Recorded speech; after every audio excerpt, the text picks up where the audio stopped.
Good evening, members and guests this evening. This is the EPH meeting of Economics, Planning and Housing, EHP, whatever way around you want to put the identifying letters. And I'll just run through the administration first of all, fire evacuation procedures for the evening meeting. There are no fire alarms scheduled for tonight. If the fire alarm sounds, please evacuate the building immediately. They're located at the rear and the side of this room. They're all marked. Go down the stairs and we'll all meet in Memorial Park. Most of us have signed in and they registered downstairs. That way we can check that everybody gets out safely. The meeting is being webcast. It is on and confirmed. And could I ask all members to switch their mobile phones to silent or off, please? Thank you very much. Going to the apologies for absence and substitutions. There's apologies from Councillor Mrs. Cubitt, and good evening to Councillor Peach, because we were advised you might be a little bit late, but glad you made it on time. Any declarations of interest? Councillor Harvey. Thank you, Chair. On the Section 106 paper, just to declare a personal interest due to my self-employment, and the only site that I think it applies to at the moment, just for the record, is Park Farm, but I don't know whether that's a continuing thing at the moment, but it is just putting on the record that I have a personal interest, Section 106, because it relates to everywhere in the borough, and the only site that's relevant to that at the moment is Park Farm in Oakley. Thank you for that. There are no urgent matters, and I will ask the committee, is there a nomination for a vice chair to this committee? As I said at the last committee, as there's no nomination, the vice chair position will remain vacant. It will be on each of the committee agenda. Minutes of the committee meeting held on the 11th of September, and excuse the spelling mistake, 2014. Can we accept the minutes as they are produced? Councillor Harvey. Just a matter arising from the minutes, Chair, page 8 of 144. At the top of that page, it relates to the two scoping exercises and the meetings that we agreed we'd have in regard to those two. They haven't taken place yet. I am concerned about that. We're concerned about that. And would just like to raise the point that can these be programmed? Can we get on with this as we've agreed to do it? I think that's important that we do that. Obviously, I've written to you, just spoken about that offline, and appreciate that you're coming back to me, so thank you for that. But I just wanted to raise it as it's on the minutes that we agreed to do something and we haven't completed that yet. So in approving these minutes, we should just acknowledge that. Quite happy to acknowledge that. As you say, we've been in discussion about that, and we will cover that in more detail when we get to the last item on the agenda tonight, which is the work programme. I do note that it's actually dropped. Those items aren't all on the work programme later on. They've not been listed on it, and that's a concern, yeah. The work programme is up for negotiation when we get there, because it's a bit distant when we produce the paperwork to actually forecast what the committee wants to decide upon. Councillor Mr. James. Picking up on the same point in relation to that minute on page 8, one of the scoping meetings is in the work programme and it's got a date, but the issue in relation to supporting people isn't on there. And I'm just clarifying with you, Chair, that that is going to go ahead, that meeting, in relation to the discussions that we've had offline with you. I would also like to leave that subject to the end of paper E, when you will be getting a briefing on supporting people from the portfolio holder. That's separate, Chair. So what I'm asking is whether we have a briefing from the Chair or not, from the Cabinet member or not. What we agreed at the last committee is that we would have a scoping meeting that would look at the housing strategy and supporting people. Are you saying that that's not going to happen now, Chair? No, as I said to my response to Councillor Harvey, when we get to the work programme, these kind of issues can be raised. And I'd like to leave it to that point. I'd like to get on with the presentation from the guests that we have here this evening.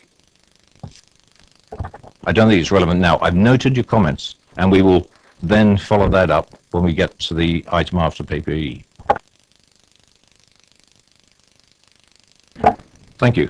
With those reservations and the notes that community services have taken on those points, are you happy that I sign the minutes? Thank you very much.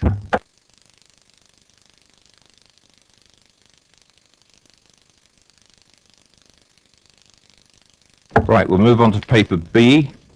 This is the supporting business incubation in Basingstoke, and the leader will give you a short presentation, and we have representatives from the organisation of Set Squared who will be giving us a short presentation. Leader. Thank you very much, Chair. Good evening, everybody. I can just about see down the edge there. I'm going to be very brief because you don't need to have me read out the paper to you since you've already read it. And when it comes to talking exactly what an incubation centre is and how it operates and what it does and what it can contribute, I will leave it to the experts to talk about that. I think we should just remember the importance of providing employment going forward. There's likely to be between 7,000 and 10,000 more people coming into the working population within the borough over the next 10 to 15 years. That means potentially 7,000 to 10,000 new jobs that are going to be needed. Some of that we can accommodate obviously by attracting businesses into the area, but absolutely essential part of this will be to grow our own businesses, both in the short term to provide some limited employment, but actually rather more importantly and significantly, I think, for the longer term, that we see major businesses growing within our area, which can really have the potential to provide major employment to either replace or renew the employer stock that we have within the borough. So that's what this proposal is about. What does an incubation centre do? Well, very simply, I think it brings together people who've got an idea, with people who've got money, with people who've got resources and expertise, and with people who know how to go about putting all those things together to create a positive outcome for the future. We have been looking to try and develop something like this for a while. We have now got together with Set Squared, who have been doing it for a while. And I think probably the best thing I can do is to hand over to Simon Bond and to David Bream to explain to you exactly how they have gone about it in other places and how it is proposed that we should go about it within Basingstoke. Gentlemen. Councillor Saunders, Chairman, Councillors, thank you very much. Thank you for that introduction and for the opportunity just to present Set Squared to you. I appreciate your words about the simplicity of business incubation, and that's absolutely spot on. It's important to keep it very, very simple and focus on creating great companies that create growth and great jobs, and that's what Set Squared is about. Myself and my colleague Dave Breen are both directors of the Set Squared partnership, and I like to say David is the oldest director in Set Squared. He beat me into the organisation by about a year, but we've worked in Set Squared from the beginning. So the best part of those 12 years that the organisation has been in place. It's a partnership of 5 research intensive universities in the south of England. You can see from the logos there, close to Basingstoke and Dean, the University of Surrey and the University of Southampton. But it's operated as a single business incubation system. One organisation, one set of directors, one pool of business mentors, one set of methodologies and ways of doing things, but with 5 owned and operated centres in the towns and cities that the research universities are based. What we're very excited about right now, and why particularly to be here this evening, is the opportunity, your consideration of us becoming partners in the economic growth, the creation of new high-value jobs in Basingstoke and Dean. We think this is the chance for us to work with more superb companies, and we're excited by the opportunity that is presented by Basingstoke, the entrepreneurial talent that's evident in this area, and the companies, the technology, high growth companies that are already here. And that's really what we're wanting to do is work with you on developing that opportunity. Over 12 years, as you can imagine, Set Squared's built up quite a lot of data. The way that we work with entrepreneurs and help turn their business, their ideas into businesses, and those businesses into growth businesses, leads to some whiz-bang numbers: 8,500 jobs, over £1 billion of money, investment money going into businesses to create those jobs, to create that value. Hundreds of companies going through our system, many of them going on to create exits, events where the business is floated on the stock exchange or sold to a bigger business that creates a return on that investment to the investors in our networks. So a very, very live and vibrant ecosystem of entrepreneurship and innovation that is creating jobs and growth. You'd expect me to say that, I'm sure, because we founded the organization, but we have been looked at, inspected by the University Business Index for the last 2 years. Last year we were #1 rated in Europe, #4 in the world, and this year we moved up another couple of places in the global statistics. So we're fortunate to find ourselves among the very best university business incubators in the world, and that's a third-party benchmark. Behind the numbers, behind these statistics, the secret of Set Squared is a team of people. I joke about David and I being a couple of the oldest directors in Set Squared. Actually, Set Squared's employee retention is very, very high because we attract quality people. They're engaged and absolutely passionate about their work. They love working with the companies.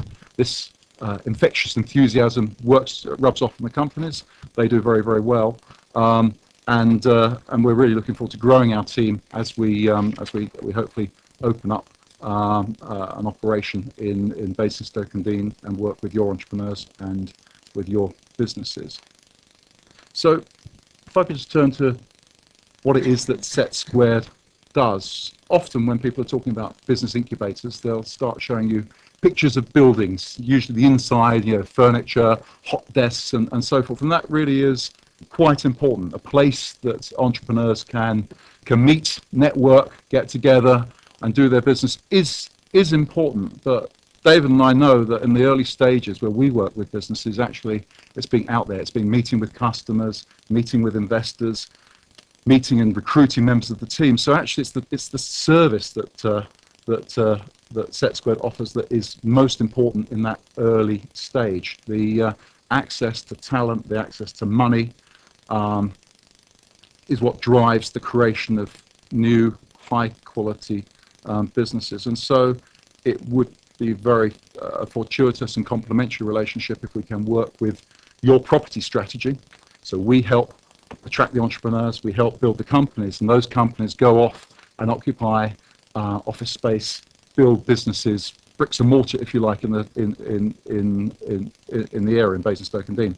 I think that's why we are such a tight fit. So what do? We attract entrepreneurs. We run networks, entrepreneurship programs that bring entrepreneurs from the back bedroom, from the kitchen table, from the large corporations that you have around here, what we like to say, the rather disaffected upper management of these organizations that think, you know what, I could do better myself than working for these guys.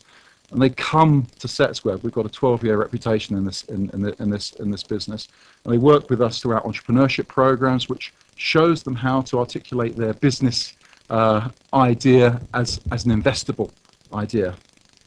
The startup support that we provide is based on peer-to-peer help.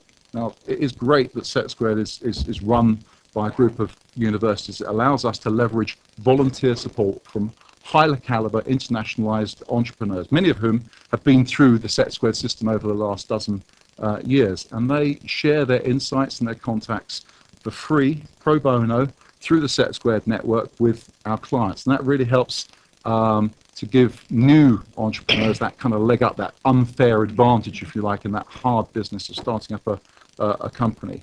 We run review panels for all of our businesses on a regular basis, many times during the year, and that is like a board that you couldn't afford in any other way, with investors, mentors, innovation advisors, so forth, to give the harsh feedback that entrepreneurs need when perhaps they're becoming a little bit kind of lost in their own oxygen. And we find there's a very, very powerful way to move the business plan on, get it to the point where it can raise money, go out, employ people, and grow.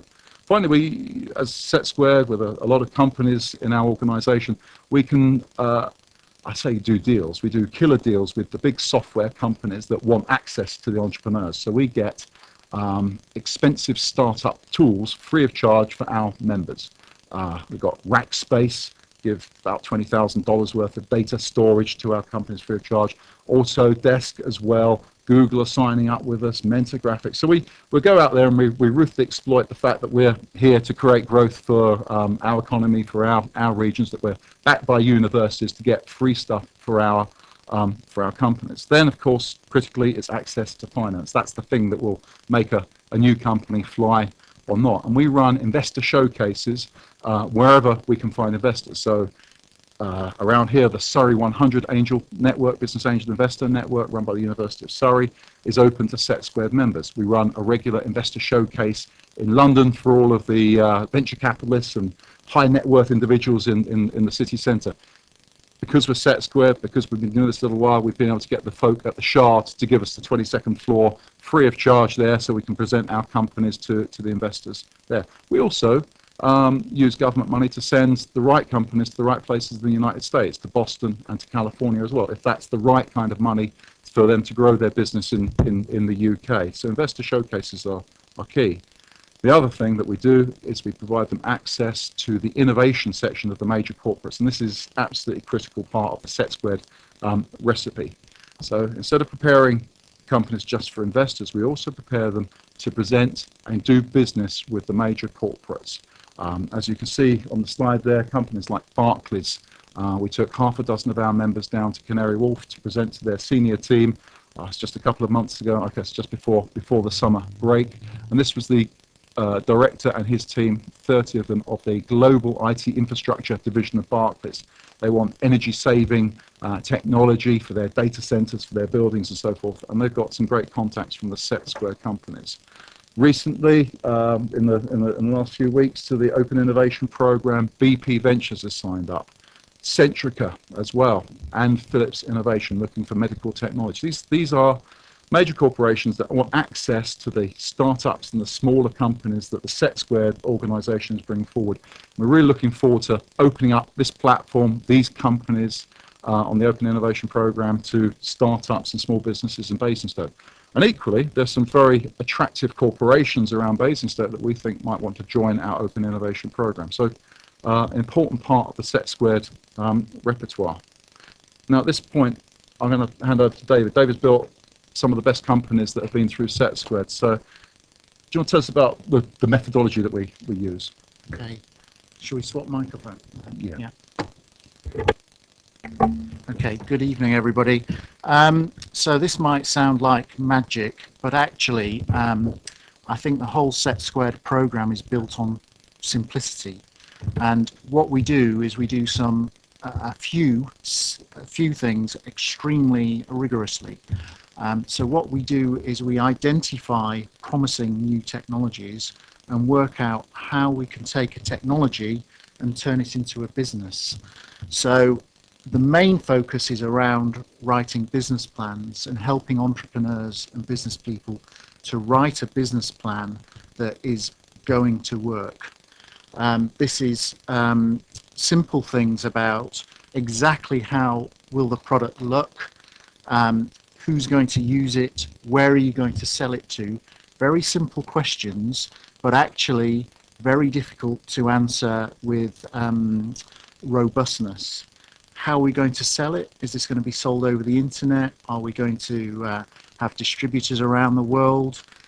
How are we going to get these technologies out to our customers? What resources do we need? Do we need manufacturing resources? Do we need where are our suppliers based? All this sort of information is thoroughly thought through. Second major focus is on management teams. We're often approached by company founders who are often from a technical background, but actually you need to complement them with finance people, sales and marketing people, HR people, and we try and build people into teams.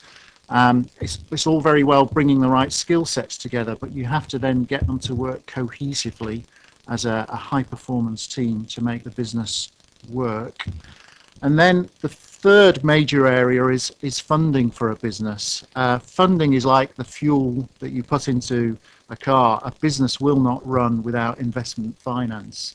And we have over the years become quite adept at finding the right type of finance to drive businesses forward.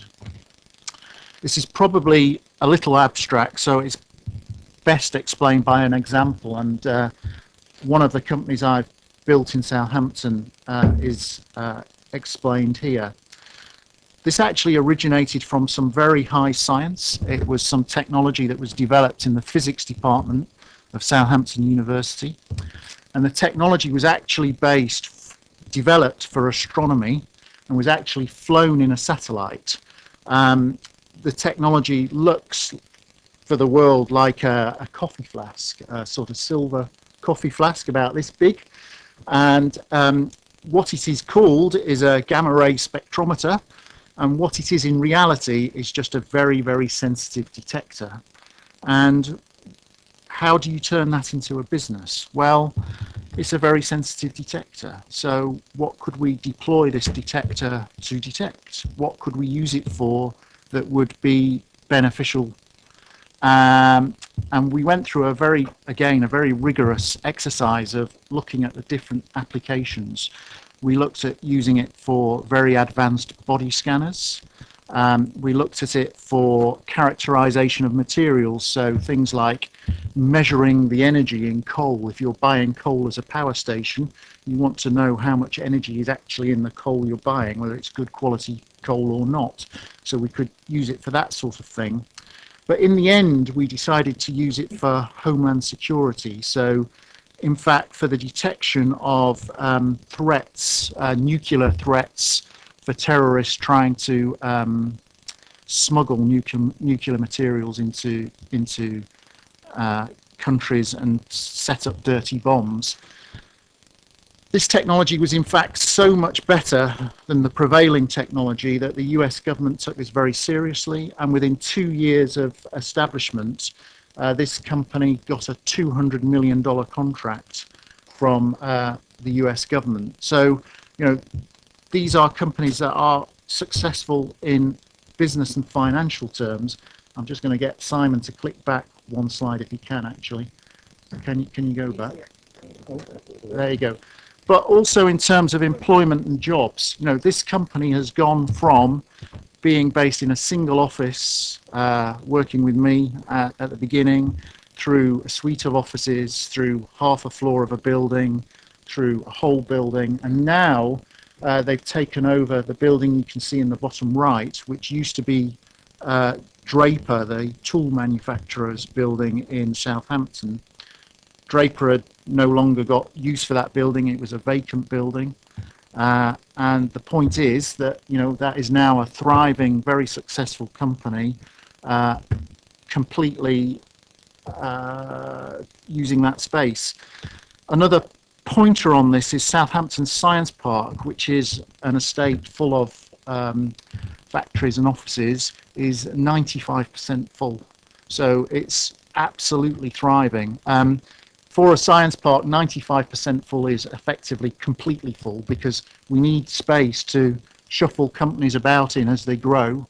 The companies are spilling out of the science park and going to take up residence in local industrial estates. Simon, do you want to move to now? So I'll just press my.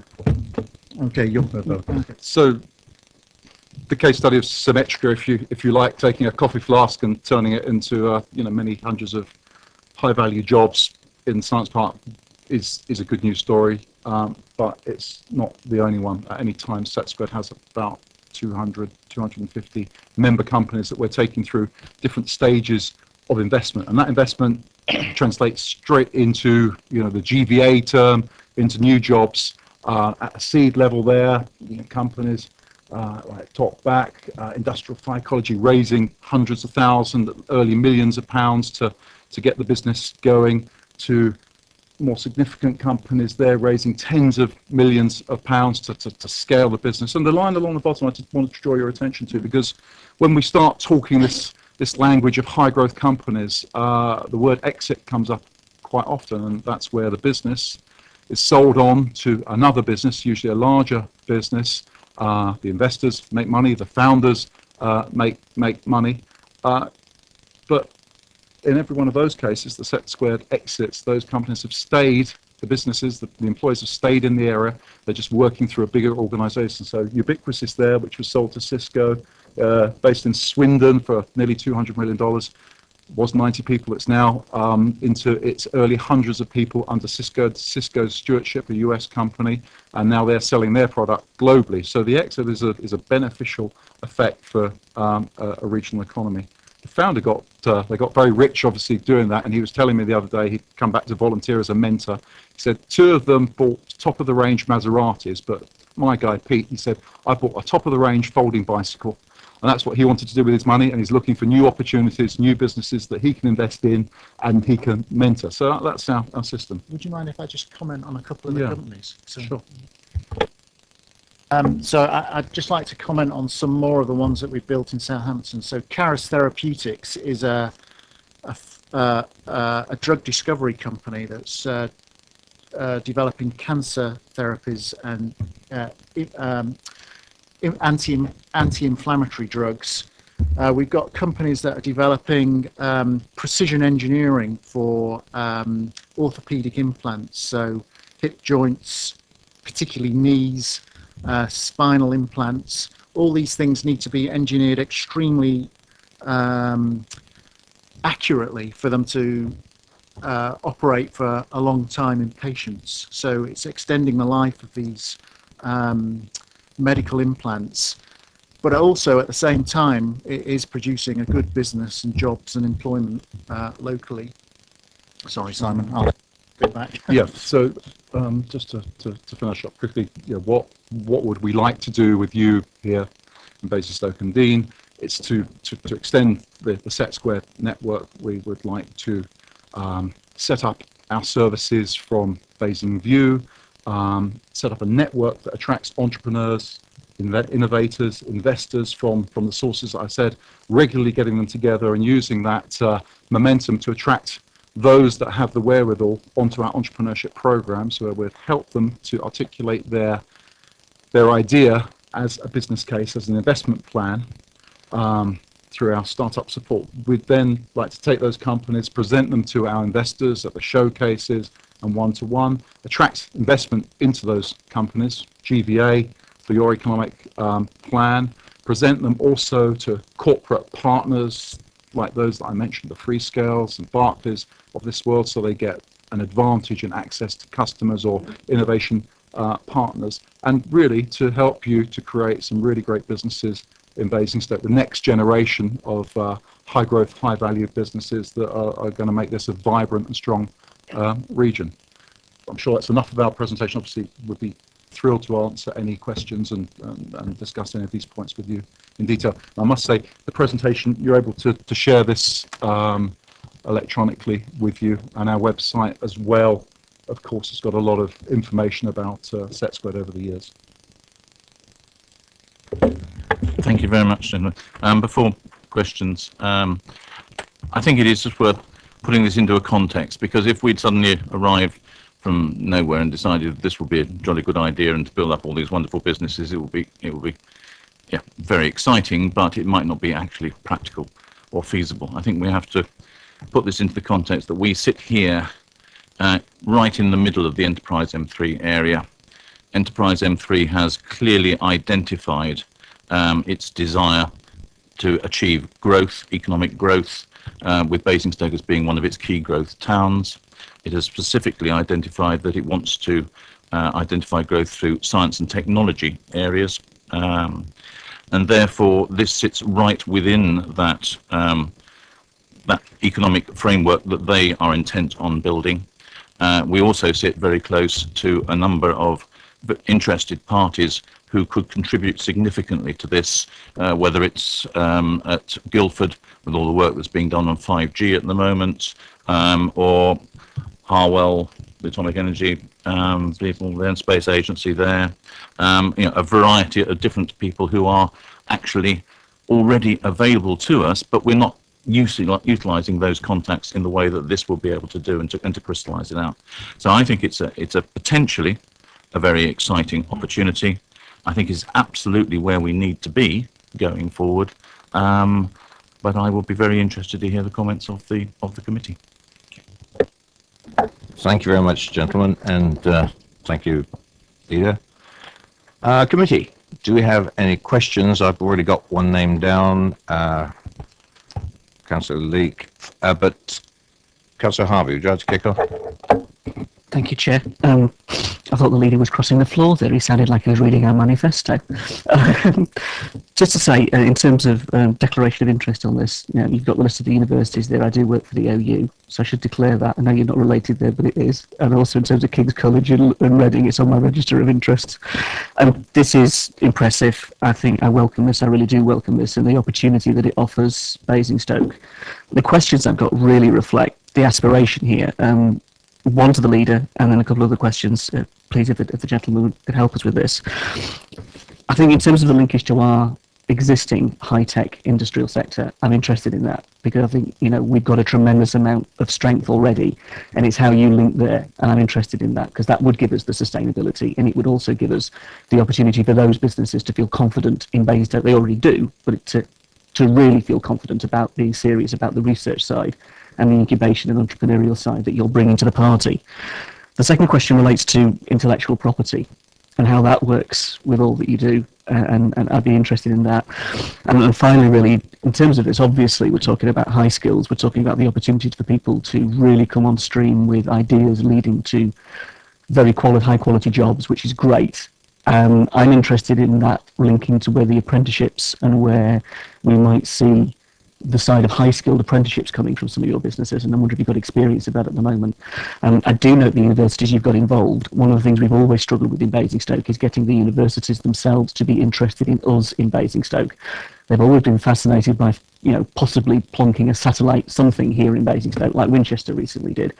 But when you actually talk about the big boys, like Southampton and some of the high-end research universities, that's something that really interests me, that they would be interested in what Basingstoke has to offer to build those links.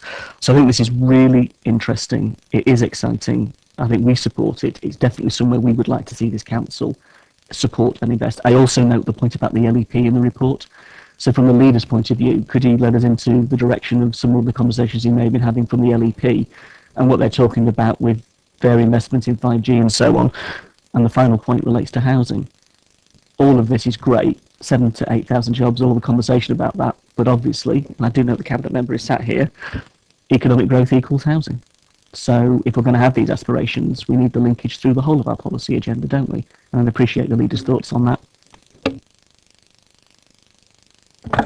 If I could ask Set Squared to come back first of all, unless you want time to think. I don't think you do. And then we'll have the leader come back with a couple of those comments. Thanks, Councillor Harvey. Thanks for those positive words of encouragement. We're excited as well. I'll answer your points in a different order, if I may. Particularly the links to the existing high tech companies and community is exciting. A couple of points I've made there. We do have networks. One of those is running an investor showcase in London called Discovering Startups in later this month, 22nd of October, and we have several applications from startups from Basingstoke that have come. So we're quite connected to the startup scene. Obviously, we want to have more of that. The corporate side, of course, is very interesting as well. Thales as a major organisation, one that I'd really hope to bring into the Open Innovation Programme, and also Sony's presence around here. I established a network in the west of England called Silicon Southwest for the microelectronics and silicon design community. I think a network like that would function like that, would function very well in this region. And of course, where there's electronics in the UK, that does mean mobile telecommunications. That's what we're really good at, particularly around here.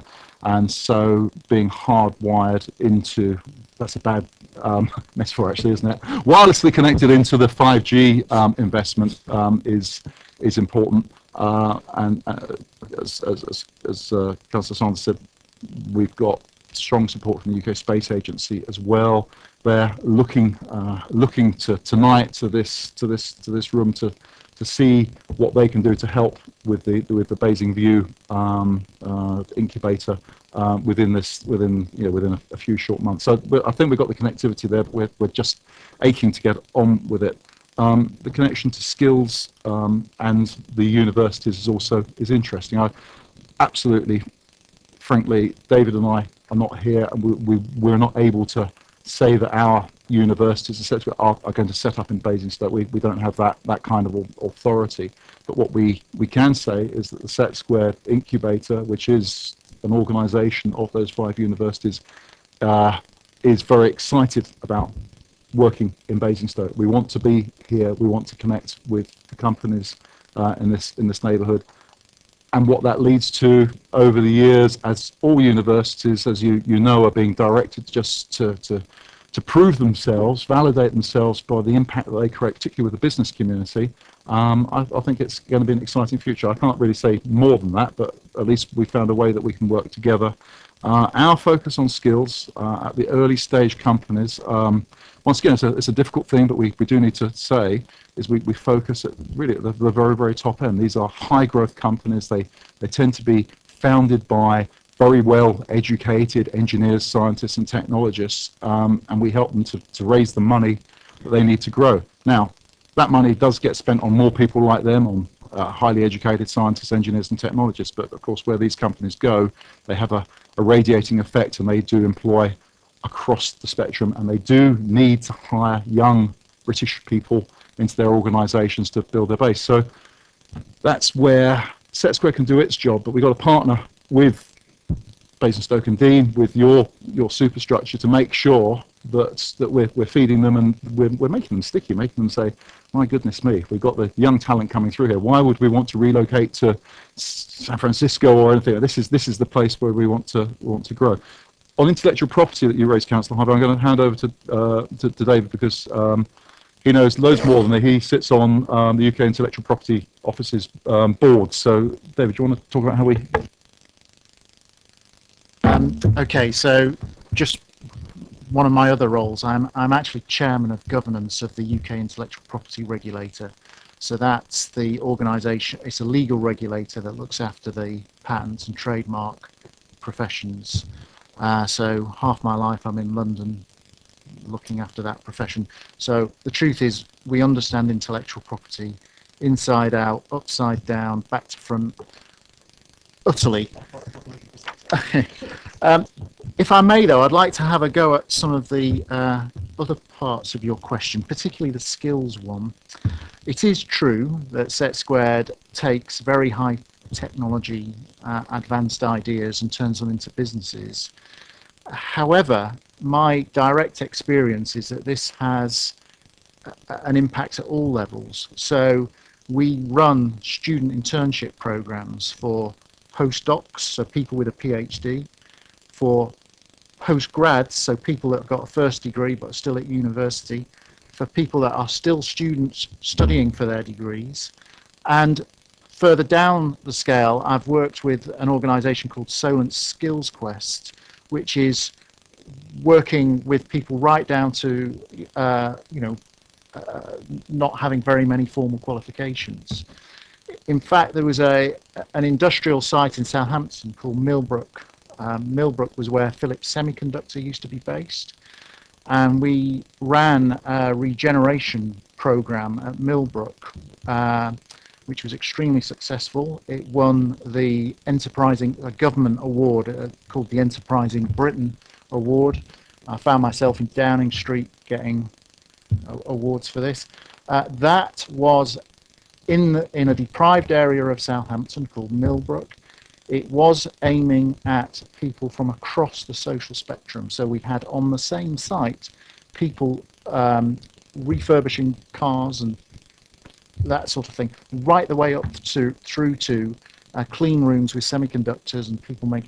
And the whole idea was to have a technology industrial campus where facilities were shared, so security was shared, goods in was shared, restaurants were shared, and the whole idea was to get a sort of vibrant community going at different levels.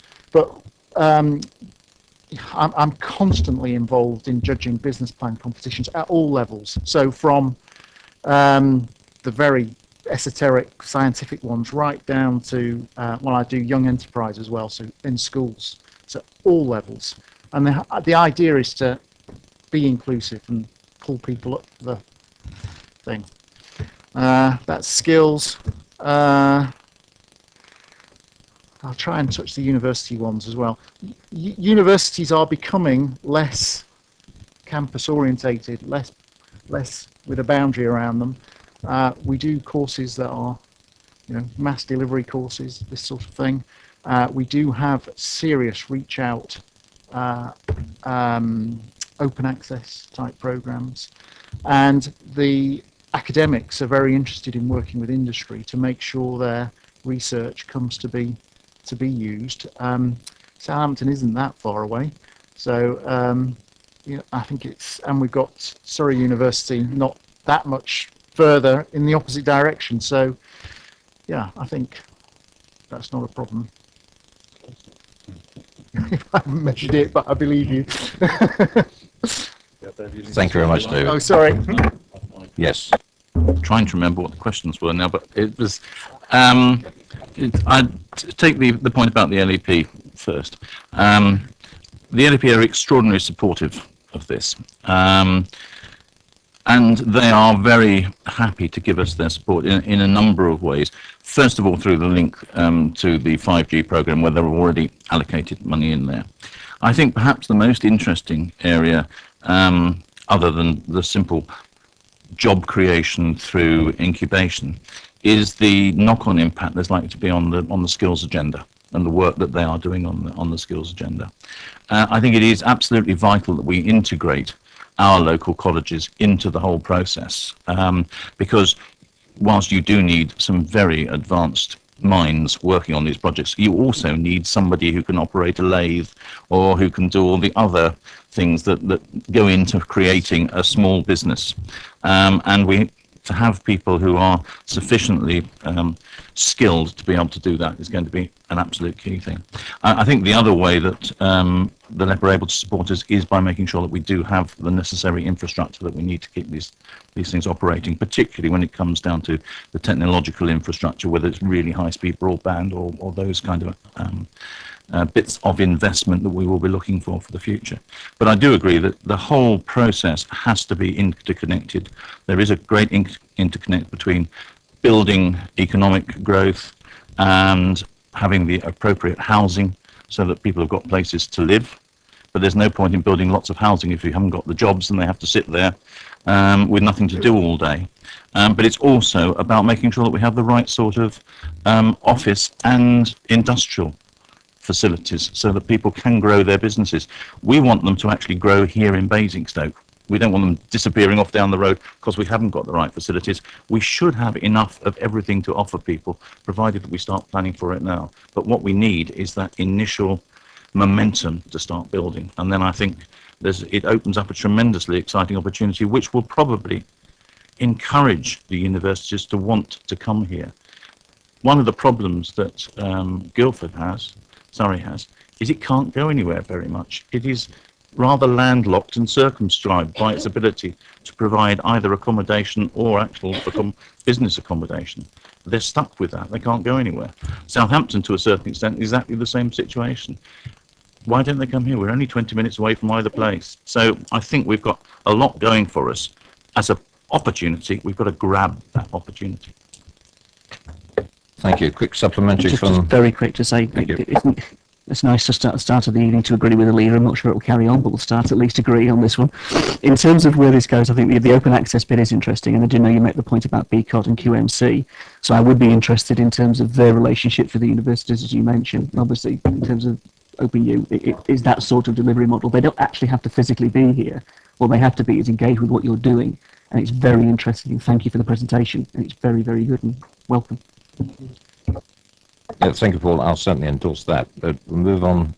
I just wanted to mention we do have a technology college here as well.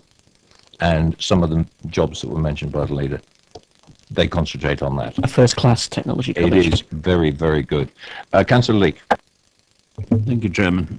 About 12 years ago, as I'm sure you know, we set up a venture capital company called 3EN, and we lost a lot of money. And its purpose was really to try and achieve something along these lines. I was always opposed to it, having had 20-something years in the City of London. This sounds better, but I would have more enthusiasm if I knew how many of these companies you've actually set up, say, during the first 9 months of this year. What proportion of your investments fail, and to hear how you are rewarded. Thank you. Thank you for that question, Councillor Lee. So the companies that come into Set Squared, we have a very high success rate, but there is some detail to that number, which is it's worth unpacking so everybody knows exactly what we're talking about. So if you look at the 3-year life after companies leave Set Squared, survival rate is in the early 90%. Now, that sounds extraordinary and higher than many of the national averages for startup companies. The reason is that the Set Squared model does, frankly, kill off bad ideas, bad teams ruthlessly during the membership of the organisation. So companies leave us, as David says, with a good, well-articulated proposition, a robust, resilient management team, and with an investment roadmap.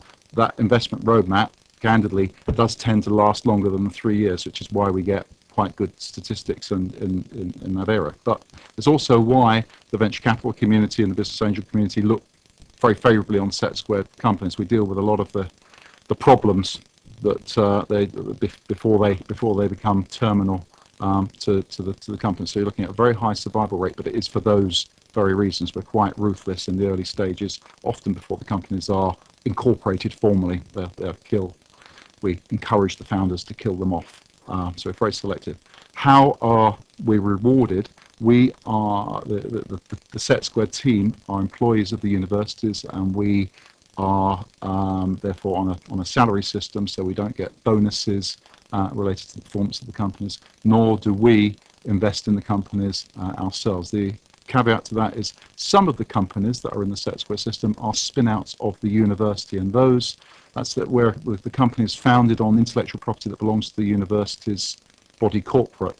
In those companies, our universities do have an equity stake, but that is not reflected in the management team that David and I represent. Thank you. Councillor Woolridge. Thank you, Chair. Most of my questions have been answered. It was about skills and apprenticeships, so it's been fully answered. Thank you. Just one very quick question. I just wonder why Reading University isn't one of your universities that are part of you. So just my own curiosity, really. Yes, could be a quick answer. Gosh, in the history of Set Squared, it was founded 12 years ago, as so many of these things, in response to a government initiative, and that was 4 universities: Bath, Bristol, Surrey, Southampton. At the time, Exeter joined a few years later, which then destroyed the concept of a square, and we were 5 at that point. And really, as the thing that's special and different about the Set Squared incubators is that they are open to everybody who passes our selection criteria, that is. So spin-outs of the universities, startups from the student body, but most importantly, and most of our companies are private sector entrepreneurs.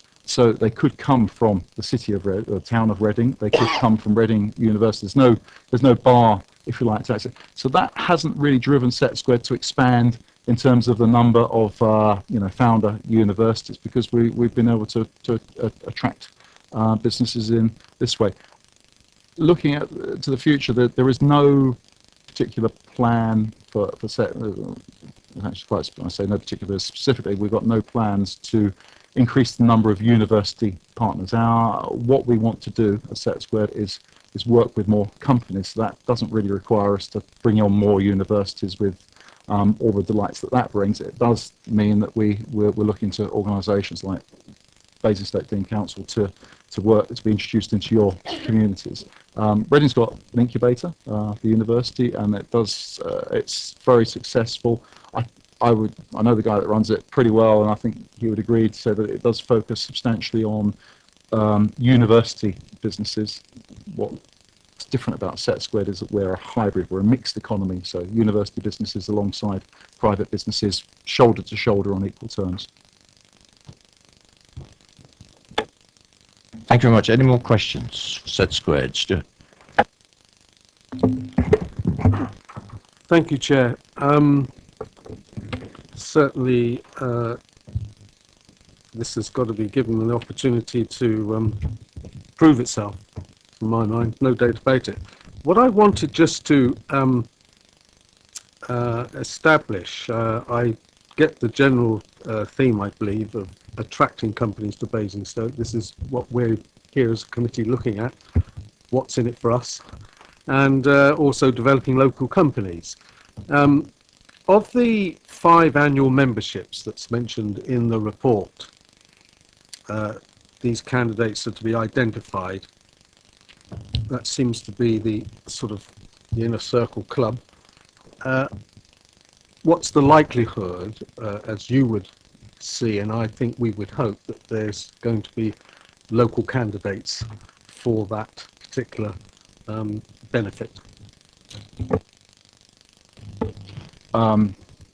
Very high. This is the first phase of a pilot. We all hope that we will find a way to extend this relationship for many years, and a run rate of not just 5 memberships a year, but I'd anticipate double-digit 20 memberships a year, building a momentum of new businesses, new startup businesses that go on to be presented to investors and our corporate partners in the open innovation program. So it's that kind of momentum that we want to achieve. Of the 5 in this initial pilot that we anticipate, we forecast, frankly, we guess based on our 12 years experience, I think that they will all be, if you like, indigenous. They will all come from around here. I think in the timescales, we're not going to be of this initial pilot. We're not going to be attracting new businesses to establish themselves in Basingstoke. But given the applications I've seen to our Discovering Startups showcase, given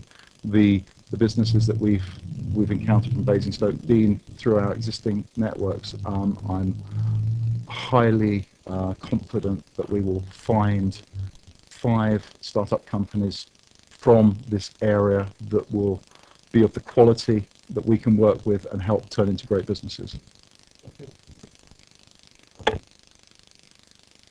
No more questions? Gentlemen, thank you very much indeed for your presentation, and thank you, Leader, for initiating this. Is there any more that you would want to add? If I may, just to thank you for your time and the interest that's clearly come through in your questions. You have asked us all the questions that we wanted the chance to talk about, the risk, the potential of success, what happens about the skills, and bring people. So we feel that we've had a very good airing. Appreciate that. And of course, if there are any questions you have, please contact us through the offices, through our website. Very happy to answer any further questions that may occur to you in due course. We really look forward to working with you. Thank you very much. And thank you. Anything else to add? Well, we're going to proceed. Is there any more comment? I'm going to wrap the conclusion up of the committee now. Sure, yes. Thank you, Chair. not looking to create any embarrassment to our guests, but one thing I do want to have marked down, where in the report we talk about our officer involvement in supporting this initiative. I do hope that this is in the area of communication and consultation. I do hope that we consider whether there is any need for increasing the officer team capacity in order to be a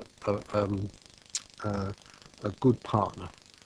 My worry might be where the possibility is that we're looking at extra duties taken on by an existing team. I hope that we do give that proper consideration. Personally, I think that's a very good suggestion, and we'll make a note of that in the minutes. And Claire, are you taking this one on board? Okay. The officers are taken on board because I like you, I think the communication and establishment of a proper coordination between the Borough Council and your good selves is very, very important on this. And the effort that we have to spare on it should be, no, I wouldn't say dedicated, that's going a bit too far, but we have one that is workable between you, properly resourced. Okay. Now, apart from that, I get the feeling from the questions coming and remarks from the committee that we are in support of this initiative. Agreed. Agreed. And Councillor Lee? It's really a follow-up to Councillor Parker's point. I think one of the concerns we had with 3EN is that we never knew what the devil it was doing. And I think it would be nice to know that we would be getting a report, not monthly by any means, but certainly perhaps half yearly, to see how this investment is going and to know what you've achieved, if that was possible. I think that was the point that certainly Councillor Parker made, and I just reinforced it, that we've got a properly resourced connection between the Borough Council and... But he didn't actually mention report, and I do think we want to know what... Yes, a degree of monitoring.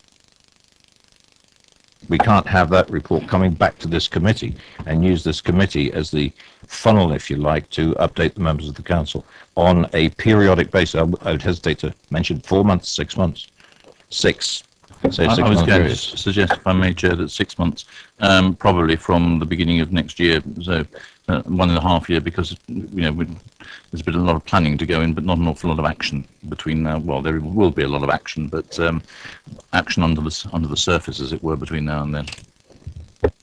So, gentlemen, just to reinforce that, you have the concurrence of the committee of the initiative. Let's get it off the ground, and we'll continue the communication. Hopefully not just one way every 6 months, but we have the interrelationship. Maybe you could deliver the report every 6 months. Quite happy to accommodate that on the agenda. Yeah. Okay. Thank you very much again. Thank you.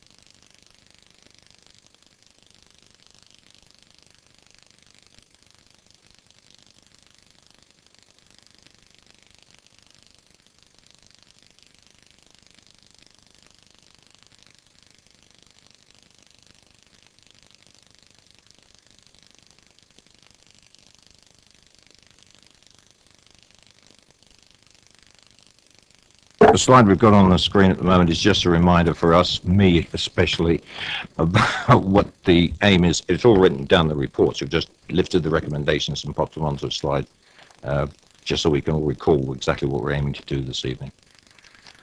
I'll hang up. Oh, you're back. You're back, Stuart. You nipped out for a minute. Right, going to move on to paper C. I was allowing you time to return, sir. You came back by stealth. Rural Economy Fund. I'll ask the Leader of the Council to introduce the paper.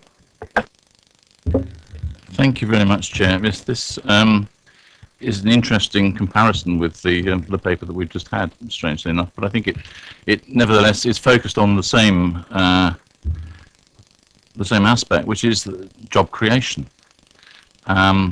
We have 35% of our population in the borough living in rural areas, not necessarily in the countryside, but in rural areas, which we define as not being in the town. 20% of the jobs that we have in the borough are in rural areas. And the rural economy, I think, is vital to sustaining our local communities in the rural area. It's vital for the provision of local facilities, services, and it's vital for animating those local communities as well. Now we have, and we are, putting a lot of resource into supporting the economy within the Basingstoke town area.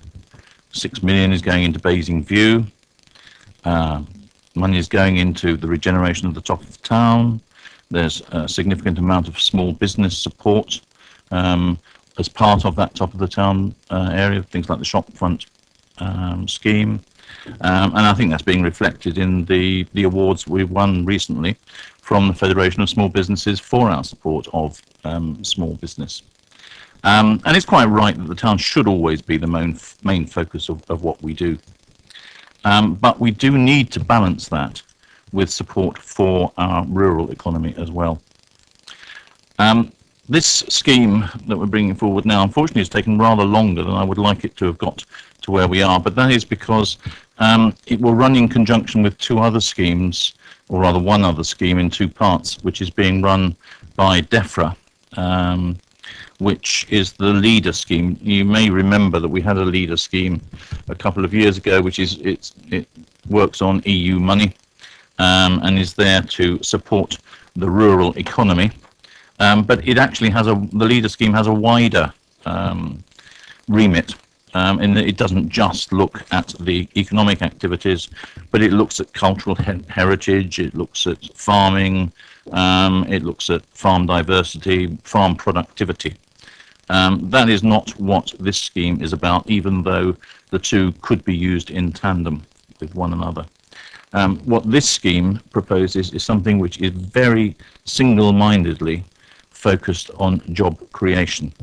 We already do have quite a number of activities where we support the rural environment as a whole. A number of our grant schemes go to supporting people and organisations in rural communities. The money that we're putting into rural broadband, which we have supported quite significantly. Another 10,500 homes, I think, coming on stream on fibre in the next 3 to 4 months within our rural communities. That is a separate issue. What we're talking about here is helping people to be able to work close to where they live in a rural environment.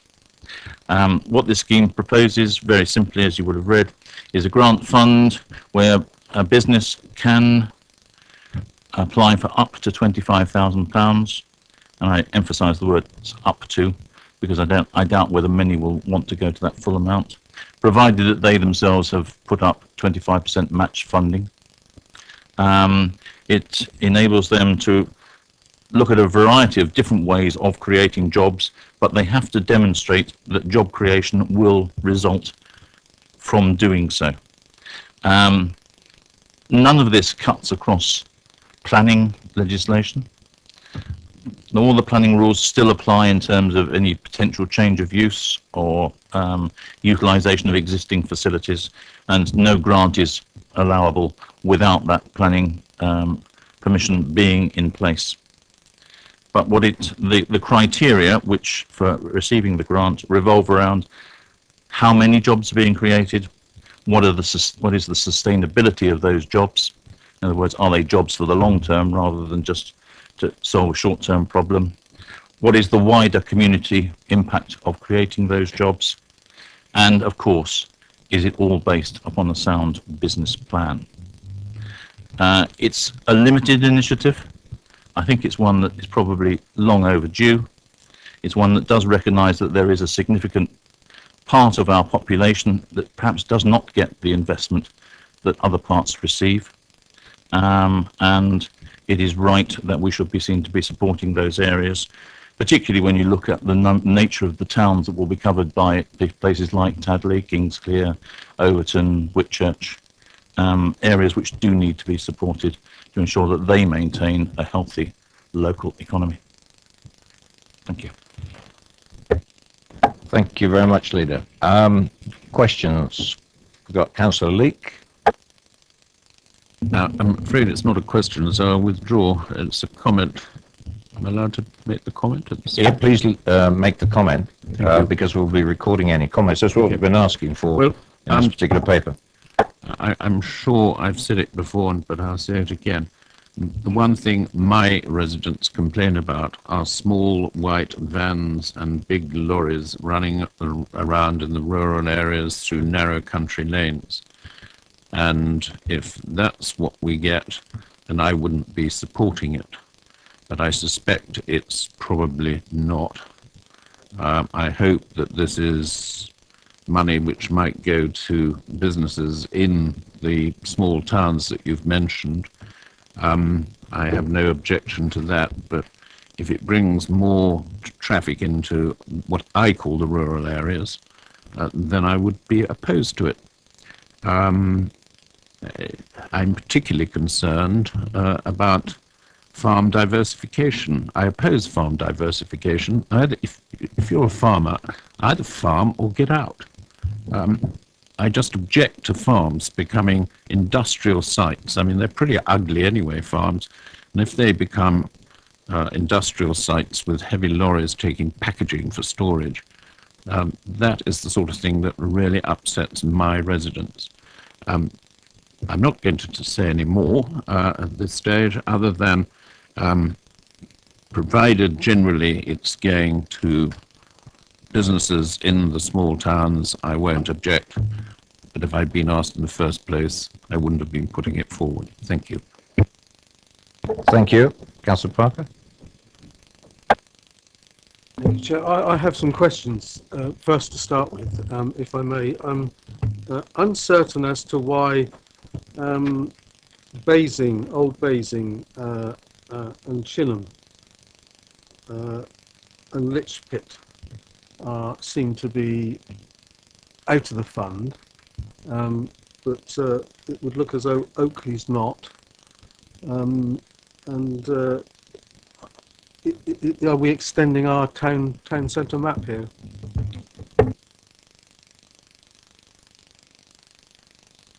I don't think we're extending the town centre map as such. In fact, probably we're cutting back on it, if anything. But it's to try and recognise what is a natural conurbation area as such, and that's you have to draw a line somewhere, and that seems to be the most practical way of doing it. And that's why some areas have been included and some areas have been excluded. It's I would quite easily accept that you can draw it. You can probably find as many arguments for doing it in whatever way you do. Somebody's going to draw it somewhere.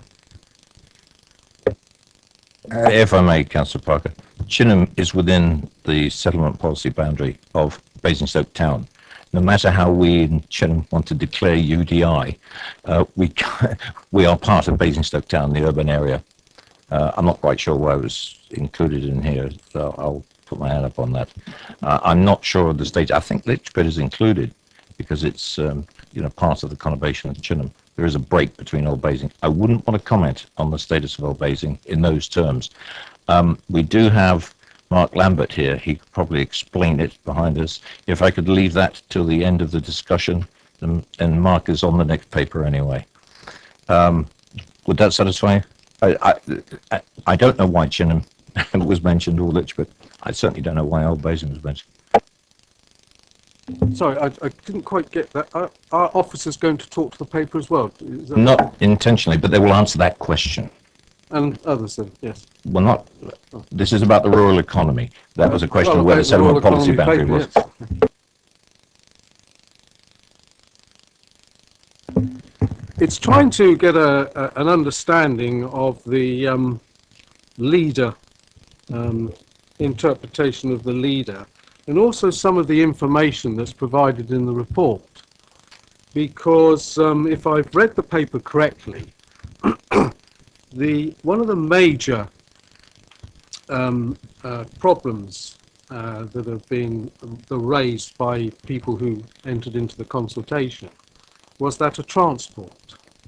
Also, I think the paper identifies that the highest sector of rural jobs is building. Yet when you look at the sort of emphasis of the priorities, it comes back to farming.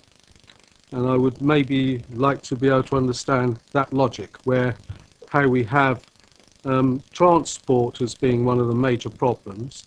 We have information that clearly shows us that farming, together with I believe it's forestry and fishing, only equates to 6% of the rural economy.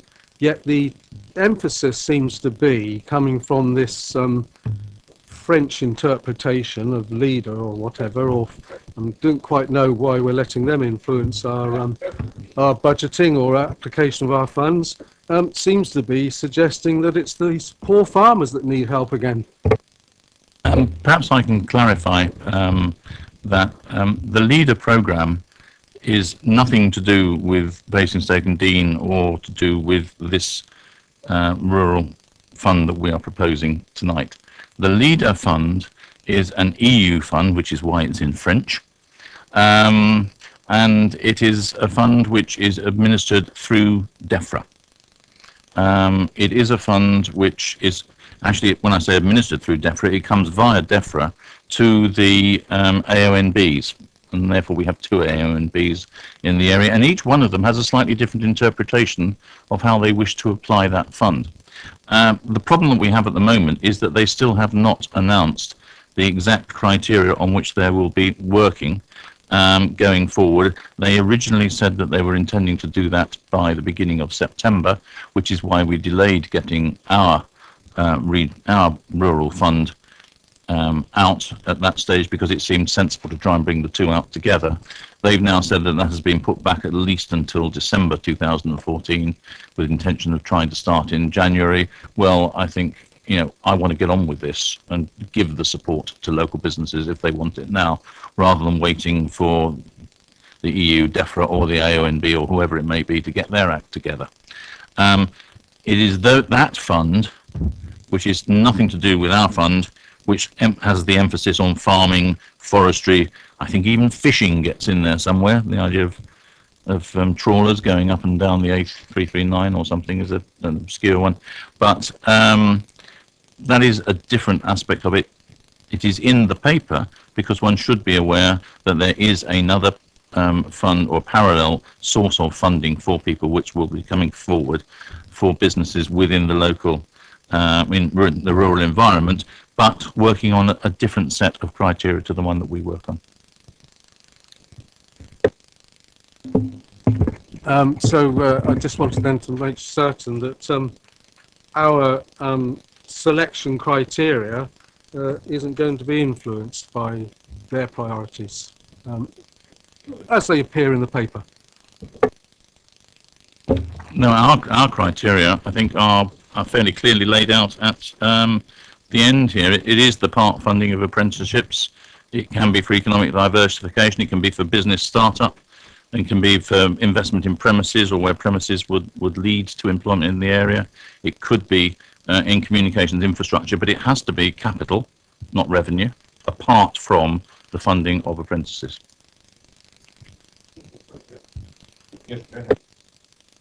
I just would make the point. I mean, I have read the criteria and I am trying to understand. I'm not in conflict here, but farms also have apprentices and are well able to use the vehicle of apprenticeships.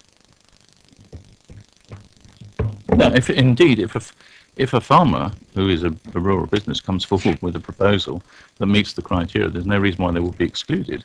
But we're not setting out to specifically target farming or farm diversification or forestry or fishing, to target them for support, I was going to say, rather than to just target them.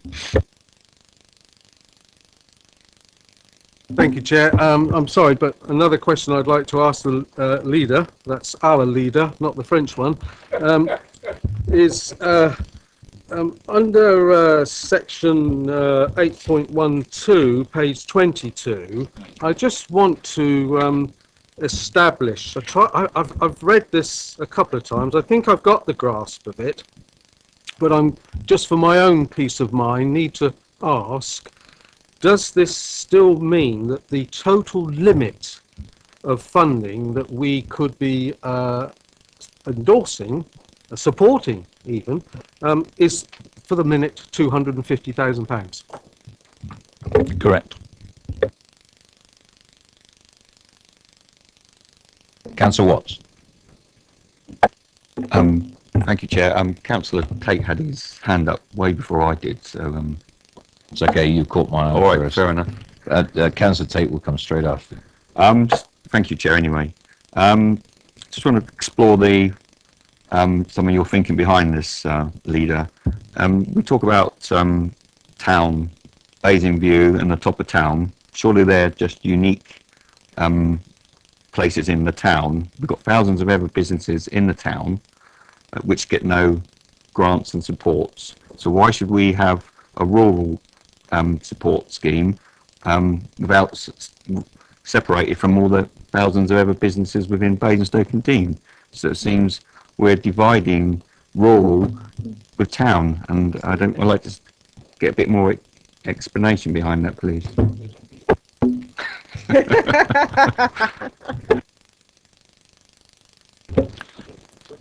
It is because this is, as I keep repeating, is targeted at job creation.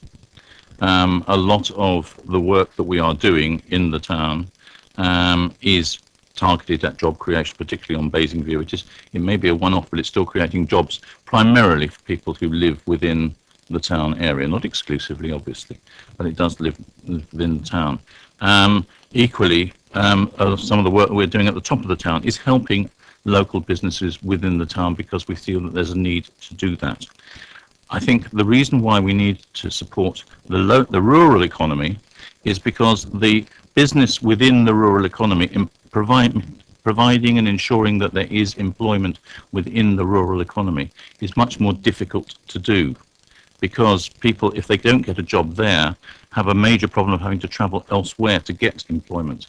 And it is to ensure that we can maintain a level of employment within the rural communities that enables those communities to be properly sustained and hopefully to be enriched as a result of having that employment.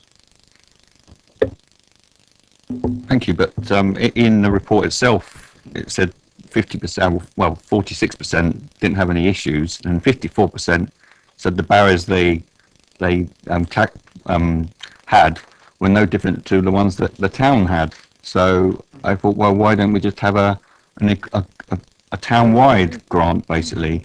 I mean, borough-wide, sorry, Yeah. borough-wide one. And they also talk 17% of those businesses in the rural areas saying it's startup for businesses is exactly the same going to be for the rest of the borough.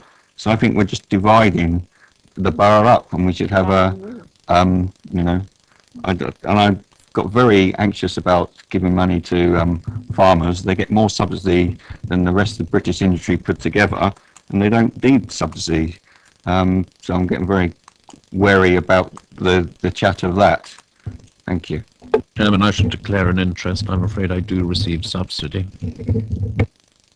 Thank you, so no. But I have opposed farmers. Yes, you noticed. Is that it, Councillor Watts? Okay, thank you very much. Councillor Tate. Thank you, Chairman. From my point of view, I wholeheartedly support the Development Fund for a rural economy. It is true that there are similar issues across the whole borough, for sure. There are also issues within the rural economy that need to be focused on.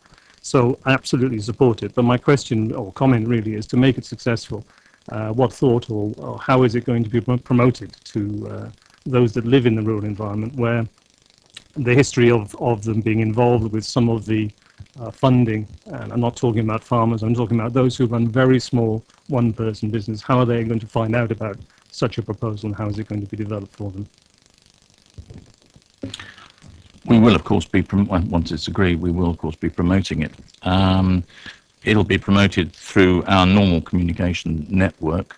Clearly, we will promote it in Basingstoke Indeed today, so everybody in the borough, every household in the borough gets a copy of that. It'll be on our website. We will make sure that we communicate it specifically through the town and parish councils. And I would expect the town and parish councils to be very involved in this process, because one of the, as you will have seen from the paper, one of the criteria is that any application has to have a comment from the relevant parish and town or town council, as well as the ward member. So to ensure that the question of the wider benefit to the community of the investment becomes apparent at that stage. As an addition to that, on the same subject, under the recommendations on 16 and 144, tonight we're looking at the views of the committee, and all your views are being noted. And the committee, another one of the recommendations, the committee considers projects that might be suitable for funding from their wards. I've already spoken to the leader about this, and what we're doing, obviously he's already said it, how it will be distributed, it'll be in the members' bulletin, but all members will be involved in the distribution of anything to do with this rural economy from this committee and as it progresses forward. Also, on para 7.5, it gives you a list of the organizations that could be involved in the promotion for an application to the Rural Economy Fund. So it encompasses community groups. It's all contained within the paper. I just wanted to make the recommendation clear that it's going to go out to all members, not just the members of this committee. I'm a parish council member, so I make sure that everything comes through the parish council, but the distribution will be going down to all the formal groups, but also the word is to all members, council members, spread it among your communities as well. Councillor Speen. Thank you, Chair, and I'll apologise for my somewhat croaky voice in advance. I'm sorry if this is going to be quite a simple question. It's just in relation to 7.3, 21 of 144.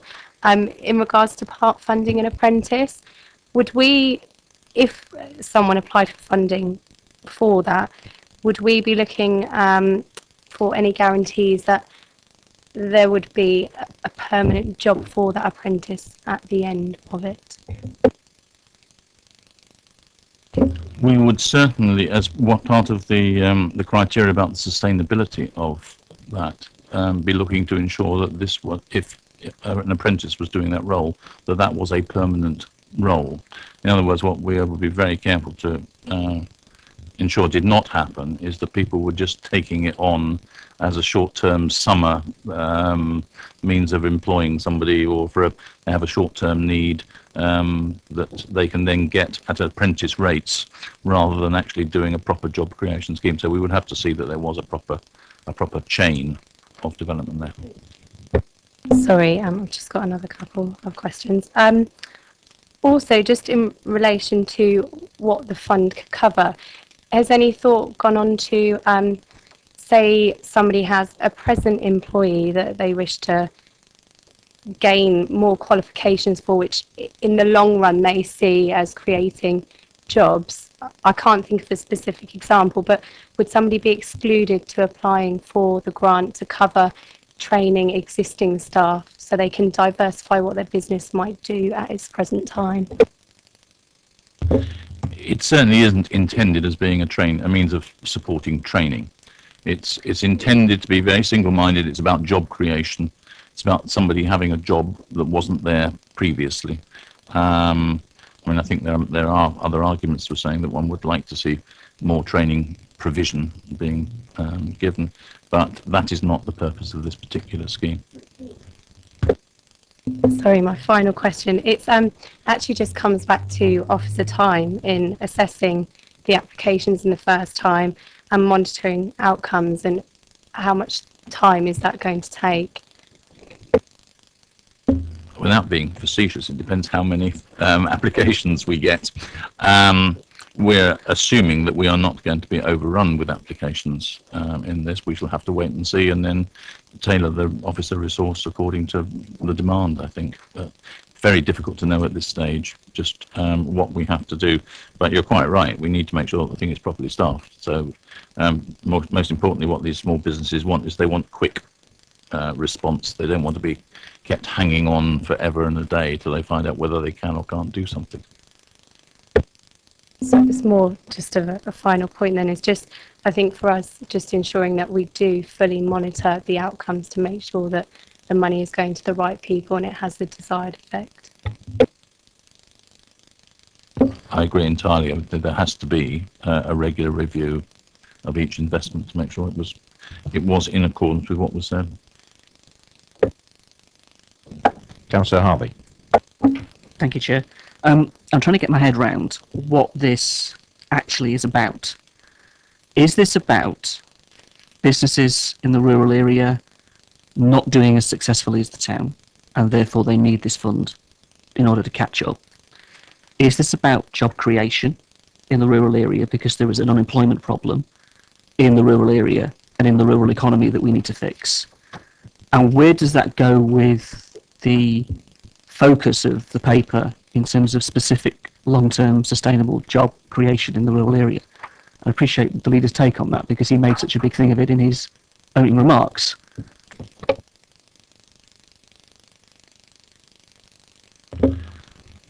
I'm not sure how to answer that, because it is very clearly about job creation. It is because we will have, as I think I said in the earlier paper, we will have a growing demand for employment. There is no reason to think that the demand for employment will grow purely in the town and not in rural areas. And therefore, it is important that in a very limited way, we ensure that there is a growth in employment opportunities within rural areas. I think there's a difference, Chair, between, I'm trying to understand this from the leader, between promoting business growth and doing job creation.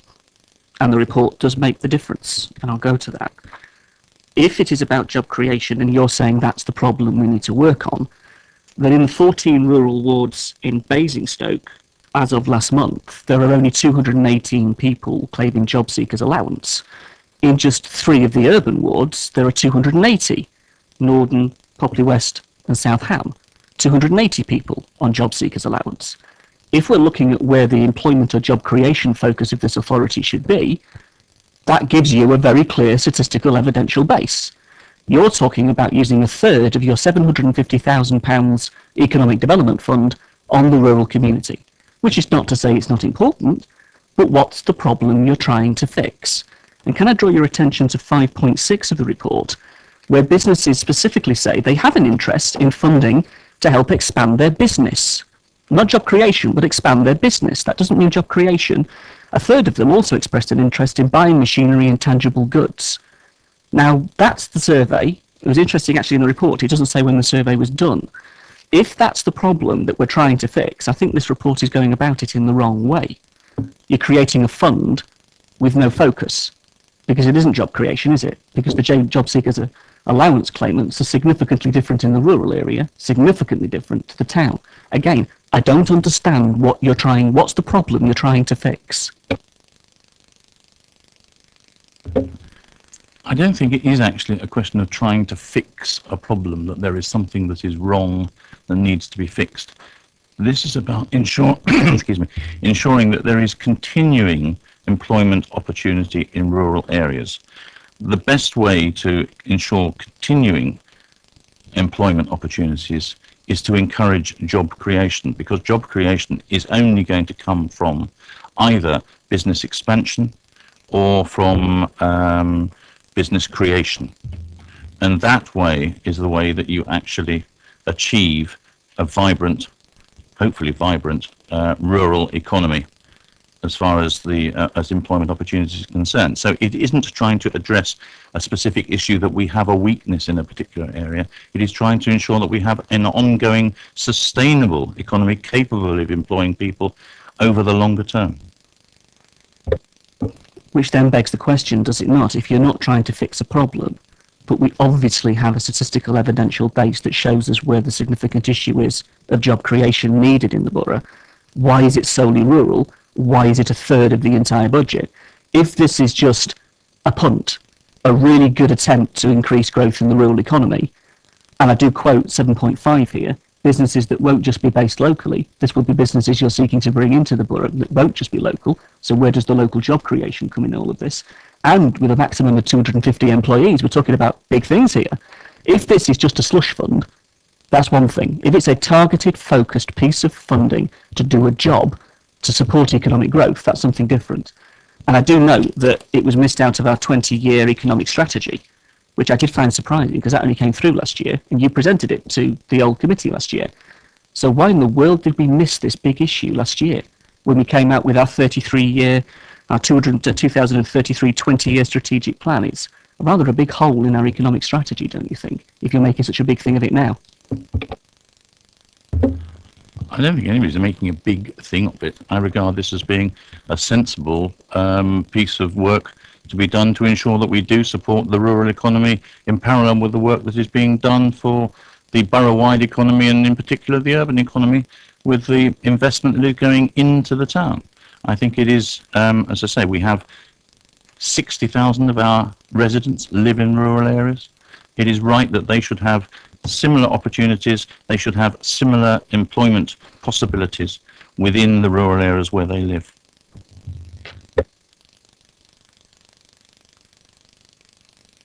Councillor Mr. James. I'd like to pick up on one of the, within the report, it talks about one of the problems identified as being transport. It's on 5.2. And I could understand that really in relation to that being an issue if you're in the rural area and how that might impact on work opportunities. But then if you look at the paper where it then tells you what you're not going to be able to apply for and what things aren't available to you, one of the things that the fund will not cover is transport, which seems crazy to me. The one thing that I would have thought for those very few numbers of people that are unemployed in the rural areas, that this should be focused on to ensure that those people can access opportunities for jobs or skills is transport, but that's not going to be available. I also pick up on the point because I mean, it would seem tonight to be talking about a real divide, and I've often stressed this, that this is rural cabinet that looks after the rural community, and that worries me. But what you said is that the town, and you talked about Basingview, will be looked after by the development of Basingview. Are you telling me then that Basingview and those companies that come to Basingview will only be able to employ people from the town centre and nowhere else? That's one of my first questions. No, I'm not, and you know I'm not. So in doing this piece of work, did you look at the needs of the town in relation to employment and how many people, as opposed to the needs of the rural area and how many people are unemployed? Was any of that work done in relation to the evidence that you looked at in determining that you spend a large amount of money on the rural economy? No, because it wasn't a question of saying should it go here or should it go there. It was a question of identifying that we have a part of the borough that needs to be supported as well as the town, and an awful lot of energy and effort is going in to support the town, both in terms of infrastructure investment, in terms of job creation investment, in terms of regeneration of a whole range of things. It is totally appropriate that a limited amount of funding should be made available to sustain a thriving rural economy. Is there any reason why, in looking at this, we could not change the emphasis of this paper and talk about a borough-wide economy fund? Why do we have to have the rural? You haven't tonight given us the evidence that supports this direction of travel. And I would have thought, and I suppose I demand of you that it's evidence-based, and I can't see the evidence. I can understand the political will behind this, and the report tonight asks us for recommendations, and what it says within that report is, and I stress it again, the committee considers projects that might be suitable for funding from their own wards. Well, in relation to Norden, and I've got significant people that are in receipt of job seekers allowance. I've got lots of people I could, I'd like to, or lots of businesses I'd like to put forward to support and them to have opportunities. But I can't do that, Nida, because it's not available to me. And in relation to the equalities question, if you look at in the back, I actually think that we ought to change it, because I think you're actually disadvantaging, and there is discrimination happening here, and I don't think there's any evidence here to support what you're doing. So what are you going to do to support the people in Norden? Will the cabinet be developing a fund which will be able to assist them and the people of Southam and the people of Popley and further and throughout the wards? I think the point is that the people in Southam and anybody who lives within the urban area has a far wider range of job opportunities readily available to them compared with people who live in rural communities where there is no public transport. You may complain about the quality of the public transport in Basingstoke. I would tend to agree with you in complaining about the quality of the public transport in Basingstoke, but it nonetheless exists. And where that does, for the most part, does not exist in rural economies, and therefore having employment which is relatively locally available, never totally local available, is, I think, an important part of sustaining our rural community. So my question is, why have you excluded transport as the things that could not be covered? And what in applications to fund could be made by a business with a maximum of 250 employees gross, not just locally based. I don't understand. If it's truly what you want to achieve, you have 2 people that are unemployed in a rural ward. Why would it not include transport, and why is it not just locally based?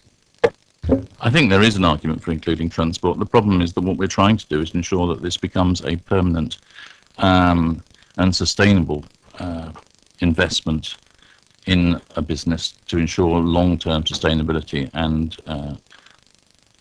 if you just invest in transport, if it was a capital investment, then I think there is a good argument for saying that that should be allowable, even though it's a transport investment. The idea that you might sort of pay somebody's bus fare to go to work, I think, is a much more difficult one to sustain, because it wouldn't necessarily be something which we would see being able to create that job.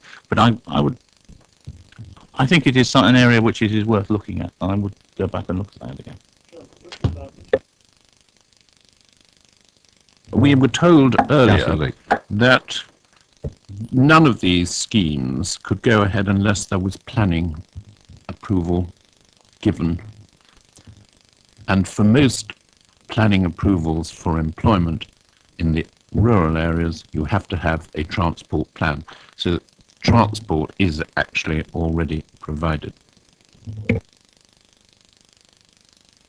Like many urban developments that go ahead, I don't hold much weight in relation to a transport plan, and I've seen many a transport plan. But, can I ask one of my other questions then, is if funding is given to these companies, is the guarantee that they again will only employ local residents within the rural area? It should be a requirement, yes. is it a requirement or is it a must? That is dancing on the head of a pin, I think. A requirement or a must is the same thing. You know, as Councillor Waldridge just said, I don't actually think you're legally able to do that. I think in employment terms, you would be discriminating against a wide range of people. I think this paper is exceptionally discriminatory, and I'm appalled by it, really. If I may make a comment, you've just contradicted yourself, because you were talking about some of the unemployment people in town, and you can't restrict a job specifically to the rural area. Just admit. No, hang on. He certainly knows he's going to have to look at that again, because I agree that. Can I finish, please? If a job is created in Basingstoke, anybody can apply for it. I can apply for a job in Hull. There's no. It's very difficult to restrict jobs to a particular area, a particular community. Chair, that's what I was saying, Chair. My whole point is we have a business plan for Basingview. It doesn't assume that people that are in the town centre are going to be working there. And, you know, I think you've just made the point for me, Chair. Fine, because I just wanted to make it clear. Yeah, we all have the chance to get employed wherever they'll take us. On this paper, on the Rural Economy Fund, we captioned some views. Are there any more questions to the leader? Councillor Parker. Yes, thank you, Chair. And as previous, I'm still on questions, and before you close the paper, I would like to then conclude with my comments. I want to just try and understand again clearly here about these old lags. Are we anticipating DEFRA funding separate to what we're talking about here? That is what we are given to understand is going to be the case. Have we any past experience of what level of funding that's been before? The previous time, if I remember rightly, I think the figure was something like £1 million, which was across the whole of the AONB for the one that covers Kingsclear or around Kingsclear, and that one, not the Loddon one. But I'm trying to remember exactly what the total figure was at that stage.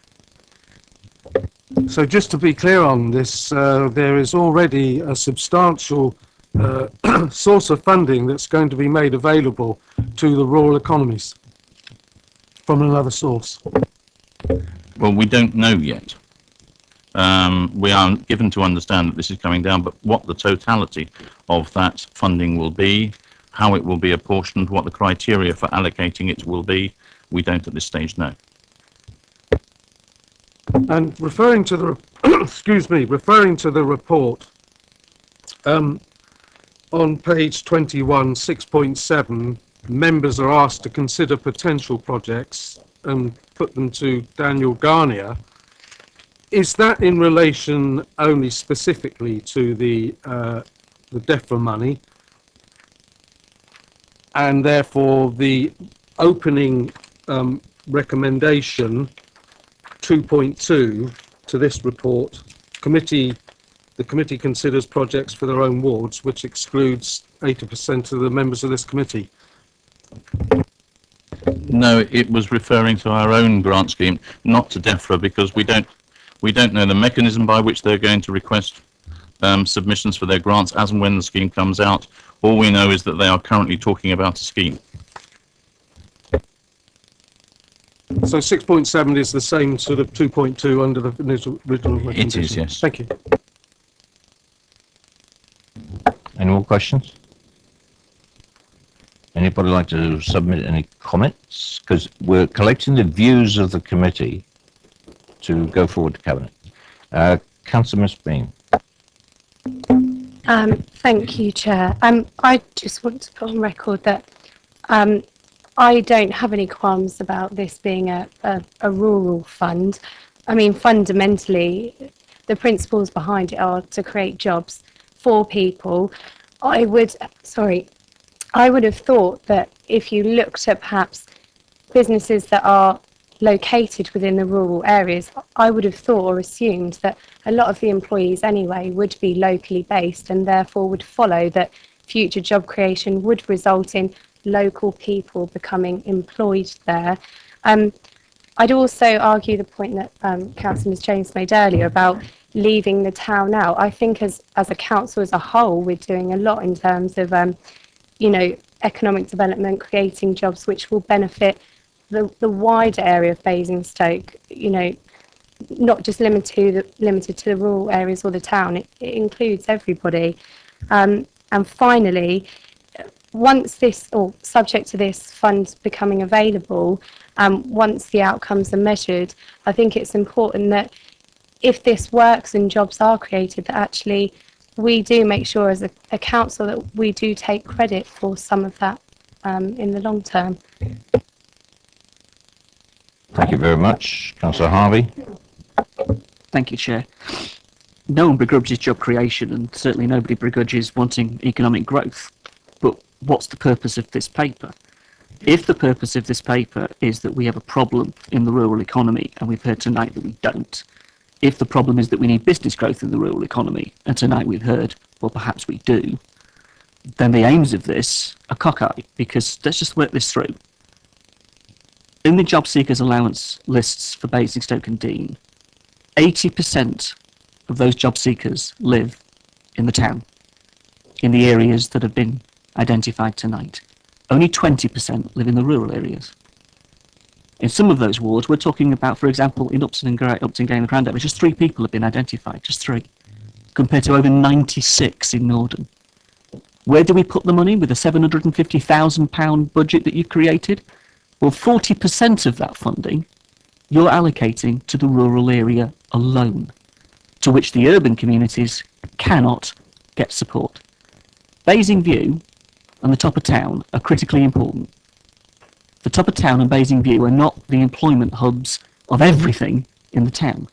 If anything, Hounds Mills, Danes they are far more larger, more important, crucial in terms of numbers than just the top of town, which is important, and just Basing View, which again is important. They all are. But the point being, they hit the be all and end all. And they aren't going to create the jobs in the way that we need to be for everybody that we're looking at if we're doing a truly global, a truly inclusive approach. So the problem I have with this is that it really is unfocused.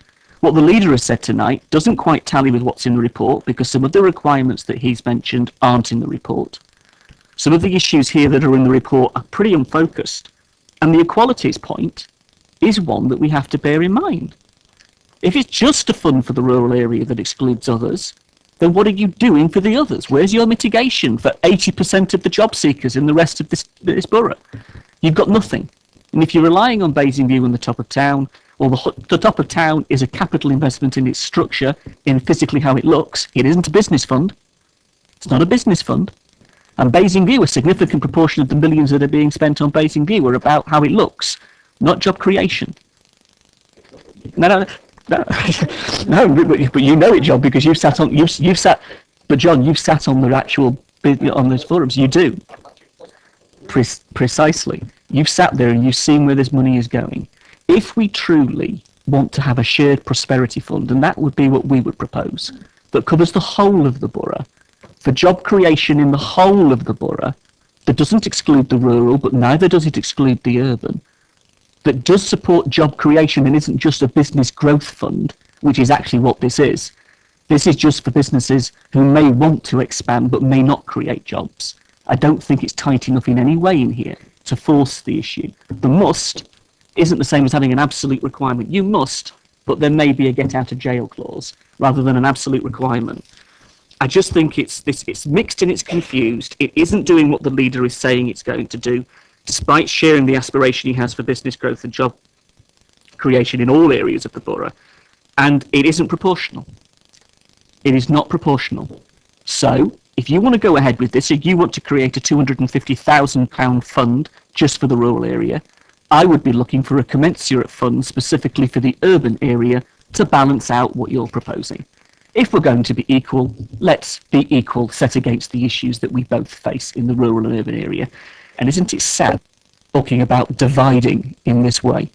That's just sad, actually. We don't need to do this division, rural and urban. For once, we should be talking about job creation across the whole, the urban understanding the rural's issues as much as the rural understanding the urban's issues. But you'd be surprised how many we actually just share, because there isn't a rural-urban divide really in that context.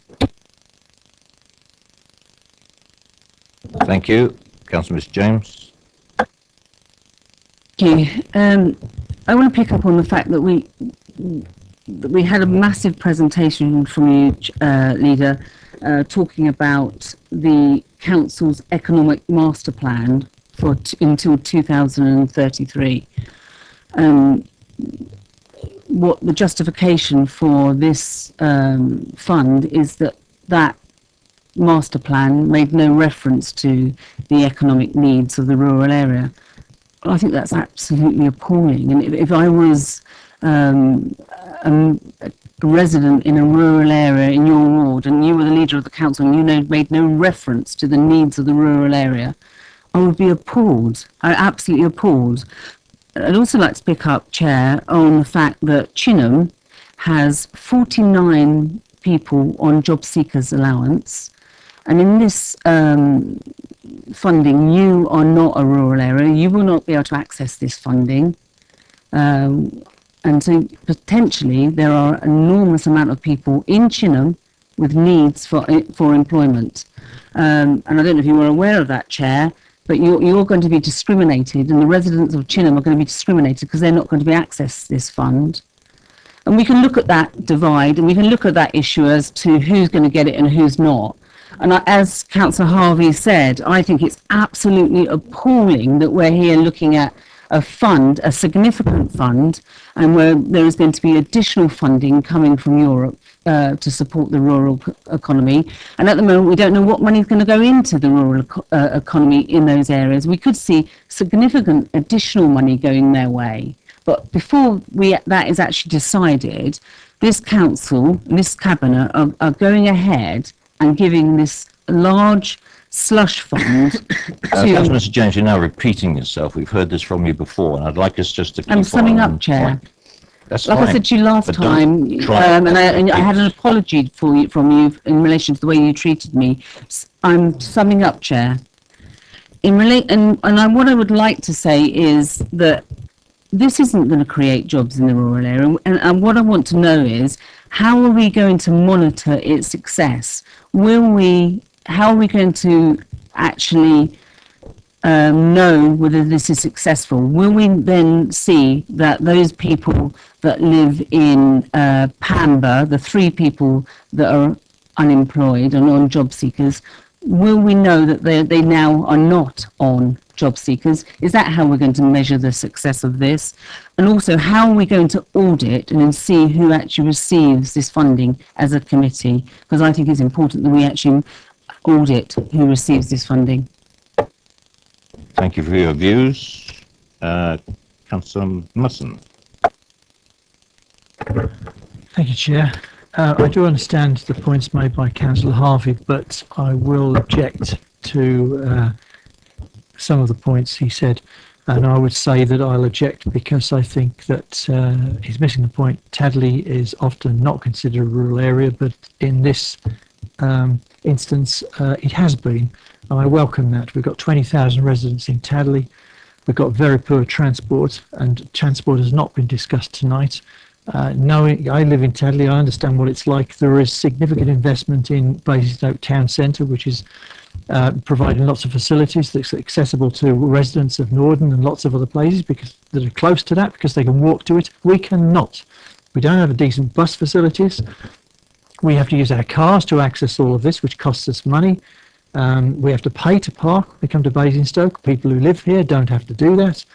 I can't find the email, but I had an email recently from a resident who said Tadley is dying. It's dying on its feet because there's a lack of investment because of things like the AWE stopping housing development. So I welcome this if it's going to help Tadley, because there's a damn lot little else is helping it, to be honest. Sorry for my annoyance, but you know, I hear what he's saying, but I will not accept it for Tadley. Thank you. Thank you, Councillor Musson. Councillor Parker. Chair, before I make my comments, I perhaps could receive the answer to my question from the officers.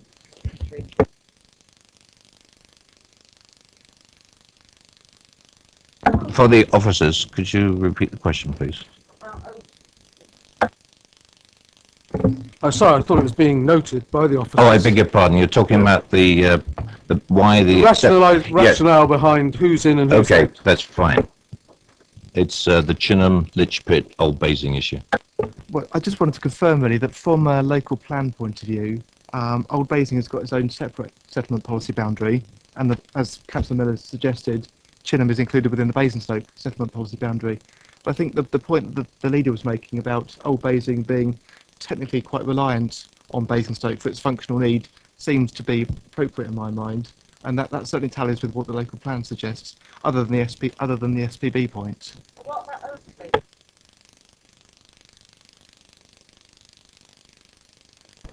Oakley's, in terms of the local plan, in terms of the local plan,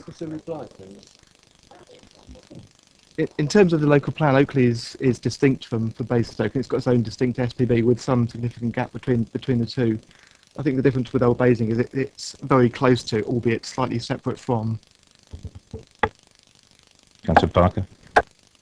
Sorry, Chair, there was a bit of background noise going on. Could I, before the officer disappears, can I just ask again, or make one point and then could I ask again on the initial question? What's the position in relation to Tadley in terms of the local being included as well? Because Tadley is part of the Loddon and Test Leader Programme. Why was Tadley included in the report? Okay, can I suggest the leader could answer that one? It's included because it's outside of the urban area of Basingstoke and is also included in the leader programme, and therefore it makes sense to keep the two side by side on that. But does Tadley not have its own settlement boundaries, as per one of the definitions of another area that was excluded? No, I think the question is what is connected to the town? Chinham certainly is part of the urban area. I think what and the planning officer was saying is that Basing, Old Basing, is traditionally connected to the town, so close. I live out that way, and you've got industry running right up to and including Old Basing. It's a question of what is connected to the main town. In that case, that's why those three elements of Basingstoke were included. Tadley is completely separate from Basingstoke. You know, it's at, what is it, 13 miles away, something like that. So it seems like 13 miles from where I live. But the point is, the town is an entity, and I think everything outside that entity, and Tadley being included because of the size of Tadley, what is it, 13,000? 20,000 people. But that's why it was included and mentioned specifically in the report. Am I right? Thank you. Could I just then ask the officer to reconfirm what his comment was about one part having its own separate settlement boundary? That's Old Basing has its own separate settlement policy boundary, albeit that the gap between that settlement policy boundary and the Basingstoke SPB is literally 100 yards or two. So functionally, you would consider them to be the same area.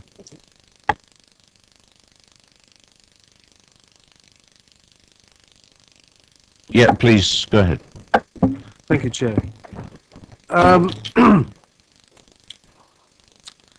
Certainly, support of rural jobs is very important, and I think there is an environmental plus to be had from doing that by taking jobs to the people rather than having the people travel to the jobs.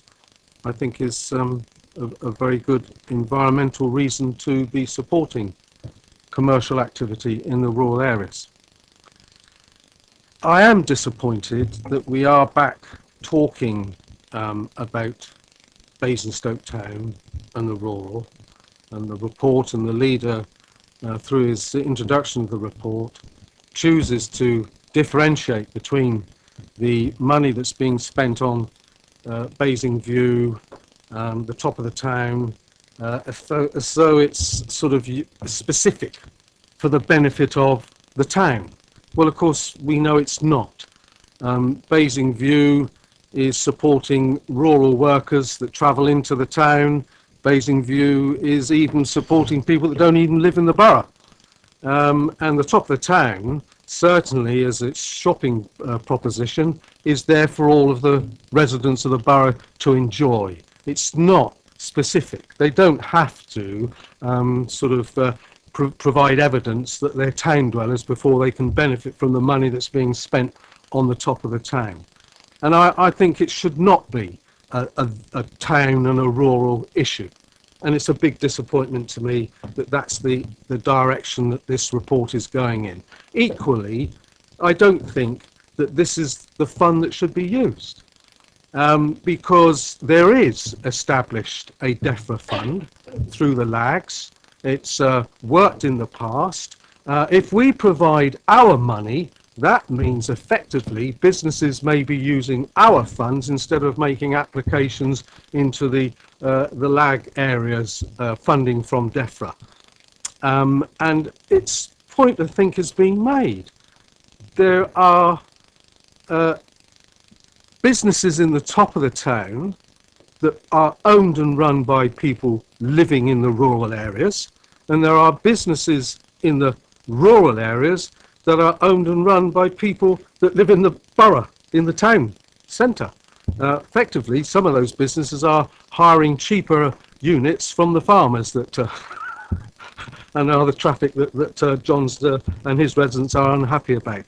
So I think this should be, as I think other members of this committee have made the case, this should be, if we're talking about supporting businesses, not just rural, we should be talking about a small business development grant scheme. And I would not, definitely do not support a specific rural fund from this local, from our, the capital budget. Yeah, and I'm also unhappy, thank you, John, I'm also unhappy to see here in 8.12, we could kick this thing off with an initial amount of money. If there's a further demand, it can go up by 50,000 on just a from a reserve by head of services, and then if we need further money, it could go up to 100,000 by just a portfolio holder report. Very dangerous, and certainly isn't, in my view, an acceptable way of using this council's reserves. Thank you very much. Anybody else?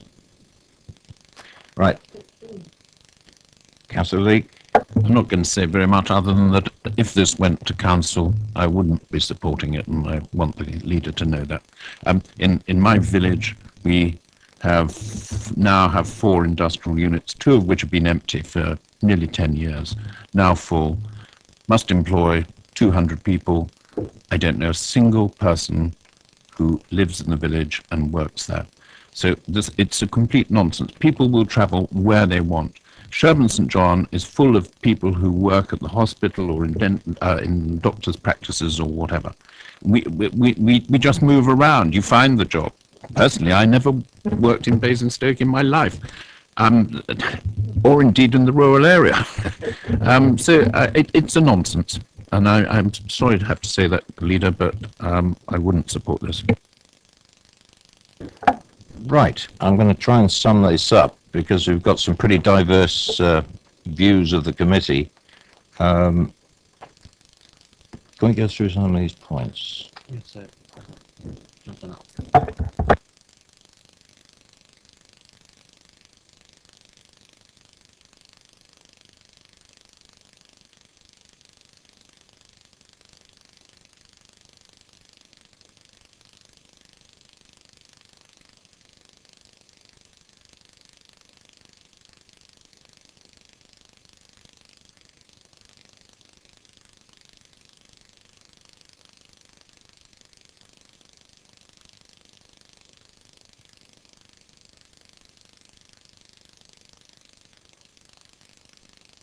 I think we've got two fairly clear views being expressed by this committee.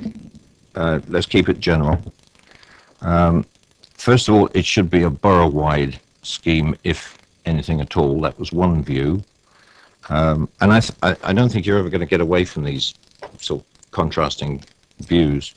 And the other one is that, yes, some people support the this rural economy fund for the reasons I think Councillor Musson made very clear. There are some areas outside of the town that may need something of a focus. I don't think Chinham does, because it's only 1% of my residents. No, I'm summing up. Thank you. So I'll come back to you in a minute. A general job creation scheme across the borough seems to be a way forward. Would I take that as a view of the committee? Would the committee agree with that? Small businesses, thank you. A small business job creation scheme. Yeah, across the borough. Would that sit much better with the committee? Okay, I'm going to take that as instead of. Make it across the borough. Even it out. I think that's what people are saying here. Let's even this out.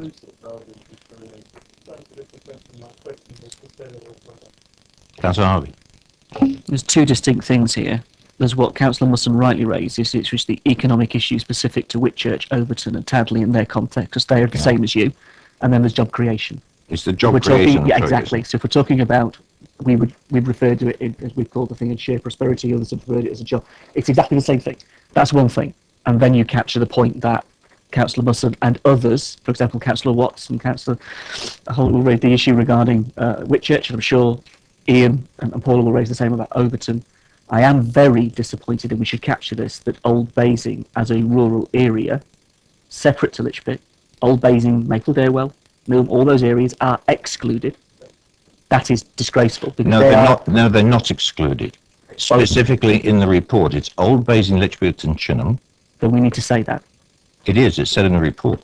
It's clearly Old Basing. Old Basing, where the Right, settlement policy boundary is concerned. Thank you. That's why the settlement policy boundaries were mentioned.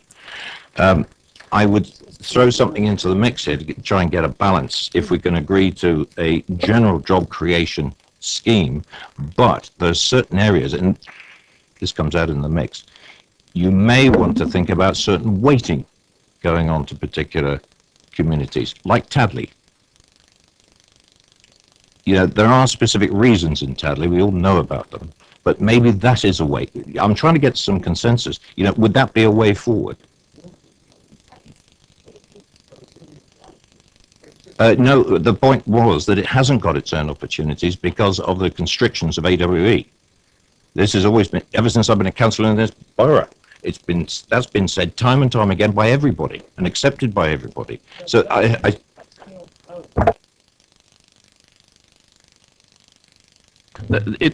It's the housing which isn't permitted in Tadley. There is lots of industrial development in Tadley because I see the cars going through my village as they go from Oakley to Tadley to work at Cleaver Park. Yeah, I'm familiar with Cleaver Park. I'm trying to get a balanced view here. If we go down into detail, we get lost. What I'm trying to do is get a general overview consensus that we can pass back to the leader from this committee about what our views are. The devil is in the detail, and the officer is listening as well. Councillor James. I think you're not going to get a consensus, Chair. The reality is I'd like my vote, like Councillor Leek, recorded that I don't support this paper. I cannot support it. And if you look at Tadley, and I do realise it has some problems, but if you look at it and you weight it against Popley, Tadley has 26 people on job seekers, whereas Popley has 92. So it has an issue, but if we start looking at one ward against another ward, or one rural community against an urban community, you can't compare. And I cannot support this paper, and I would like it recorded that I don't support this paper. That's fine, we can record it. What I'm trying to do is not trying to get you to support the paper. I'm trying to get a consensus of the committee of how to move this forward and not stop it in its tracks. Let's take this as a basis and move forward. And I suggested a general views a general job creation scheme at this kind of level across the borough. Thank you.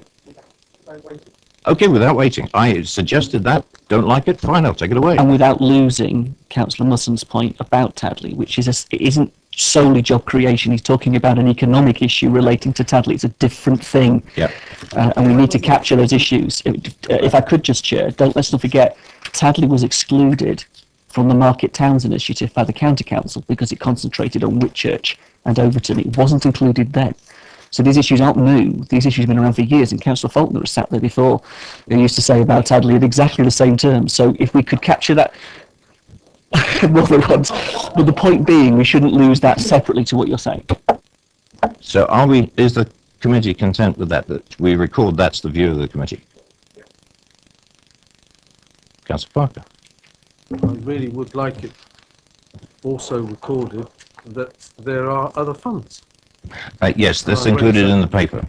That's No, recognised in the paper. It's not clear in the paper. No, because they don't have the information to put it in the paper.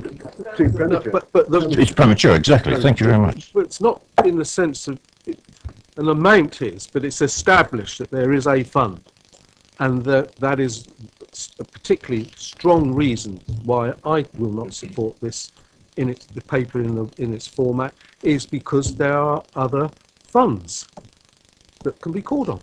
That's fine. We can reinforce that paragraph within the report. I think we can, unfortunately, yes, we can go along with some of the report, but there's other principles in here that need to be included, and one is that it's a general thing across the borough. Yes? I'm going to bring this to an end. We've got 2 more papers to get through tonight. Are you content with that? We'll record this. We'll see the minutes. Thank you very much. Thank you, Leader. Thank you very much.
Right. Well, there's stragglers coming back in a minute. Paper D. Councillor Raffel, you're going to give us an introduction? Yes, Chairman.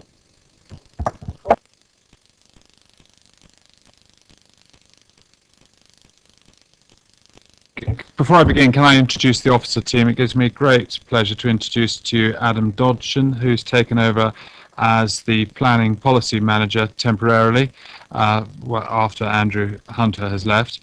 Mark Lambert is here and Alison Young is also here. You'll remember Alison assisted with SIL when it was last before this committee, and because this is effectively the counterpart paper dealing with section 106, therefore the same team with a different face is back again to assist you. They will deal with all technical questions, I emphasise. I will just perhaps give you a little hint as to what this is about for those of you who've read it but want to be just brought back up to speed. as you know, we dealt with SIL at the last meeting, and it's been through cabinet, it's on its way to full council, then it will go for consultation. This is the draft supplementary planning document that will give guidance to applicants on the planning obligations that will be sought when planning applications are considered, and it builds upon the principles for seeking planning obligations that are set out in the local plan. I'll just pause there for a moment and tell you the local plan reached the inspector today. Hooray, I hear you say. That's well, we have a pause. I think it's a digestive pause for a week or two, and then we'll see where we go.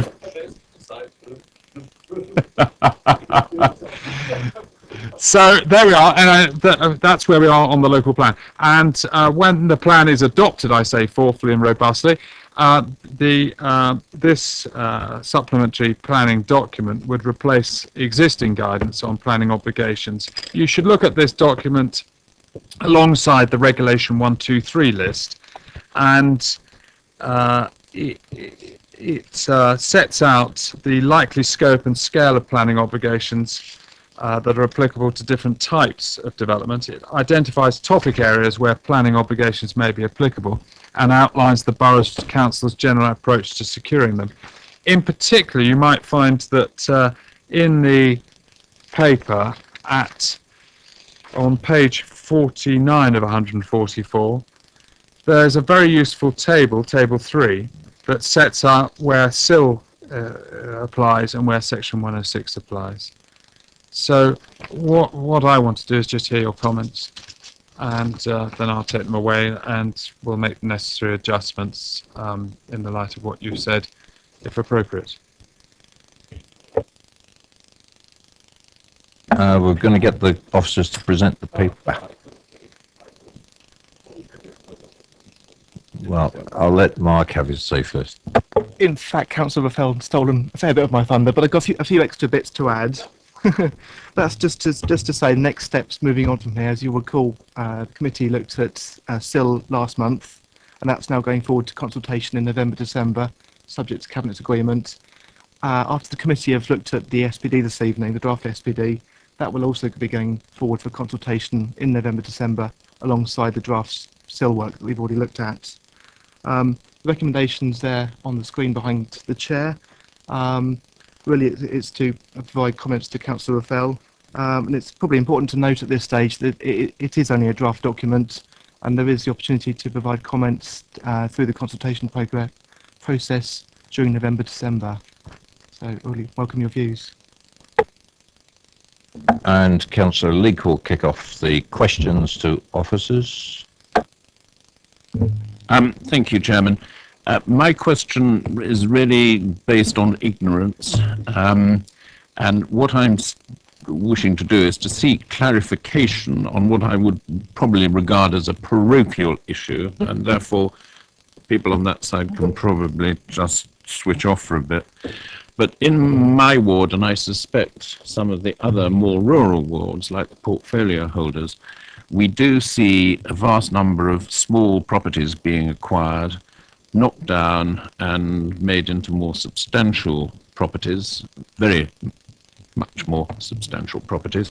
We also see conversion of old barns and other buildings to residential. And I suspect that also, not old barns, but other non-residential buildings in the town are also being converted. I've had a recent case where I thought that our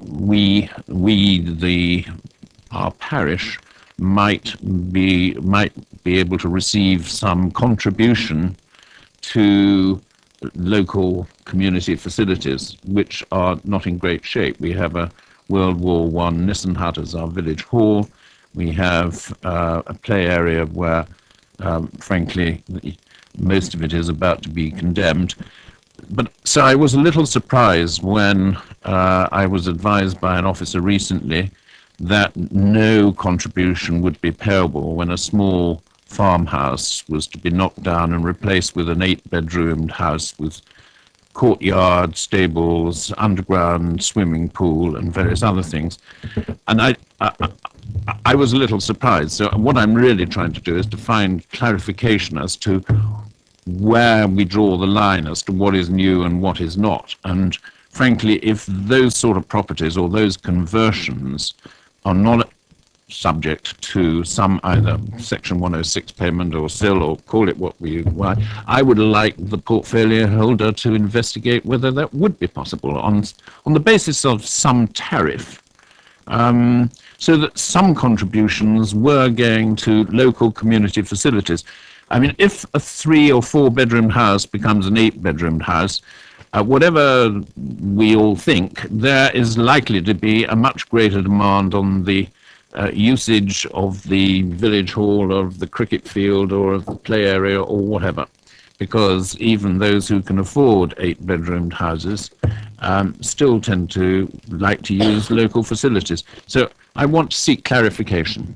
Thank you. I think that there are two ways that infrastructure can be funded from new development. There's obviously many other ways that are not related to development, but the two main ways from development are community infrastructure levy, which was the paper that was brought to this committee last month. And on community infrastructure levy, the regulations state that on non-residential development, you can charge the community infrastructure levy on any development that results in a net increase of 100 square metres floor space or more.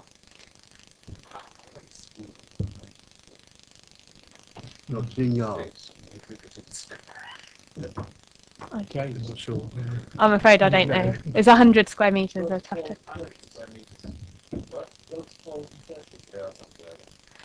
And in terms of resident, in at least in order for SIL to be chargeable. I'll come on to Section 106 in a minute. In terms of residential, it is an increase and 1 or more additional dwellings. So it has to be an increase in dwelling numbers.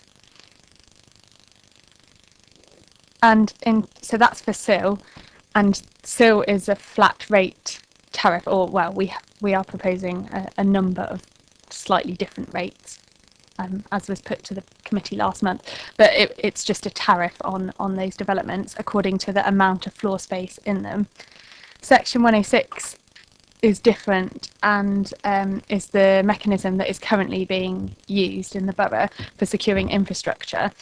And Section 106 agreements are linked to development, and the infrastructure that is sought through them is determined on a case-by-case basis. And we will still have Section 106 agreements even after SIL has been implemented. But things that will be sought through Section 106 must meet the regulations regarding Section 106, which means they must be necessary to make the development acceptable in planning terms, directly related to a development, and fairly and reasonably related in scale and kind to a development. Is that in the report? That's in last month's report. And if you look in the draft paper into chapter 3, you get very clear. It's on paragraph 3.2 on page 34. Paragraph 3.2 on page 34, that last bit's there.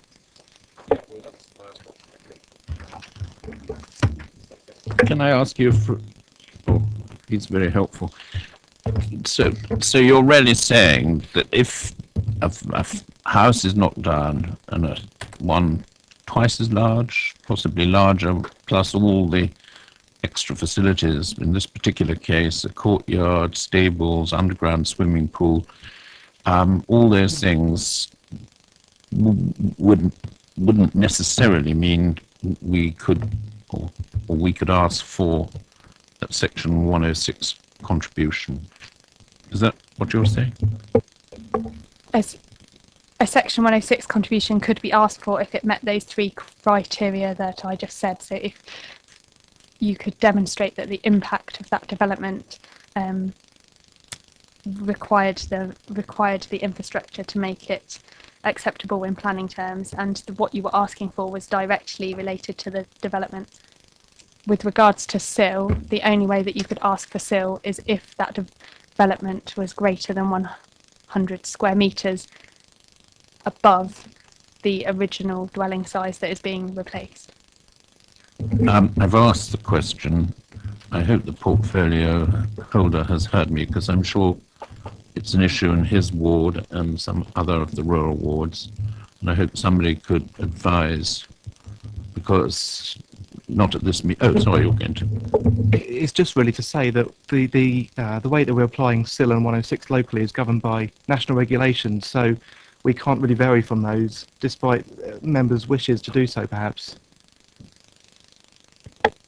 I'll write to the portfolio holder and suggest fairly and reasonably related in scale and kind to a development might include almost anything.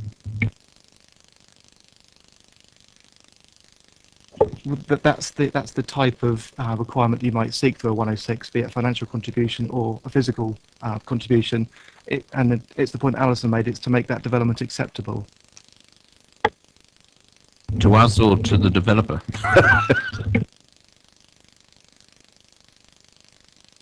I think it means the local planning authority, does it not? Yes, thank you. Councillor Parker. Could I seek some clarification on table 2, which is page 48 of 144?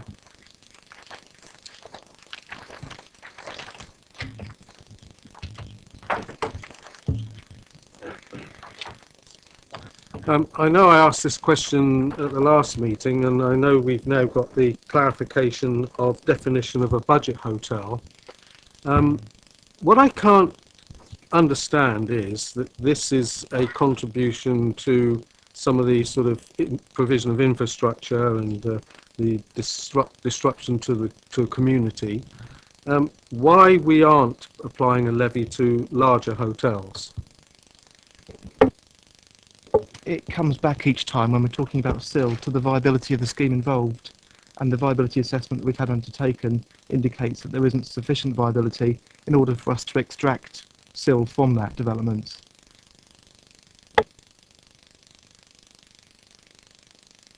So this is our calculation, or is this a calculation provided by some sort of government formula?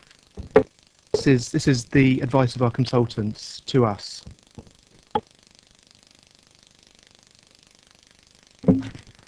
Could I ask if you could care to give me an indication of what would be all other types of development? Are we saying all other developments? Yes, that's what we are saying, yes.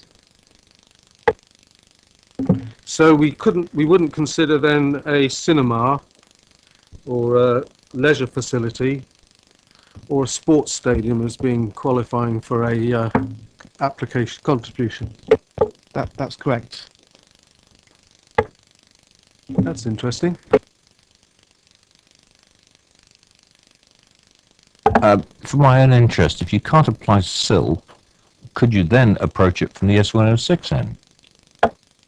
You could potentially, depending upon what the requirements are of that particular development and whether it meets those 3 tests that are described in the report. Okay. This is probably a good point to refer to the table that Councillor Fell initially referred to, Yeah. which lists the different types of infrastructure and where you can apply 106 and where you can apply SIL. And just to remind members, that was page 49 of the main paper. 49 and 444, yep. I found that most helpful because I asked the same question myself and then I read across and it made a bit of sense. Councillor Harvey. Thank you, Chair. I've got 2 questions relating to the paper. 4.8 regarding viability on page 53 of 144. What I wanted to explore here has been the issue that we've faced on numerous occasions with developers coming back. And one of the particular examples I want to give to express the concern and to express the issue relates to what's currently going on re Brook House. The developer has gone from a position of 40% to 20%, to nothing on affordable housing. They've gone from a position where they stated to our planning officers that the units would range in market price of anything between £97,000 and £140,000 in the original proposals that this council saw, to what they're now suggesting are £165,000 to £250,000. But they have gone from 40% affordable housing to 20% affordable housing to zero affordable housing. And here is £180,000 off-site contribution. So what I can't work out is whether that money would relate to 40%, 20%, or a different percentage. And if the market values and the value of the site has changed such that they're intending to make that much money from the units because the market situation has changed, then the way we're capturing viability, applying viability, and the way we're seeing come through is very worrying, particularly on that example because of the years that it spans. And it's not the only example. There's quite a lot of these around the borough. So I'm looking at 4.8 and I'm looking at what we're seeking to do here, and I'm also trying to understand actually what's going on with this particular example in train, because it's happening. I don't know whether the officers can help me with the generality, but I would ask Mark to go back with the specific as well, because what in the world are we doing as a planning authority by allowing a developer to get away with this in the first place? Where are the checks and balances in all of this? Where's the open book assessment in all of this? And where are our hurdles that are preventing this developer from doing this to us? Because it's disturbing if they aren't there. That's my first question, really. Sorry, Councillor, I'm going to find it quite tricky to comment on the detail. But I'd like you to take the specific away and come back to me with a very specific written answer, Mark, if you could. I can do that. But in terms of generality, that the policy, the SPD that's before you this evening, reflects the draft policy in the plan that's just been submitted, and obviously that policy itself has been through quite a long scrutiny process with members over the past couple of years or so, and really just to say the SPD is just expanding upon the process in a bit more detail. Quite why Brookhouse example is being cited of course. In that tank, can you help me then, in applying this and what you're proposing, and then applying what's gone in our local plan? Can you show me, can you just very simply talk me through how we stop a developer in that context? Coming back, we obviously had a permission, we obviously had a scenario that led to a planning approval, that led to 40%, that then led to 20%, that then led to nothing. But at the same time, the values that they were seeking to get out of that development increased dramatically, because as we know, the market has changed dramatically, and their land values, their profit, has gone through the roof in the context of this, particularly if you look at the two figures, because they are dramatically different. So can you just talk me through how we stop that? How do you capture that and prevent a developer, as it were, changing the goalposts after? How does it work? Can you help me understand that? Effectively, when an application is received and there is a suggestion that they are not going to achieve 40% affordable housing, then the Borough Council's normal approach is to say to the developer, well, we need to see evidence of that through a viability assessment.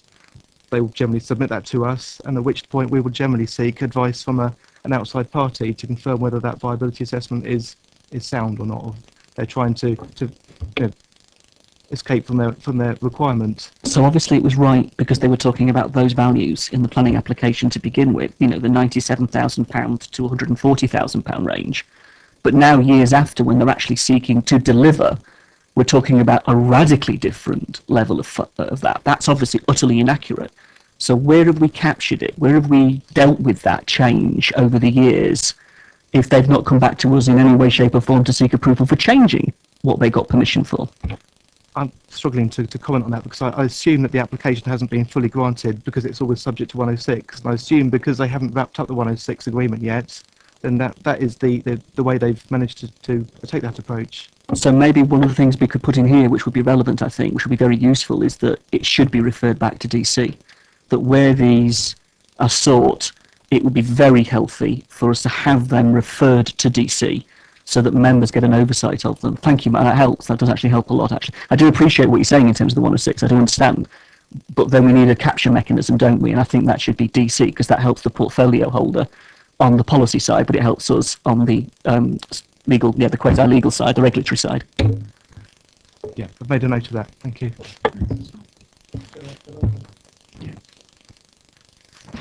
very quickly because That's all. a bit down the hole now. Ward members are involved in the, get copy of some of the discussion and debate in relation to that. Okay, Second question, if that's all right, Chair. go. Can I refer to 451 on 61 of 144 and then refer back to what we've just identified as well with John's question regarding section 106? The Razors Farm example is something I wanted to raise here, and I am very worried about what's going on here, and I want to explore this, and I think this is a matter for other places as well. We have a situation where the section 106 that was agreed specifically for that development that went through at the appeal resulted in somebody standing up and saying, we will take £250,000 of section 106 monies and have that on Down Grange.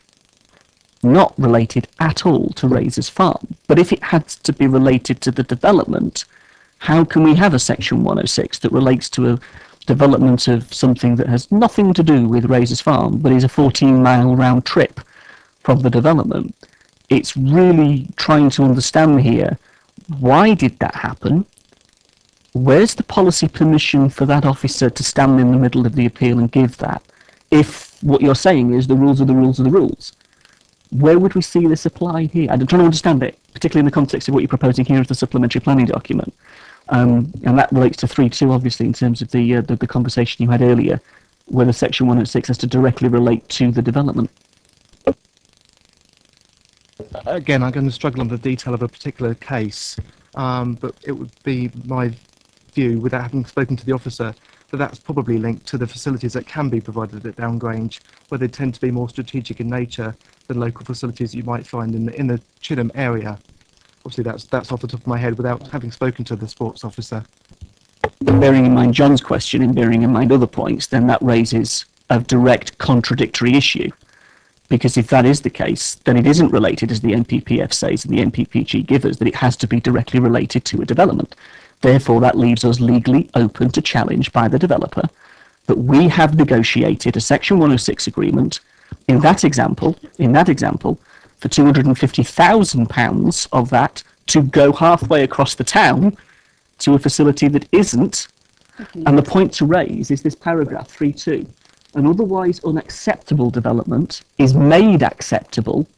Now, did that money make that development acceptable? In which case, the point that this SPD raises questions, the wording of the SPD raises questions of how are we implementing this?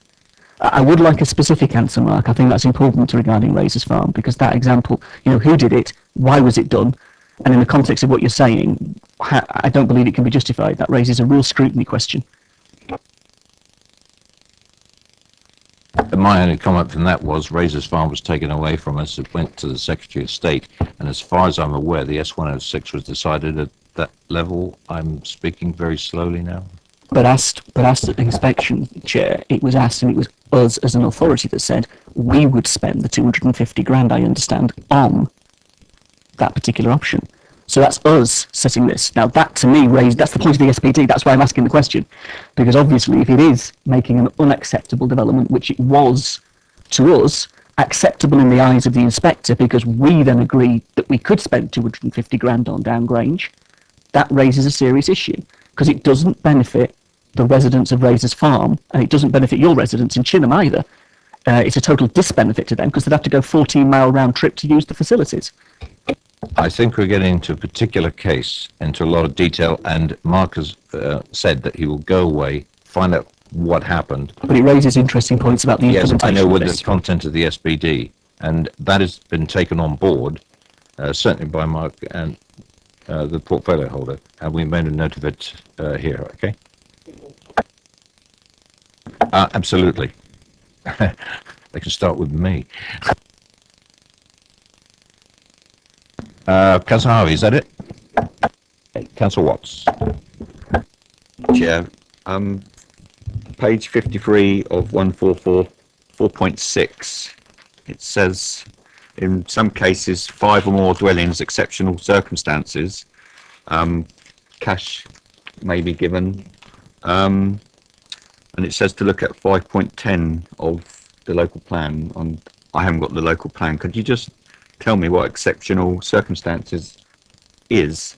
because Councillor Harvey's brought a case to this committee tonight.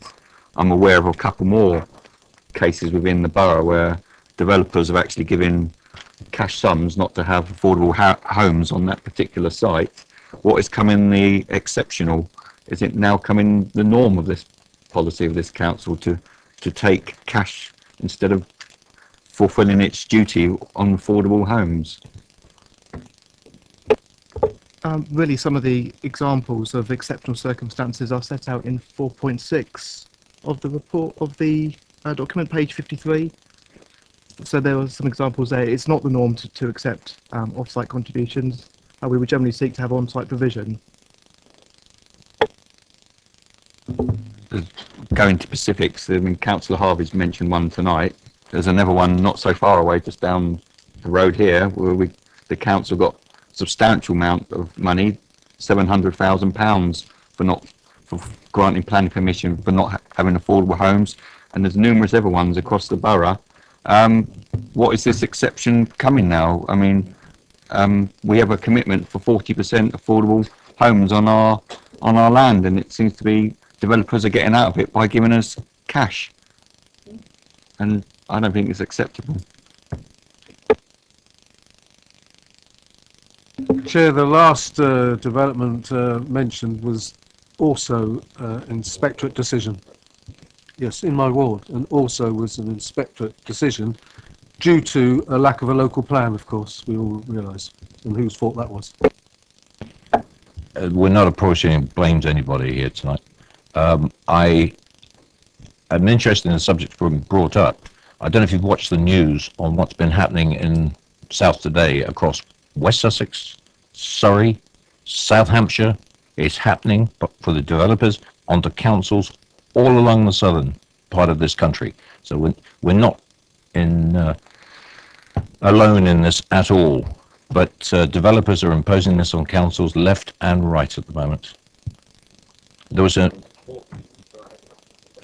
okay, I think it needs to be reflected if it's possible in the SPD. Again, we've taken note of this. And I don't know what's been going on behind the scenes.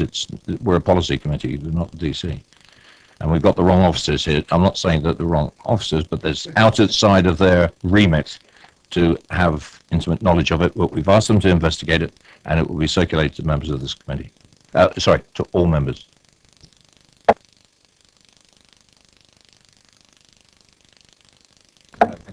Okay. Councillor Mr. James.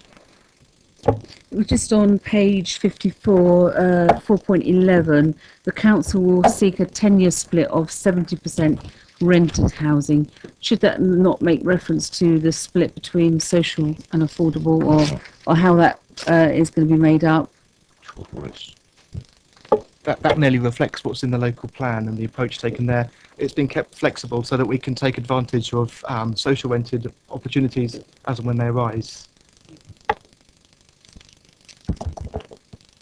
Anybody else? The reason I'm hesitating, Councillor Parker, you've had Councillor Leake, then Councillor Parker.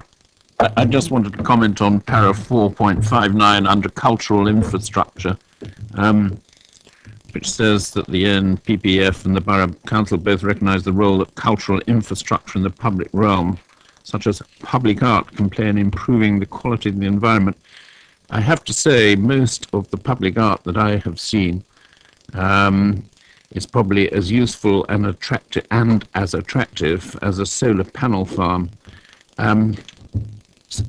I do hope, if we are going to take people's money for public art, that we actually have something that we can admire and enjoy, and not the rubbish that one sees generally in this country. Let's learn a few lessons from the Continentals and have something decent. Thank you. Your comment is noted. To a degree, I sympathise with the comment. Councillor Parker. Thank you, Chair. I just wanted to turn to the question of transport, which is starts just at the bottom of page 68. The infrastructure to be funded. And I note that there are large schemes mentioned here, but the only reference to cycling is improving cycling parking. And I would have thought that we're all acknowledging the poor and inadequate cycle path facility that's been developed in this, certainly in the town, and if not, probably I would imagine I could say borough-wide, where we have probably 1,000 yards of a cycle path starting and then suddenly coming to a grinding halt when there wasn't the sort of either ran out of the grant money or the sort of engineering was just too difficult for it to be continued. And I do think that I don't know who decides this, but I rather think that there's a good case to be made for some of these monies to be going towards what everyone I would think is desirable to assisting the increased option of cycle transport. Not just parking them, you've got to get somewhere to park them first.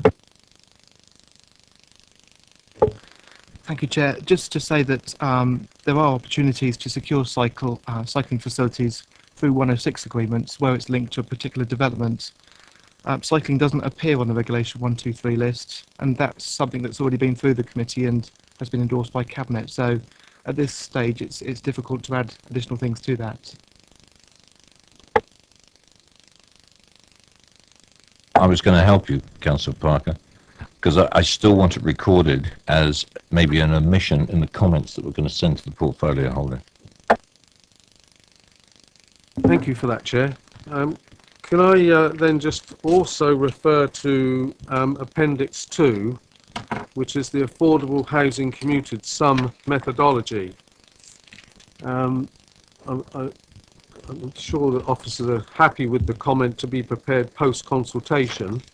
Can it just be noted that that's the point, we don't have it when we're considering this paper? Are you happy with that, or do you want to make a comment? Only to say that we're working it up with colleagues in housing, and the key point of the calculator is to ensure equivalence of value, as if an equivalent value as if on-site provision was provided, and that's in accordance with the regulations. But we can't take a view because we don't know it. Well, my question is, are you constrained by the are we constrained as a borough by the regulations? Well, we are really, but effectively all this is a calculator that you'll be able to put site details into, out of which will come a figure, which will be the required contribution that will need to be made to the borough council to provide affordable housing off-site. So we should get the same level of benefit. Just that what isn't explained here is the actual process for using the calculator. Can I just suggest then, Chair, rather than the comment that we've got on the paper, there should be better explanation, and we wouldn't have to ask the question. Can you provide that?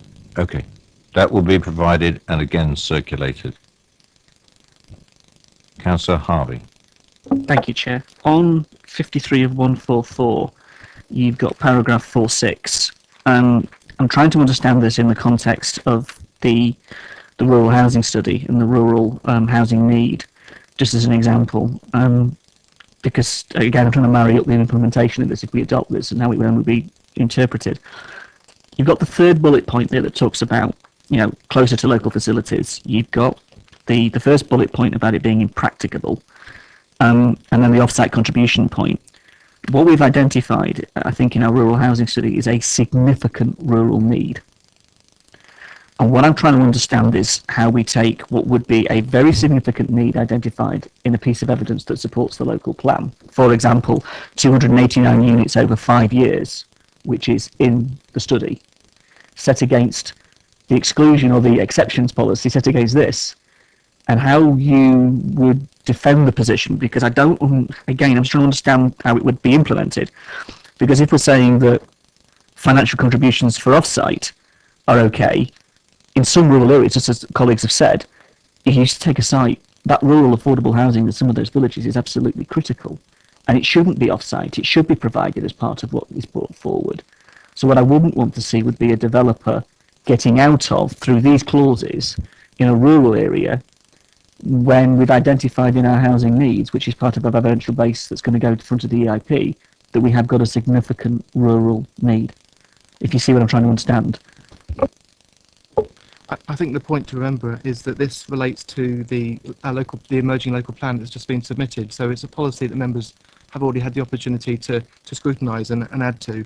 And the other point is that exceptional circumstances will only be accepted where they're acceptable to this council. One of the things we discussed when we went through this part of the policy was the bonkers situation that goes on in villages where someone wants to put 2 houses in and the village think that's great, but the policy meant that some of the houses had to be made very small into affordable little houses that weren't the right place to put them. No one wanted them there in the village, and it resulted in objections to the scheme in the principle. And this allows the developer to do what they want to do, the village to get what it wants, and to consider where it actually wants to put the affordable housing. One has to remember that in villages, everything is very small sometimes, and when it gets small, it has to be done on a case-by-case basis. So it's not trying to avoid the responsibilities. And indeed, the examples that I have in mind and others may have in mind are where villages turn around and say, well, hold on, look at CN2, we've done that, so why are we being forced to do this on top when we've actually done our chunk for our generation in our particular village? And that's how villagers look at it. They often say, you know, this field's been given over, 10 new homes have been, affordable homes have been put in there. That's their bit for that generation. So it's difficult to perhaps reduce it down to that very small level and come up with a consistent principle. That's why there's flexibility. I understand that. I hear that, Mark, because in the debate we had, I mean, we talked about it, didn't we, in terms of those particular examples, but it's also a case of saying, I think, you know, the money should stay in the area. It shouldn't go to the other side of the borough. And I think in the context of that as well, if you're talking about this, it's in some cases of 5 or more dwellings. And that's the bit that kind of just made me think, you know, this is not saying the 2s and the 3s of this world. This is saying 5 or more dwellings. Now, I'm just using the rural example as one. We can equally apply, I think, in the urban area in many examples. You know, we've got bits where we say we've done enough for our generation. You know, 750 units in Northern is one example. I'm sure Stuart and others got examples in the town as well where we've done significant development. I guess I'm just thinking in 4.6, it says in some cases of 5 or more dwellings.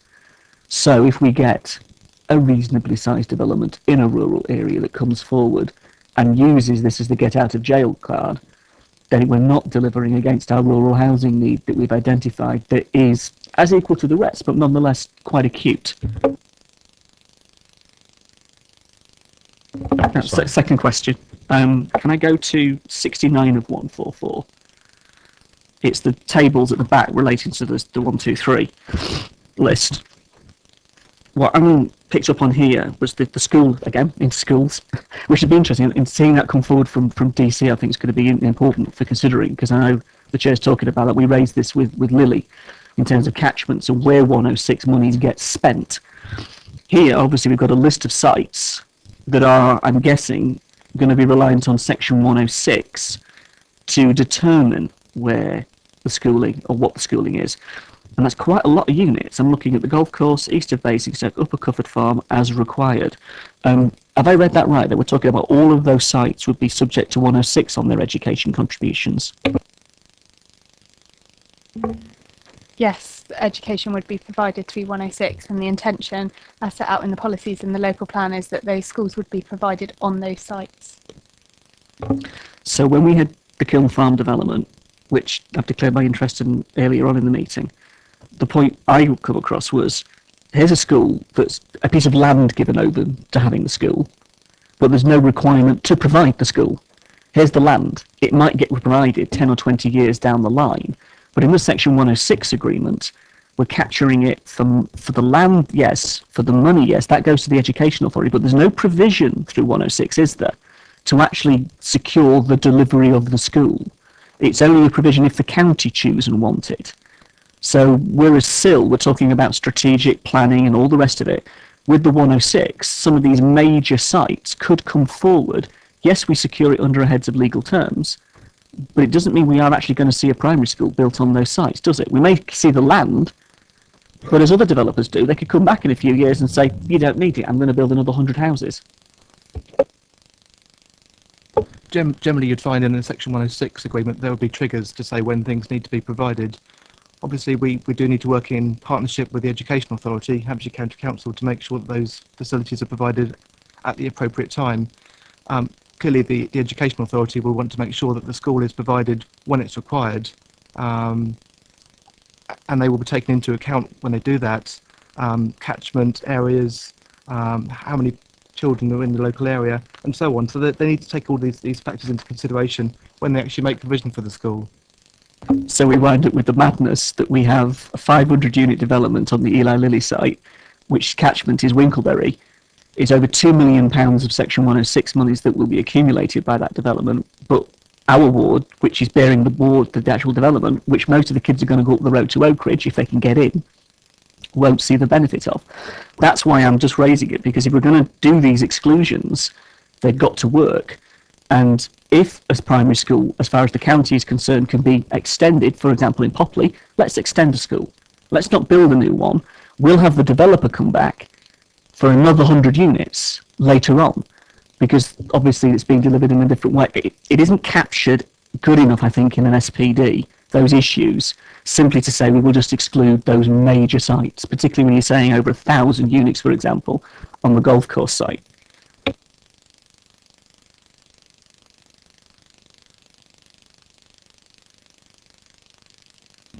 Yes, and I think we can, as Mark said, you can tie the provision of a school in the Section 106 agreement, and perhaps we could make that clearer in the planning obligations SPD. Forgive me, just to be absolutely clear on this, do you remember Rooksdown when we said we'd have at the 199th house we'd get X? Well, we never did, because they went to 199 and never provided X. That's the point. The triggers in the Section 106 heads of terms need to be really thought through in relation to that. So I do appreciate what you're saying, but I'd like you to really try and capture it. My final question, Chair, relates to the Appendix 2 piece. That calculator can be very different in different authorities and can lead to very different conclusions. For example, phasing delivery, or doing a way of doing the actual affordable housing that changes on the basis of the land values and so on. That calculator can be a different thing and a different beast in different authorities, as different from inner city London as it is from a rural ward. So could I ask, picking up Stuart's point that I agree with, I'd really like to see that. I'd like to understand it rather than just seeing it on the paper tonight and it goes off. And I really think we should see it, because it could have huge implications for the delivery of affordable housing. We'll provide details of how the calculator will work in practice, but just to say that all the inputs into the calculator are based on local characteristics and values that are relevant to Basingstoke and Dean. So it will provide a figure that ultimately is relevant to us when it's used in practice. And that's the bit I want to look at, because that local element is so significant to how this thing works. I think most of us would be very happy to have a look at that. I've got a couple of questions of my own. Being a bit parochial, again, raising a very old chestnut on page 69 of 144. Are these examples of what could be funded through SIL on the draft regulation 123 list? That's the first part of my question, then I want to go to a bit of detail. Those are the things that we're intending will be funded through SIL. Excuse my chuckling over the Chinham railway station. That's been on the books of this council for I believe over 25 years. I also understand from people who know much more about the railway system from here to Reading than I do, that it's an impossible task to put the Chinham railway station in, because the capacity on the line is a single line, just will not accommodate the railway station. Yeah, because if you're going to put something like that down, the one thing we need to prove that point, and I'm being anecdotal here, is a feasibility study from British Rail to put this to bed once and for all. It appears in our paperwork, has been appearing in our paperwork for decades. And I'm afraid that any credibility of having that provided has gone out the window. I wasn't going to comment on the specifics of Chinham Station, but just to say, on page 68, just looking at the fifth paragraph down, it says the inclusion of a project or type of infrastructure on the list does not indicate a commitment to actually provide it. It's just that when SIL money is available and we feel that that's our priority, then we may have the opportunity to take that forward. Really, the purpose of having things on the SIL 123 list is to ensure that we don't double dip with 106 agreements. So it's to provide that clarity. So therefore, in going forwards, we'll no longer be able to take 106 contributions for that particular project. That's not without going into detail on Chinham Station itself, though. It's just the credibility of having it in there is questionable. Any other questions to portfolio officers? Very quickly, because we've got rather a big paper coming up. It was just a quick comment, Chair. I applaud the detailed provision for green open spaces for new developments. But pity we can't keep the ones that we've already got. So do I like that. Now, nothing more from the committee. We go back to our role on this one tonight is to the noted, and we've captured various views. If we quickly go through these. Right. Mark, I normally go through and pick some of these up on a general basis, but you've accepted some tasks from the committee. Are you quite happy to take those? We've identified which ones they were to circulate to A, the committee, and B, all members. And of course to the portfolio holder. The public art point that was made about that.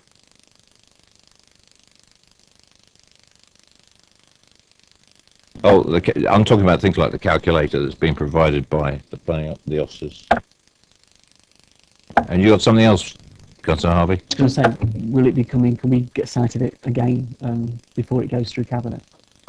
I will ask the portfolio holder. No, it's not going to cabinet, it's going to consultation. This goes to public consultation. So there's a whole iterative process to be gone through yet.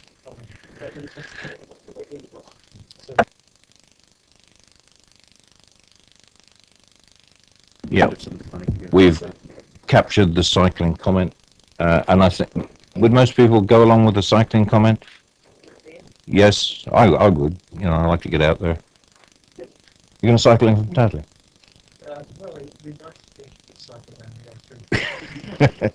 Yeah. I'll mention that to your ward colleague, Councillor.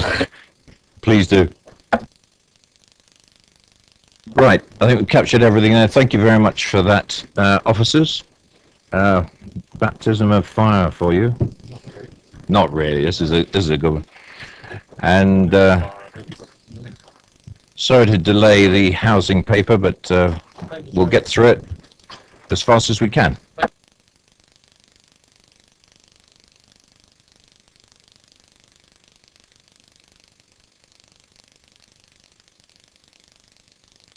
Can I just raise with you? You've got this paper. You've then got the supporting people paper. You've then got the work programme to get through.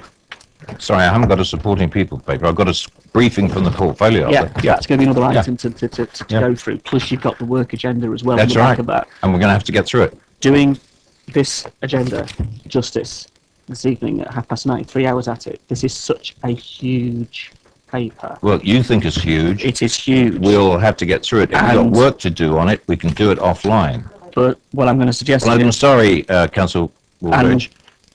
Can I just raise what was the reason why I'm suggesting it, that we actually defer this particular paper, is because the committee agreed in its previous incarnation that a further workshop would be organised to enable them to have an opportunity to shape the recommendations before the final report came back to the committee. Sorry, which paper are you referring to? That's the minutes of the last time this paper was presented to a committee, which was... On which subject? Sorry, you the Housing Environment Committee had scrutiny on the 21st of November. Which paper are we talking about? Paper E, the housing allocations paper, the next one.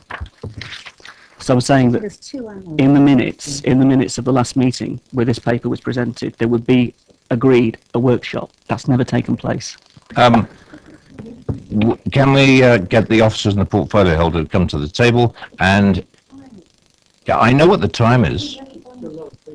Standing, if you read the Constitution, standing orders do not exist anymore. You agreed, everybody, this council by assent agreed the Constitution.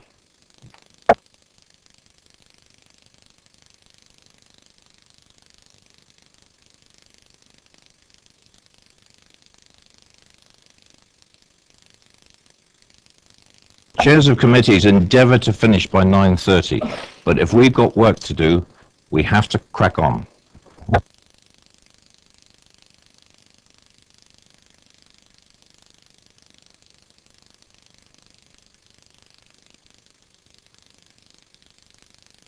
If you'd like to have a discussion with me afterwards, Councillor Waldridge, quite happy to explain it to you.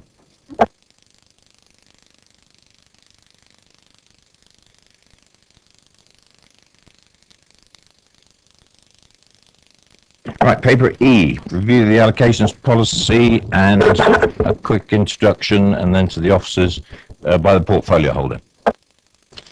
Thank you, Chair. I will keep it very brief because obviously it has been a very long evening and we've still got a little way to go, so apologies for that. Answering Councillor Harvey's point, there was a workshop following the H&E last November. So the minute was fulfilled because there was a workshop following that. Right, back to the introduction. Basically, the policy in front of you all is a result of very long and very in-depth work from our officers, coordinating input from members, from partners, from service users and residents. It includes views from the public survey, which went out, which received over 400 comments, which was a very extensive survey from residents and from service users. We've had member engagement, including the report to H&E, which was referred to earlier, and 2 member workshops as well. The driving motivation of the paper has been the improvement of the allocation system to one which is simpler, fairer, provides homes for those most in need, and includes a local connection. And all of these points were flagged up very strongly in the survey, which was completed by our residents. Alongside of this, we also now have the new housing options online website, which is offering information and support on housing options to our residents as well. And of course, that's accessible 24 hours a day. So what we're looking for, obviously, members, is for you to look at this paper, to look at the recommendation, which the chairman has there. And then the report will go back to Cabinet in December. And if we can get it to Cabinet in December, we can then, all things being equal, have the allocations policy, the new allocations policy in place during this civic year, which is the aim. So if I hand over to officers now. Just to confirm the date of the workshop, it was the 10th of March, and there was that, in fact, followed a workshop that preceded the November committee. So there have been 2 workshops. There's been a significant amount of dialogue with various stakeholders and partners, and obviously, as Councillor Reid has alluded to, the much emphasis has been placed on the results of the consultation, the outcome from the consultation, but also taking as quite a guiding framework the code of guidance that was issued right in the middle of all this work, and a consultation which resulted in that final piece of statutory guidance. Hence the proposals that in front of you this evening in terms of the progress so far, in readiness for the report to progress to Cabinet in December. Is that all you have? Yep, okay. We've all read the paper. Questions to officers, please. Councillor Parker. Just as a quickie to get started, it's just to seek clarification. On page 85, paragraph 3.5, the second spot mentions capital in excess of £16,000, and on sorry. savings. No. Further into the paper, and I just, oh yeah, sorry. Further in the paper on page 125, on the draft revised, it says less than 16,000, and I assume that's not correct. I think that should be more. That's paragraph 5 on page 125. No. No? No, it's. I think it's a reverse situation. You will qualify to come onto the list if you have less. Therefore, you don't have more, and likewise with the income as well. Thank you. Okay. No, I had to read that twice as well.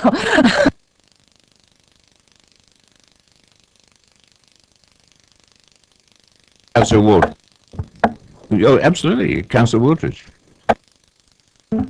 I can recall at the workshop that we had quite a lot of discussion about the savings issue, and I think from my memory that what was proposed or suggested was it was a sliding scale depending on the size of the household, because obviously a sort of a single person or a couple is, you know, savings of 30,000 is going to go as far as, say, a family of 6.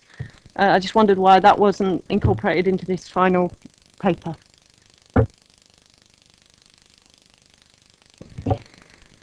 What the office has been doing, obviously, with this paper is incorporating views from members at H&E last November, incorporating views that were expressed during the workshops. We're also taking on board the views of residents expressed during the survey and the consultation that we've had also with providers. So it's been a balancing act of combining all those views to come up with something which actually applies, which works as policy, but hopefully reflects those views as well. And occasionally, of course, we've had opposing views that we've also had to balance as well. So just in terms of a technical tie-up, the tie-up was with the council tax and housing benefit capital sum, which doesn't vary according to household type, because the intention was to have a benchmark in there, but not to become so difficult to administer because household types could be so varied, and that was the view that determined why it's come to it. There won't be agreement on every aspect of what's in the policy, and that was one area where a line was drawn, and the benchmark for it was for 16,000 to tie up with the council tax benefit.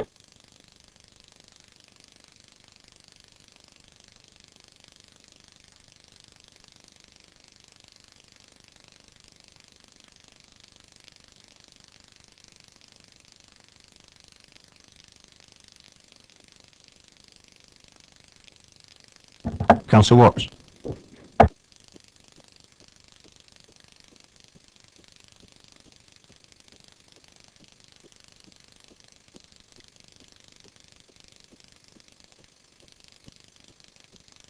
Use your microphone, please. It would help. We're supposed to listen to consultation, and we've ignored consultation in this particular aspect.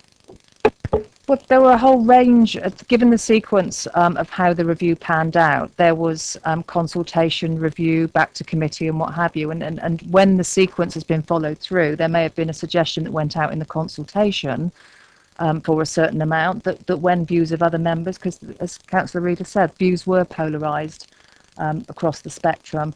And similarly, I think definitely the consultation in terms of local connection residents went out with 3 years as a minimum residence. Well, sequentially, Code of Guidance came along, and that's what determined why that came out at 2 years. So this has been an organic process that's been developed over quite a stretched period of time.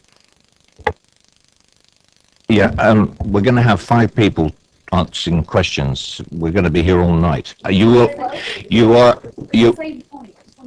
Yep, Councillor James, you have Councillor Parker before you, and if he wants to take that point up. But I've got to go in order here, otherwise we're going to have a free-for-all. Councillor Wardridge, is that you? That's finished? No, that's fine. Yeah, okay. In your own time, most certainly. When I come round to you. Because I've got Councillor Parker before you. Yes, thank you, Chair. It's just that trying to get a handle to this. The reference has been made to the consultation, the comprehensive 400 responses. And again, I will just have to be hoping I'm reading it right, because on page 104, this is where the aspect of applicants who have savings or assets is addressed from the consultation. And the figure of £30,000 is mentioned.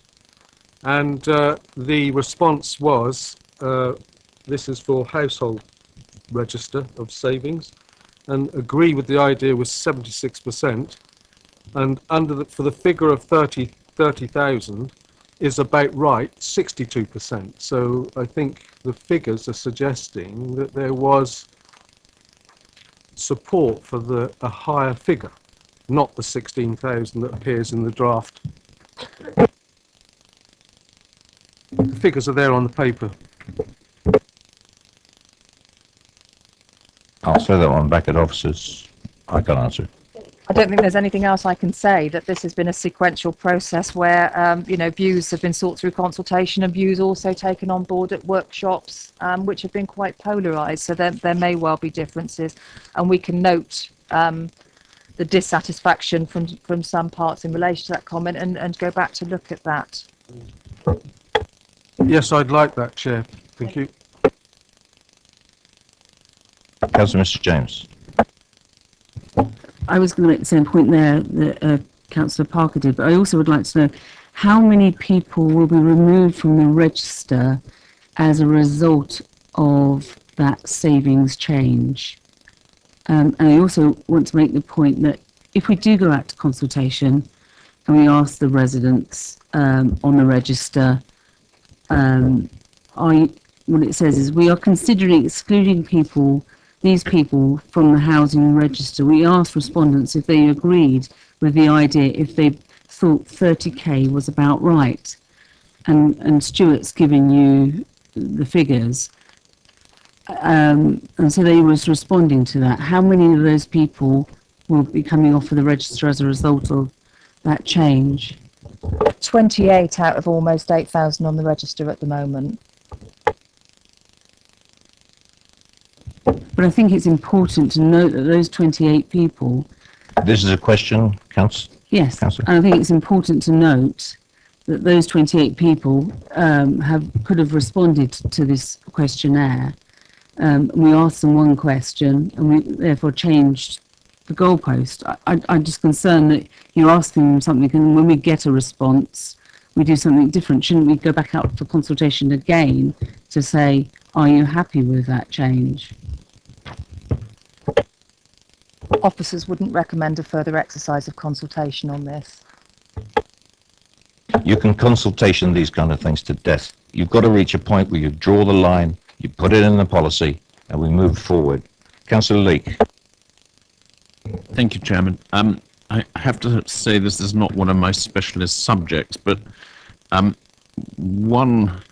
I may have misunderstood what the final proposal is, but it does seem to me that the level of income and or capital, which is the cut-off point, if you're above that, you should be able to buy if you want to. Because we shouldn't have a class of people who are neither eligible for an affordable house nor can buy a house. Otherwise, we've got a rather odd class of individual.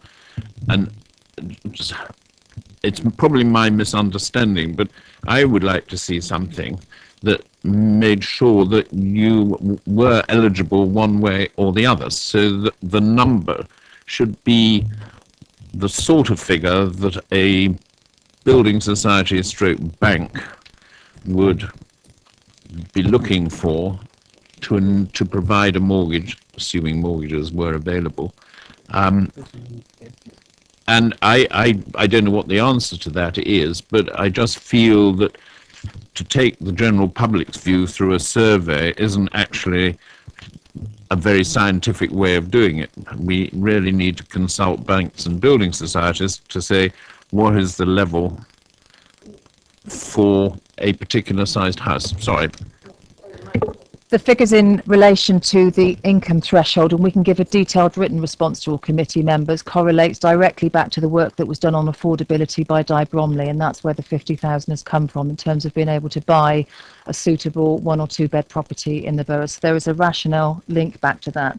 And as members can see from Appendix 2, there are 22 households on the register with an income in excess of £50,000, and my understanding anecdotally, I haven't got this for definite, is that they're in bands 4 and 5, so they're not in high levels of need on the housing register. So that the dialogue that we're having is around 22 households in terms of income and 28 households in terms of capital.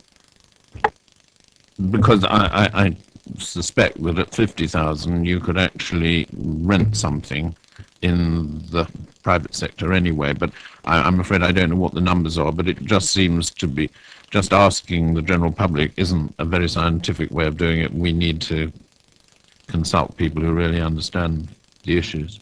Sorry. Yes, Councillor Parker, it's a question to officers. Yeah, well, yes, but, well, it was just to clarify here, Councillor Leake has just made a point in relation to how it should, the ceiling or the trigger should be established. My understanding is that this is a combination of consultation to the public and from workshop that was done with members. And there's no doubt in my mind that at the workshops, the point that was raised was in relation to a household that could have some capital, but there might not be the income. The recipient of some capital could have been made redundant, whilst they might be able to raise the deposit for a house under building society and lending criteria, they wouldn't be able to afford the mortgage. And that's why we were talking about a higher level rather than penalising somebody down to 60. Councillor Mrs. Reid. Thank you, Chair. Yes, as Kate has explained, it isn't just the workshop and it isn't just the survey, it's also the background work by officers, including Di, on affordability, and all that's gone together to put this forward. However, having said all that, we're perfectly happy to listen to members and take that away. The report has still got to go to Cabinet in December, and we can still look at what you're saying today and look at the report again in the light of that. I have to apologise to Councillor Tilbury, who's sitting very patiently out in the room. You have put your name down to speak tonight, Ian. Appropriate time for you to come up and have a chat? I should have asked him before. Yes, I have.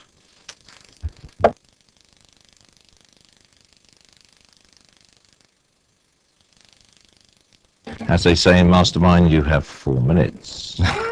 There's 4 minutes. Thank you, Chair. Yeah, I mean, yeah, I think a lot of these points will come out anyway, I expect, but I think it's come out, as John said, this isn't very scientific asking the public. I mean, and then using it as a basis for changing housing need. I mean, you've only got to look at the comments from the public on pages 108, 109.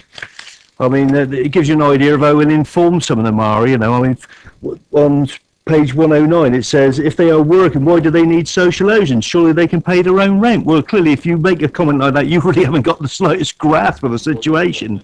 That's the trouble. And, you know, and so, on the other previous page, social housing was intended to assist the most vulnerable in society. Well, that may have been the case, but if you look at my ward or in Overton, I mean, when there were 1,200 houses, 600 have been built by the council. What does that tell you about the makeup of the village? We were all vulnerable? No, that wasn't why they were built in those days. It's a different thing altogether. But the problem is, you know, you'll probably get a good view of the public's opinion on things tonight from the Clacton by-election. Does that mean we should have a UKIP government tomorrow?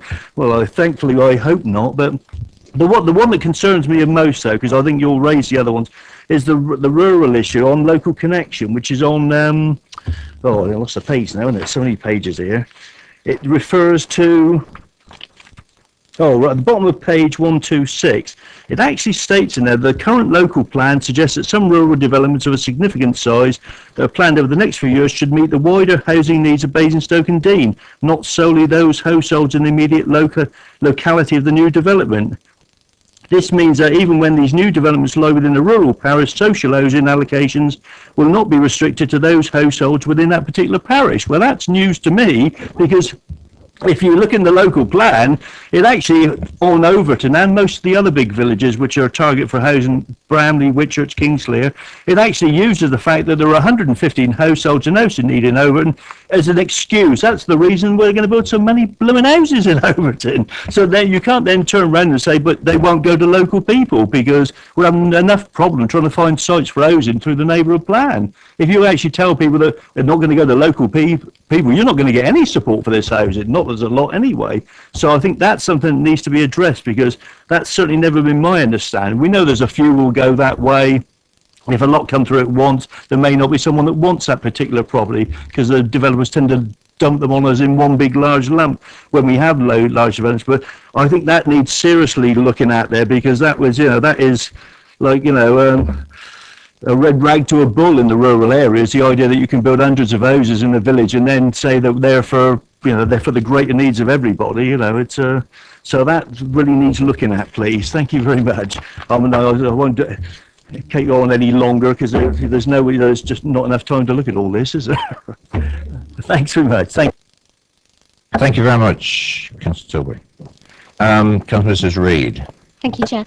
I'd like to thank Councillor Tilbury for his comments, but just to remind him that what we already said, we aren't basing the policy purely on the comments of the public. It's based on a whole piece of work which has been going on for some time, and I've given lists of the various people that we've consulted and so on. On the issue that you raised on the rural connection, I think what we're talking about here is not places like Whitchurch and Overton. We're talking about, if you like, the rural edges of Basingstoke town. So this will apply to areas such as Manydown. So where you've got Manydown and it's being built, for example, in the Oakley area, obviously the houses that are built there are not going to be simply for people who live in Oakley. And that's what the policy refers to, rather than places like Whitchurch.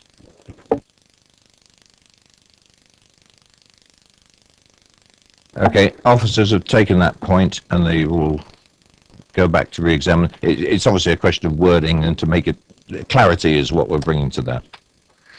Councillor Hussey. I'm looking to the officers for guidance. The results of the consultation with residents is clearly shown in the appendices, and we've got the figures of 30,000, etc. Then the answers that we're getting is, it's a whole piece of work, but we haven't got the statistical evidence from the other pieces of what in the paper. Can you point me? So, just reading the paper, I'm not accusing you of this, but it looks like somebody's pulled a rabbit out of a hat. Where's the 16 come from? Yeah. I'd rather, if we're going to put the figures in as evidence of the consultation, we should put the other figures in from the wider views, so that we can see if the balance that has been struck is one that we can support. Yeah.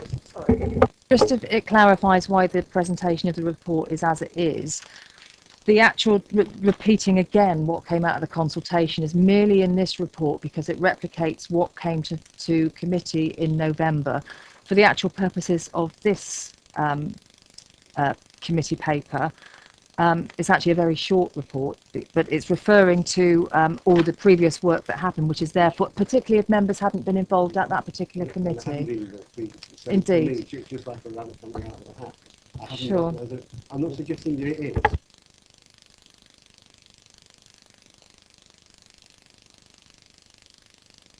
I can't do my own evaluation saying, yeah, that 16 seems reasonable. I just have to accept what's, so there's not much point in me reading the paper. I'll just accept what you're going to recommend. This subject has been going on now for how long? No. No. Is it 2 years? 2012. And in that time, the constitution of the committees changes, and that's one of the reasons. And so does the membership of this committee. That's exactly what I said. I'm not expected to read 2 years worth of papers to prepare for this evening, right? No, I don't think anybody is, but yeah, that's what the officers produce. And to reiterate again, this is a culmination of a lot of inputs. If we just wanted the workshop, we would just hold the workshop and put down the numbers coming out of the workshop. But what this consultation has done is get a broad spectrum of input if they hadn't done it, you'd be criticising the officers for not having done it. But the point is, they had to criticise what the officers No, have done. no, no, I'm just making about it- the information that I'm trying to make take a view on this evening is incomplete. I'm not suggesting the officers haven't done the work. They haven't given me evidence of it as a new member of this. I think that's a bit tricky, unless you want the last papers to read. There's no references to any other papers that I could look up. There's nothing.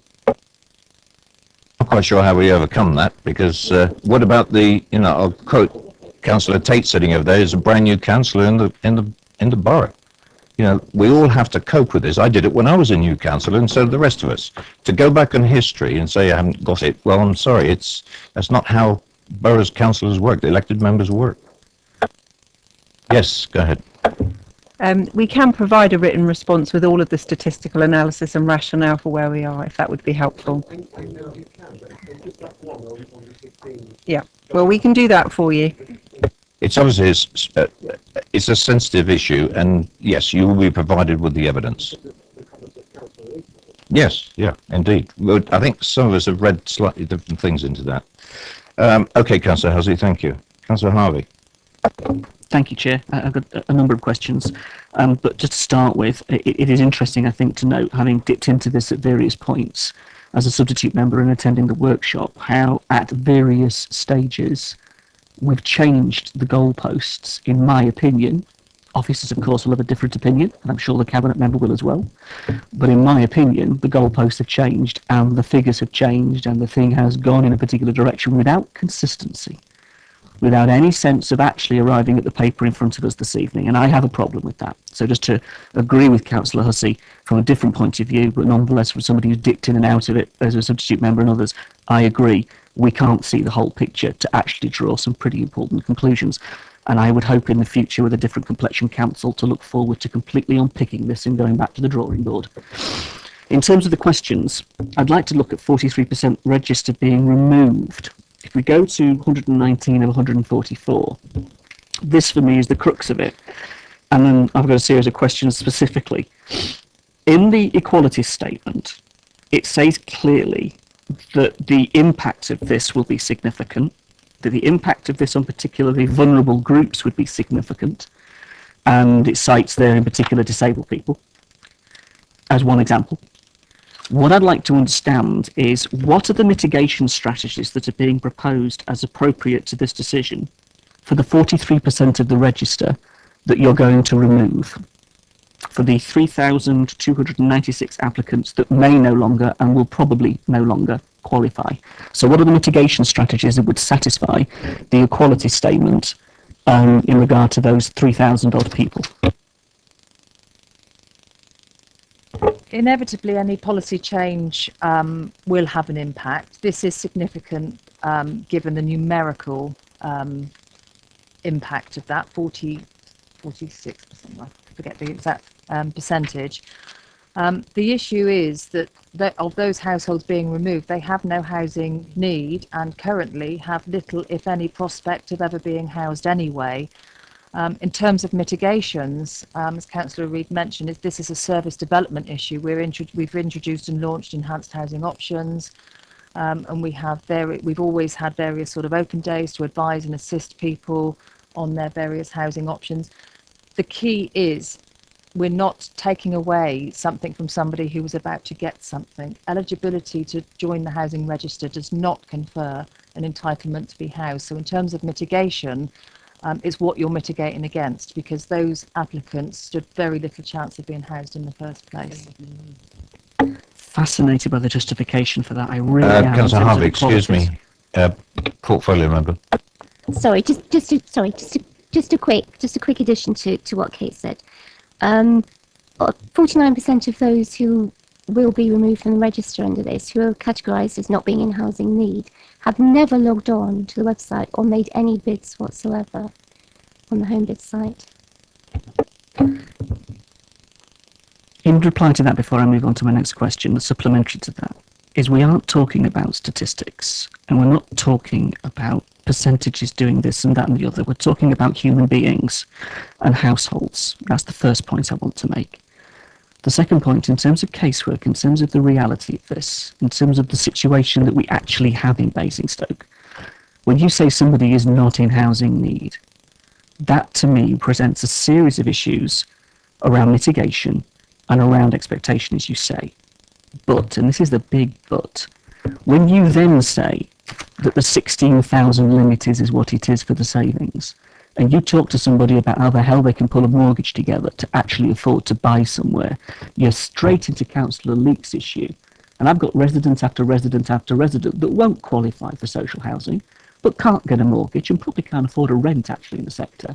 And because of what you're doing this evening with this proposal, administration, you will be literally leaving those people in limbo. They will have nowhere to go except the private sector, there isn't enough. It just isn't. What I don't understand, and this is the interesting point, there could also be an adverse impact on some disabled people. So it isn't just that we're talking here about people without need. We're talking about people with many different complex needs that simply aren't recognised by the framework of your policy, in my view. So apart of that, and leave it as the point that I have a real issue with the way you've interpreted this and the way you're using it, can I just take it to page 120 of 144? At the top of the page, you've got excluding all homeowners. It says here that the 281 owner-occupiers on the register would be excluded as a result of this. 70 in need of sheltered or extra care. What's going to happen to those individuals? Where's the support mechanism? Where's the mitigation for those 70 households? What have you got in train for that? Thank you. Apologies, that may have been clarifying how that's presented. Of those 281, 70 would still be able to remain on the register because they're applying for specialist type of accommodation. Thank you, because that's a very different thing indeed. Just make a note of that. The officers have done that also, and they'll amend that. Thank you. Make it read. Appreciate that. Thank you. On the preceding page, there's the whole notion of where the banding system is, and this just relates to the point about the questionnaire. Forgive me, Stuart, it's 119 of 144. When you look at the questions asked, and when you look at the way it's been gone into so far on the banding system, I think a lot of people might say, yeah, I'd love an easier banding system. I'd love to see it easier. What I suspect a lot of people didn't realise was by suggesting that they want it to be an easier banding system, it's likely going to mean they're going to get knocked off it.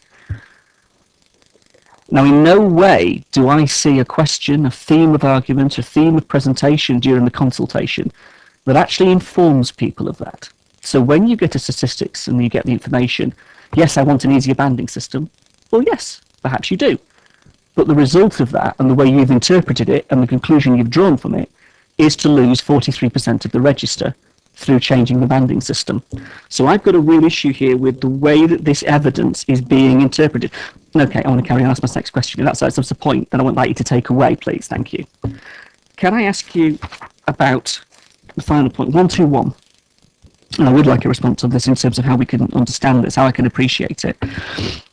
If you're talking about somebody who has permanent employment for 16 hours, where do we come in with 0 hours contracts?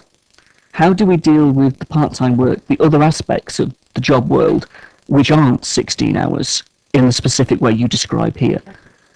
That's really concerning to me that we're excluding or doing something very arbitrary that may well impact a huge number of people, especially I know in casework, for example, that are on a 0 hours contract. And that's just one element. I could pick out a lot more, but the 0 hours contract bit is the bit that came to mind immediately. Just to clarify in terms of casework, presumably these people aren't living in the area then from your casework, and they're only, well, if they're living in the area, they would qualify if they've been here for 2 years continuously. This is only where the only connection is through employment. It has to be continuous and of that nature. So what you're saying is the or in this sentence is the absolutely important word. It isn't in any way, shape or form that you're going to exclude somebody who doesn't have, if they live here and they have the local connection the way you're describing. Is that the way I'm reading it? If they've been here for 2 years continuously, yes, they would qualify on residency basis alone. So where does the employment element come into? Just purely in terms of people coming in from outside? Okay, I hear that. And finally, in terms of the 2 years, again, I guess this comes back to your survey point. At nowhere was the 2 years supported. It wasn't supported in the workshop. It's not supported in the survey. In fact, 77% of people suggested it should be 3 years or more. So again, do we have to do this by government? Is there absolutely no choice? Or if we can, I'd quite like it to be more than that. 3 years would be appropriate. My recollection was that there was a broad spectrum around whether it should be 1 year, 6 months, 2 years, 3 years. The reason why we've gone for 2 years, yes, 3 years came out quite firmly in the consultation, but 2 years follows the code of guidance. And I think in terms of anything beyond 2 years, we would have to do a lot of work to justify why that extra year made a significant difference in order to deviate from government guidance. And we felt in terms of reaching a sort of consensus and a balanced position, the 2 years was appropriate. That's interesting because I do recollect the conversation with Councillor Golding, forgive me Councillor Reid, who was the Cabinet member at the time, who recognised the workshop and recognised the room in the conversation. That was just the workshop, let alone the other bits, but just the workshop in regard to the 3 years and the conversation that those of us had who attended that workshop. Councillor Reid. Thank you. Yes, I was at the workshop as well, Councillor Harvey, because that's I can recall that also. So, am I right? You're suggesting now that we should go for a 3-year residency, because my recollection of the workshop was that your table was suggesting slightly less than 2 years. In fact, considerably less than 2 years. The workshop, as you say, came out with a significant number. I'm looking at the 3, and to be fair, all the tables were multi-party as well. So my point was made against others sat on the table who said something different. So don't try and catch me on that one, because that's utterly inappropriate. What I'm raising here is the fact that in the survey, I'm not going to get caught on that one. In the survey, you're quite clearly at what you said in terms of the 77% wanting more than that in that room, and I was one of those that said it in terms of that, and others we had a debate around that. So I'm conscious of what's being done in the survey and all of this process leading to a different point. Yeah, if the committee's agreed, I'm happy to extend the 2 years to 3 years if that's what's being recommended. No, it's not. It's not. I thought that's what you were saying, Councillor Harvey. That's what I gathered as well, Councillor Howard, because I was going to make that suggestion to the committee. That's how it came over. Bearing in mind that the officers have made a point that it could take a lot of work to justify the 3 years. We'll leave it as it is. Thank you. 2 years. Is that it, Councillor Harvey? Councillor Harvey? My point was that it was less than. Okay. That's my point. If you know, forgive me. All right. That is the debate round the table had multiple, because there were people arguing for 7 years and a lot more different that was going on. The consensus in the room was something quite different. And I do think it should be, and to be honest with you, Chair, if you're asking to put me on the spot about this, I'd love to rewrite the whole lot of this, because I significantly disagree with where the Cabinet member and the officers are on this whole paper. Okay, noted. Councillor Wardridge. Thank you, Chair. Right, I've got quite a few questions. I'll start off with, where should we start off? We'll carry on talking about this 2-year residency thing. What I'd like to ask the officers and portfolio holder is there are sort of exemptions aren't listed. For example, we talked extensively at the workshop about people fleeing domestic violence, for instance, whether they should be an exemption in terms of the 2-year residency, because that's just one such example. Another example could be somebody who maybe hasn't lived in the borough for 2 years, but suddenly maybe have been there a year, but then suddenly has a really serious medical issue, which means that they can't access their accommodation. They come through and they're accepted as homeless. And where are they? They can't access private rented accommodation because of their issue. Where are they going to go? So two examples. So if you can address those two specific things, they were raised in the workshop, and they, as far as I can see, they're not being addressed properly in this paper. And finally, I'm aware of other boroughs who have brought in this residency thing, either 2 or 3 years, whichever. But they've made an exemption for groups who have been accepted as homeless under the homelessness legislation. That doesn't seem to be considered here.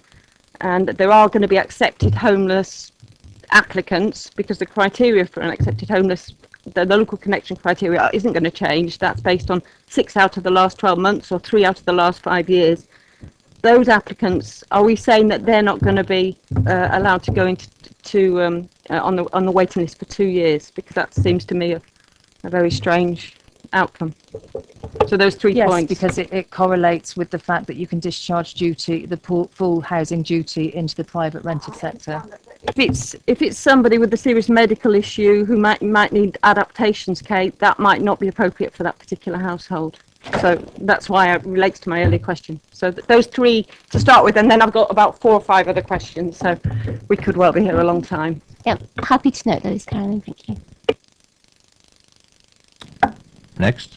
Oh, right.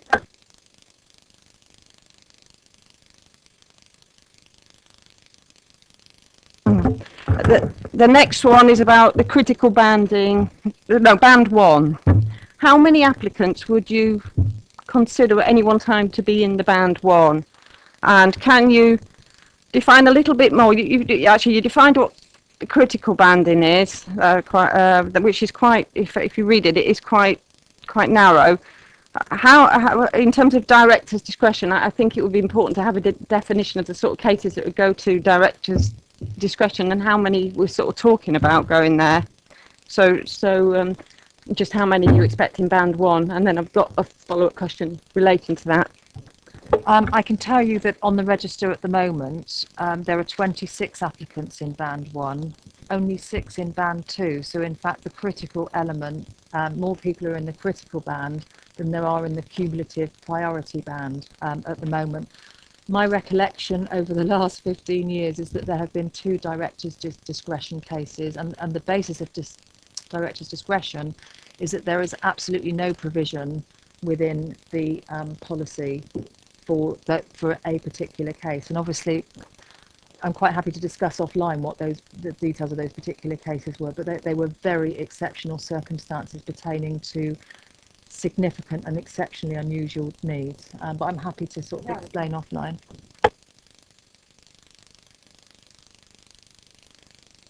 Therefore, the numbers we're talking about who are going to be in band 1 are very few in the omission of what you just said there.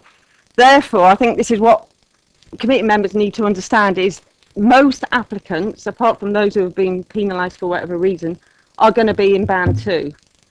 And therefore, it's all going to be done based on date order. So, in theory, you could have a family who have just overcrowded by 1 bedroom, but because they've been on the list longer than a family who might have overcrowding, who might have mental health, a member with mental health issues, who might have a physical disability, who might have welfare points, children with Asperger's, that family would get housed before that family. Is that really what this committee wants to recommend to the portfolio holder? I mean, because elsewhere in this paper, it's saying that the whole point of the review of this allocations policy is to house those in most urgent need of moving. That is not what this is achieving, and it's absolutely no criticism of anyone who's written this paper, but it's not achieving the aims of what I understood we were trying to do here. So, thanks. And that was, sorry, it was a comment rather than a question, but I just wanted to get that point across to committee members.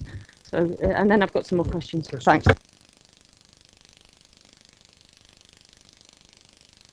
But people who are in urgent need, and given that urgent can be a relative concept to different people, but the policy does allow for urgency with the critical 1 band. I don't think anyone would ever achieve a unanimous definition of cumulative sorry, it's late, of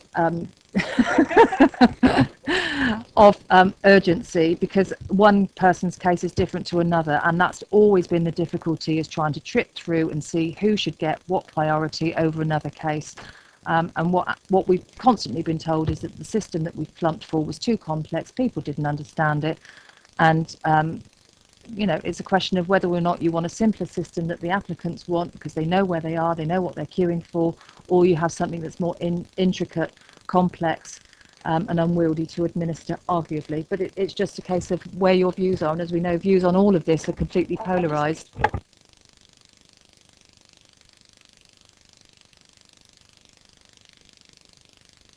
I'd like to move on to Councillor Peach.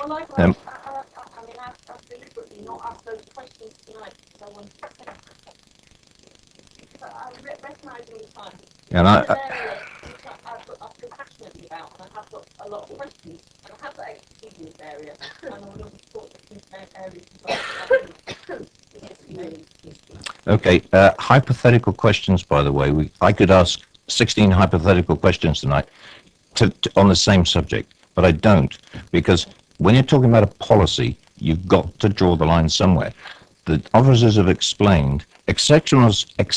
Sorry, I'm drying up here. Yes, but may I just finish?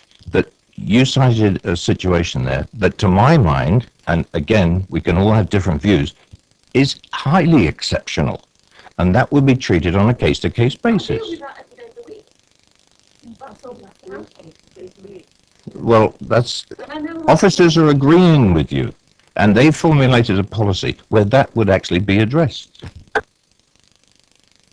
The issue is, how you distinguish between 7,000 urgent housing cases, because each applicant that we see every day of the week that contacts us considers their own circumstances to be urgent and more higher priority, and it's relative in terms of where you pitch your preference in terms of what's a priority or not.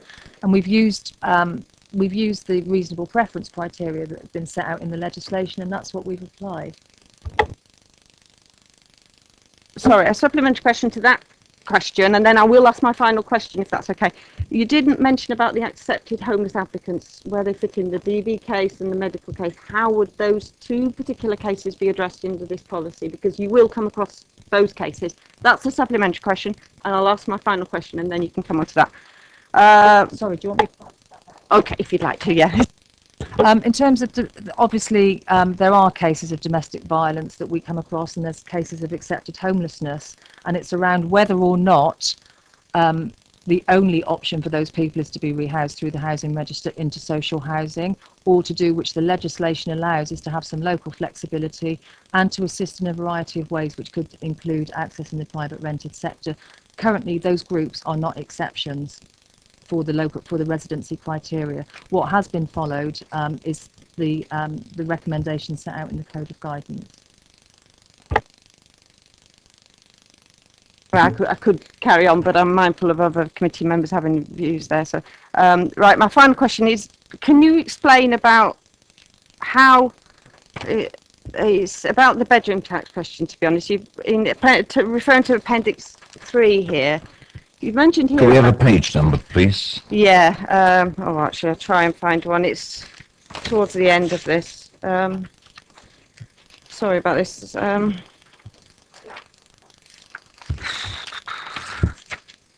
Right. Appendix 3. Page 137 of 144. Thank you. Right. You mentioned here. This is what the household types will be eligible for. So, for example, you can have a pregnant woman of 28 weeks pregnant or more who can access a 2-bed flat, which I agree with that. That makes sense. But there are other descriptions further on down. Now, my question is about the bedroom tax, because under some of those criteria at the moment, those applicants, because they're only, for example, that first one, the 2-bed flat, that pregnant woman, depending on her age, might only be eligible, would only be eligible for 1 bedroom until the baby's born. Are we going to make sure we make DHP available from 28 weeks onwards until the baby's born? Because otherwise that person might not be able to afford the rent. So that's one example. But there are others in terms of the household type. If we're allocating greater rooms than what's required for that household, the bedroom tax might be an issue. So I just wanted to raise that. The under-occupation issue won't necessarily cut across all households, because not all households will be in receipt of benefits. No, I understand. Some will be, but I think this is an allocation policy for housing. It's not a policy which is based on bedroom tax, as it's called. So it's not a housing benefit policy, it's a housing allocation policy. They will be linked, and each case would be considered on its merits, but one of which would be, if an applicant is applying for a property, whether or not they're able to afford it at that point that they apply. Each case is different. Councillor Peach. Thank you, Chairman. It was just during the conversation around the 50,000 threshold. Just from a personal point of view, I think it's too high. But it did get me thinking, maybe I understand there's going to be that threshold because you don't want people on the housing register that are millionaires and could obviously afford to buy somewhere else. But could we look at having a criteria that suggested for households that are on a low income of around 25,000 that they would get a reasonable preference? Perhaps band free or something like that, because I just feel like then that would recognise those people that are out there that are working, be on a low income. Perhaps your skill sets are that you're always going to be on a low income. Renting in the private sector is going to be impossible, but at least it gives you a step in the door and an opportunity of getting decent housing. The answer to that is that you could do whatever you like in terms of recognising the merits of one particular type of household over another, including whether or not they're working. There's pros and cons of each option. For the purposes of what's recommended at the moment, there is no quota or difference or extra priority being recommended for people because of a working status. That may be incorporated into a local lettings plan, for example, if you have a new development, but the policy at the moment only allows for that on a local basis, not across the board in terms of the entire policy. Thank you. I mean, I say I'd be encouraged if it could be considered, if there's a general consensus of it, because I just feel like it, you know, when we're looking at mixed communities, what we don't want to say is that the only reason you're on this register is because you have a very specific social need, for example, whereas these people obviously have a need as well to access housing. Following on from that, which was page 121 of 144, I was wondering if it might be considered, rather than saying 16 hours work in the borough, maybe we could say something like continuous employment for 12 months, and then that would capture the 0 hours aspect, possibly. But I take it from your answer on the last question is anything is possible, if it's the will. Again, that's tied up with sort of other parallels with welfare elements in relation to what's considered full-time or part-time work. You know, if you were to picture it more than 2 hours, it's whether or not you think it fair that someone who works 2 hours a week has the same sort of local connection criteria as someone who works 37 hours. I think it's again, what we try to do is pitch a balance based on what people have said and what seems rational given other sort of criteria. As far as I'm aware, anecdotally, other local authorities using employment criteria use a 16-hour threshold, and that is comparable with other areas of welfare.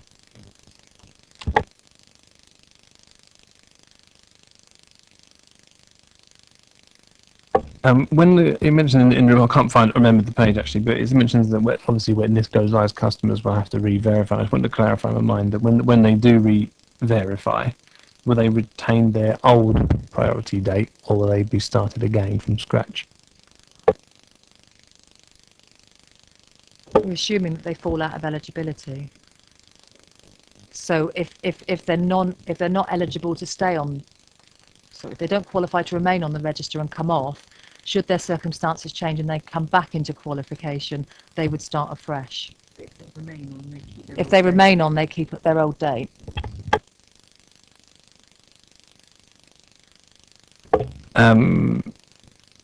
I think it's page 133 of 144 around people behaving badly, and how we measure that antisocial behaviour, for example, to demote them on the housing register, and whether we would look at key aspects like would it be an ASBO or a NOSP, or would it be an eviction previously? At what point are you anticipating engaging that? The purpose, this was purposefully drafted in a way that would allow each case to be considered individually on its merits, because if you take something that could be quite arbitrary, like a NOSP or an ASBO, it could actually ignore some imperative aspects of a case that would warrant giving a more lenient response. So the concept being that in the same way that officers make judgments on intentional homelessness, rarely, but they do make those judgments, the same would be applied to demotion on the housing register, because it is a significant step to take to penalise. So each case would be considered in its merits in line with what is set out in the policy, a decision made, and applicants would be given the right of appeal against that. So it's actually trying to move away from a broad brush approach. And very final quick question, page 33 of 144, if I understand that correctly, it's talking about if people owe an amount of money, for example, I think it quotes £2,000, then they wouldn't get rehoused. But is there any consideration of a criteria, and I'd imagine this is going to come primarily from the housing associations that are going to take nominations, whether they will allow people to move with debt, providing there's a plan, and I'm thinking because of under occupancy charges and things like that. They may do. In relation to the former debt, so where people have been tenants, most housing association policies of the local housing associations actually have £500, and we felt that was too stringent in terms of coming back on to the housing register. So we've gone for a figure that's significantly higher than that. Thank you. Right. Are we done? Councillor James. In relation to the 43% of people that are not going to be able to register, I'd quite like to have some idea of who they are, not who they are as people, but of that sort of data, and I'd like you to provide that if you could to me, so I have an understanding of a household type or what at the moment, why they're on the register, what they deem to be their housing need, or to have a view as to, for example, I think earlier on you said that nobody who's on ban, I think it was ban 4, was applying.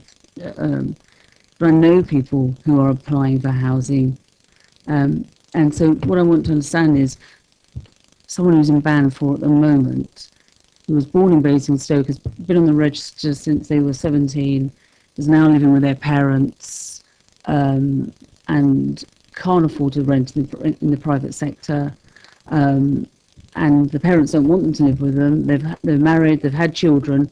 Would they be eligible? They'd still be eligible. So they'd still be eligible. Some authorities take that as being not a housing need, that if you have shared households and they're the same family, that's not a valid housing need. Our policy doesn't suggest that approach. It suggests that if people are old enough to register as a separate household, then they come under the heading of sharing accommodation. So they would be regarded as having a housing need. I can't, just to go back to your earlier question, I can give you sort of household breakdowns of people in those bans or who would come off, but I really, to go into sort of detail or any more general stuff around 4,000 cases, I couldn't sort of promise to do that. I think as councillors, we need some idea of those people that will, yes, you can give us scenarios or of the type of people that will now not be able to register. We need to have I think we need if we're going to, this policy is going to go through, we need an informed, understanding of the people that in the future will not be able to register. And so I think that's important. I think the question was raised about unacceptable behaviour, but my only concern, I welcome the fact, I suppose, that we're not going to have a broad brush approach. In some ways, if someone's face doesn't fit and it's not written down, you know what I mean? I'm just nervous that we haven't got something down in writing. The decision would be in writing, the evidence that was taken into account, any mitigations, and it would be put to the applicant before a decision to penalise them was put into effect. So very similar to our administration of homelessness. This is what this is the information we have in front of us. This is the conclusion that we've drawn. Do you have any mitigation or anything to appeal against that? An applicant will then have the opportunity to come back. It will then be the subject, if they wanted to, of appeal to an officer of more senior decision making, in the same way that homelessness reviews are carried out. Can I ask, in relation to that, and in relation to the 43% of people that won't be able to register, I'm not sure that everyone's going to like me for this, but I'd quite like that when you write out to them, that you give them the names and telephone numbers of their local councillors. I think it's important that they understand if they have any, concerns, they should be able to contact them. I think that we should be notified. They should be, if they want to come to us about that. I know you're shaking your head, Ron, but the reality is there might be people on that who have some real concerns. And I think we need to have an understanding of who they are. And, is there going to be, there won't be any right of appeal, but their circumstances may have changed or for what other reasons. So I'd quite like. Yeah. When we write to tell people that they're not able to remain on the list, we would state why they're not able to, and they would be able to come back if they felt that they had any information that ran counter to that. So we wouldn't just arbitrarily take people off, and that's why you need an implementation lead in as well. You can't just switch over overnight. Ordinarily, when we write to people saying that any aspect of their housing application, we direct them towards housing officers rather than local members. It would be quite a precedent, a break from tradition to do that. I think we'd need to take a view of all ward members. I've never been asked. We've never been asked that No, but it's before. not. I mean, you've made that decision. There is a right of appeal, but at some stage, in the information that you give them, you may tell them about the CAB and all other advice lines that they may be able to contact. But it would be good for people to know who their councillors are and if they want to contact them. I just think it's a good practice to do that. Yeah, Councillor Hussey would like to make a comment on that point. Well, basically, if you're a good councillor, your ward members would pretty well know who the councillor is and how to get in touch with them. Secondly, they can always go on the council's website. The thing which I'm guarding against is I would hate somebody to come to me and for me to try and explain the various intricacies. It's quite clear tonight from the questions, and these are good questions and intelligent questions, but we just don't know as much as the officers and the way the officers can put answers over and explain it because of the grasp of the subject. So I don't want to take officers out of that loop at all. I think we are safe in their hands and dangerous in our hands. I'm not for 1 minute saying we take officers out, but at some stage, I think it would be good practice for them to know how to contact their councillors. These will be people that maybe have problems with reading and writing, or they don't read a leaflet that come round. I just think if in some way it would be good to pass that information on to them. Can I pick up on the point? Is this a question? You're picking up on a point. Yes. Is this questions to officers, please? Yeah. Thank you. I'm picking up on the point that Caroline raised about domestic violence and homelessness. And you said that, there isn't any exceptional circumstances. Just because there's good practice, it doesn't say that you can't do it in good practice. It doesn't mean that we can't do it. Other authorities are doing it. And you're saying that we would discharge our duty to the private sector. I think that we should look at that as an exceptional circumstance and that we may consider, and I think that we did raise that in the all of the workshops we had, and I think that we should consider that. There were exceptions that we raised as councillors. Bear in mind, when, with the exception of domestic violence, when we're dealing with homeless applications that aren't related to domestic violence, I would hazard a guess that about 99% of those applicants would already have a connection as established. I know that the homelessness test is slightly shorter. It's 6 months out of 12, as opposed to sort of 24 months. But the majority of cases, I would suggest, and my colleagues here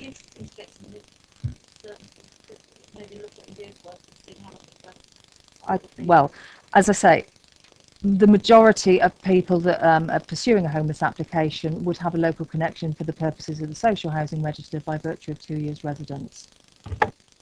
I was referring to domestic violence, and they wouldn't, and therefore, do we as a local authority want to discharge our duty into the private sector, or is it that we would want to consider housing and looking at having an exceptions policy?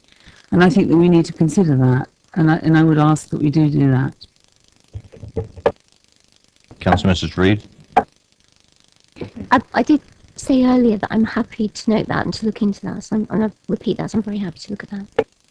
Yeah, I think the exceptions policy has been raised up several times and quite happy to take that on board. Okay. Members, this is a very difficult subject. It's very subjective all the way through. We've been cited, with various examples, quite legitimate examples in some cases, but you can't write the answer on a piece of paper to things that are so subjective. I thank Councillor Hussey for making the point that I wouldn't even pretend to come anywhere close to this. It's not my subject. That the housing officers are professionals, and it's through their advice, through the mechanisms that we've gone through. The 2 years of going through this with consultation with just about everybody in the sector, including the members. Not everybody in this room was involved in that, I know, but we've arrived at a stage where we've got what appears to be a policy that could work. Now, any policy can be changed. You don't set something in stone. It would be a very foolish council if we did, and it's going to be there for a long time. But with their experience and their advice, they've put this thing together with members, don't forget that, and the general public. I think they've done a tremendous piece of work here. They've been very patient. Now, we've got to the stage where we've been asked to note and endorse the work that they've done. Comments that have been made tonight are going to be, some of them are going to be circulated to all of us, others are going to be taken back by the officers and distributed to some of the members that have asked for it. Can I have an agreement from the committee that we've actually gone through this and we can refer this to the portfolio holder?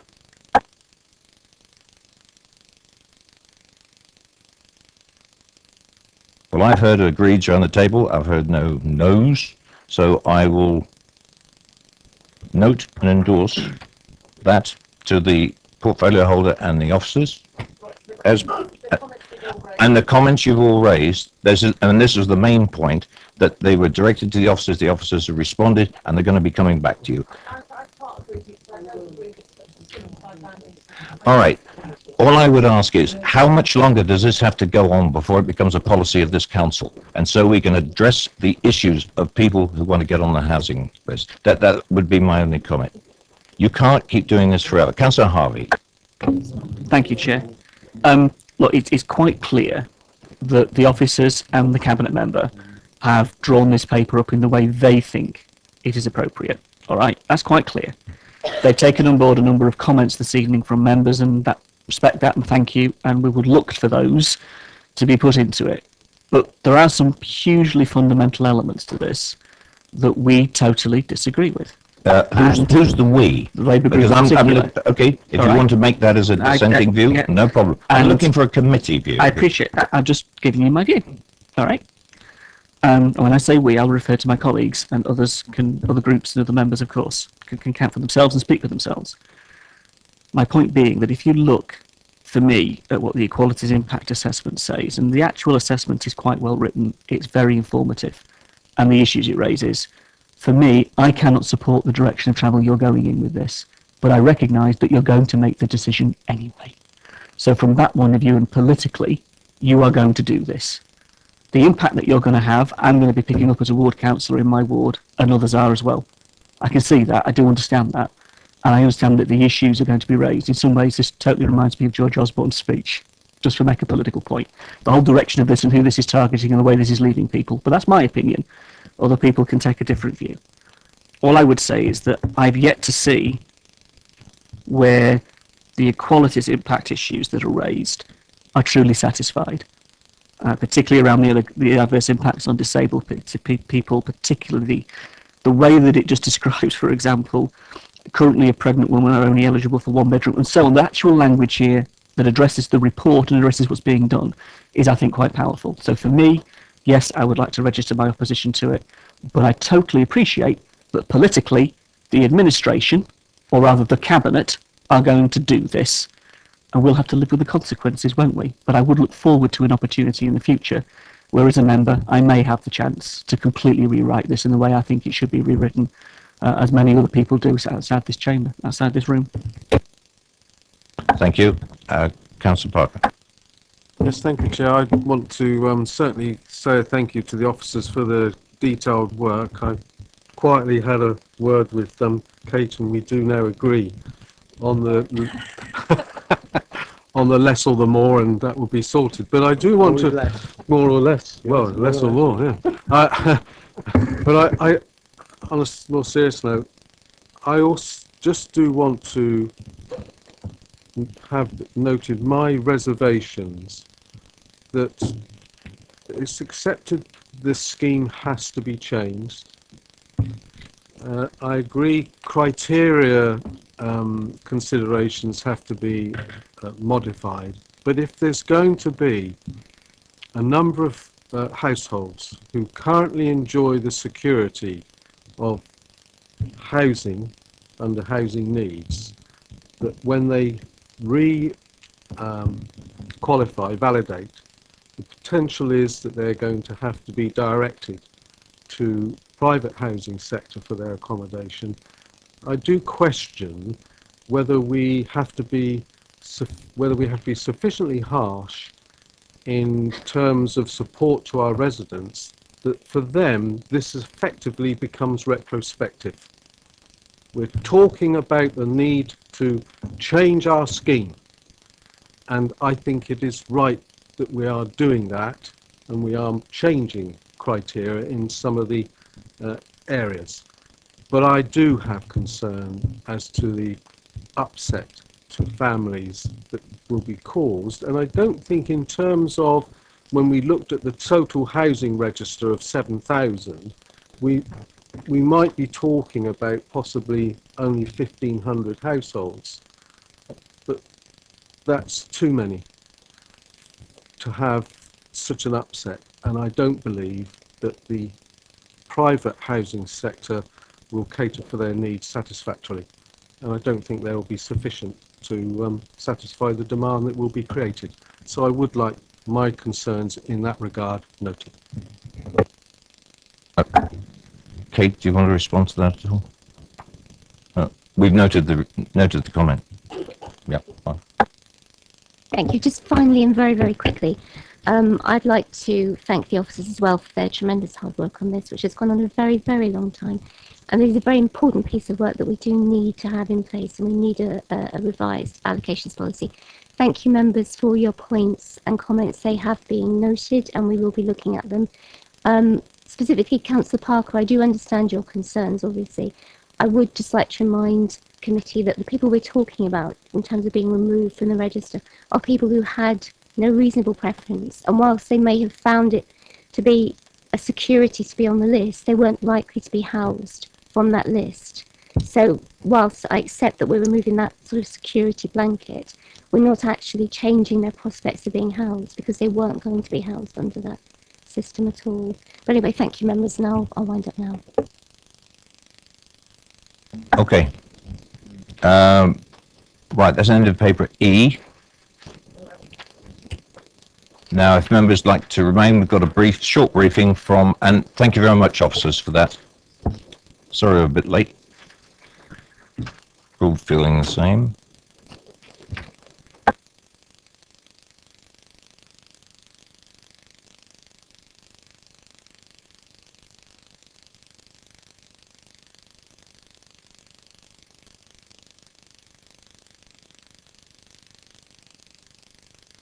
Councillor Mrs. Reid. Thank you, Chair. Very, very quickly, I do appreciate the very late hour. So I'll be extremely brief. You've all had an update from Kate. Kate has a further item to add to this, which she'll just tell you about in a moment. I just thought I would also bring you up to date that yesterday Cabinet approved funding for the commissioning of a major piece of work to review all SP services in the borough in the context of the HCC cuts, and the work will encompass all the services that come under supporting people in the borough. It will include liaison with partners and service users, and it will inform the decision that we need to take in the light of the HCC decisions as they become clear. Running alongside this also, we have the HCC method of engagement, which is through the SHOG. I'm not going to comment on that, but Kate's obviously part of that, so she's feeding into that and feeding back to us. We have been offered another meeting with Councillor Fairhurst as we had earlier in the summer. So the three members who came with me are obviously welcome to come again once that meeting is set up. I've also offered a members advisory panel. I think it's really, really important that members engage with this. I think it's really important for us to have guidance from members on where we want to go on this. And the best way of doing that is through a members advisory panel, which again then can also report back. I have representation on that now from obviously from my party and from the independents. I obviously would welcome representation on that from the Labour and Liberal groups, because it's very, very important, I think, that we're all part of that and that we're all seen to be working together, because this is something which affects all residents in the borough. Vital services that are likely to be cut, and of course it affects everyone in the borough, because when those services are cut or changed, we have to pick them up. So we're picking up the impact on our residents, on our vulnerable residents, and we're also picking up the impact on us financially as well. So it's really important that we have cross-party work on that. So I'm going to shut up now and just hand over to Kate, who just wants to add something. We can have it in the evening if that's what people prefer. Sending a briefing out on SP is really difficult at the moment because, you know, the situation is very fluid and it changes from week to week. But we were quite keen to get this briefing paper out to members of the committee before it was discussed here this evening. The two main things that I wanted to emphasise is one, I know there were some concerns around what actions being taken in order to deal with this, and just I've set out in sort of quite broad terms on page 5 you know, descriptions of the actions that were taken, because it encompasses a number of things. So we're dealing with closures of some services, we're dealing with how we reconfigure services, and I'm happy to take any questions on those as I can at this time of night in terms of the detail. But you know, it's trying to pitch this right in terms of giving too much detail, not enough detail, and certainly the maps will be quite helpful in terms of giving that ongoing dialogue with key members that want to feed into that process. The other thing I wanted to emphasise, there having been a meeting today of the review group at County with all the housing authorities, is to emphasise some of the risks highlighted on page 4. It is abundantly clear from the county that their preference is towards a redistributive formula, and a formula that will look to maximise use where they are funding services for the benefit of county. So we're talking that even where schemes do get funding, it may well be that they're funded in such a way that conflicts with our strategic priorities, and we will have to make some key decisions on that. I can fully assure you that officers and the portfolio holder are advocating extremely firmly, and that officer involvement comes not just at my level but through to corporate director and chief executive as well. So happy to take any questions on this, given that we brought this to you this evening, even though it's nearly 11 o'clock. Yeah, take it from there.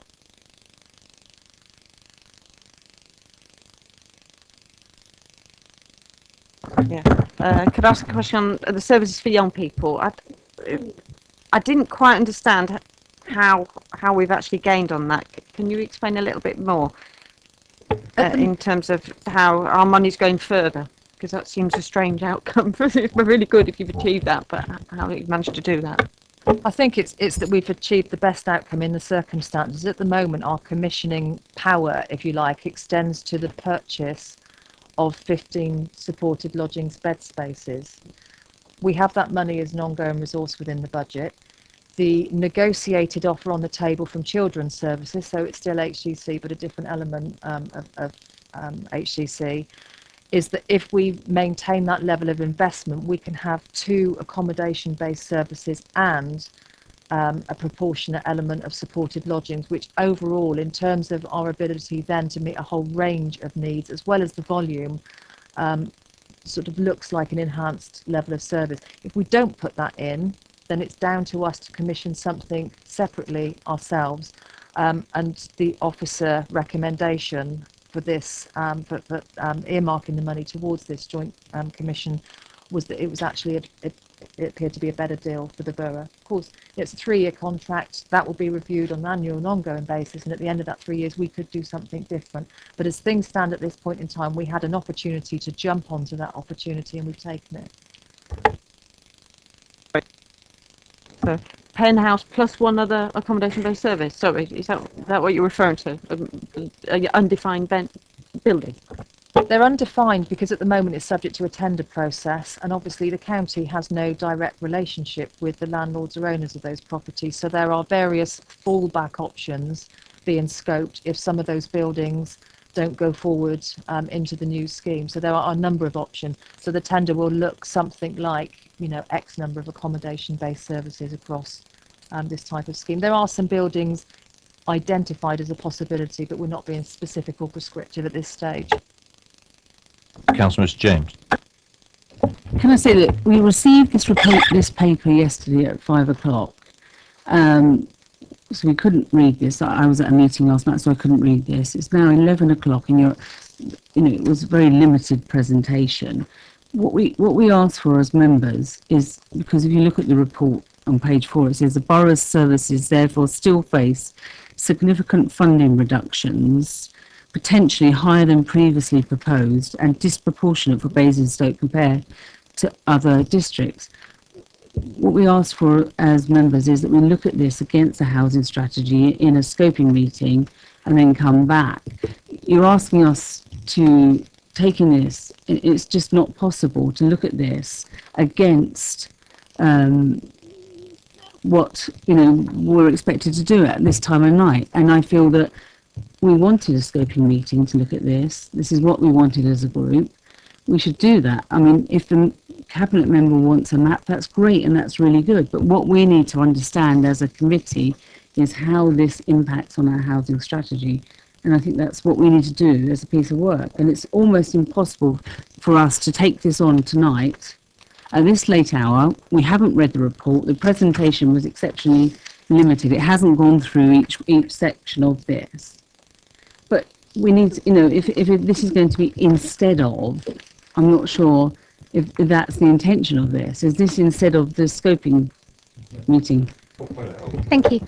This is just an update, Laura. This wasn't a paper to the committee. It hasn't been requested by committee. We thought you'd appreciate an update, and that's why we brought it forward. The reason for the, and it's not a report either, it's literally just a few ballpark paragraphs really, just to tell you what's happening at the moment. There is a huge amount of work happening, and we thought you'd want to know that.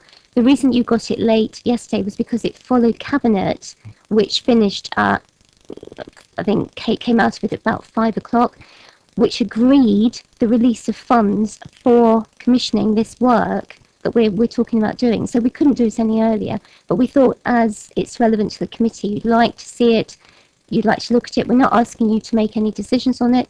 What we're just saying is this is what's happening. We think you'd like to know. We think you should be informed. And yes, this work will be going on. It will be a very in-depth piece of work, and that's why a members advisory panel would be a really good idea, because that can then feed in and out of that. Members can take part in that. They can know what's happening. We can take your views, and we can work on it together cross-party.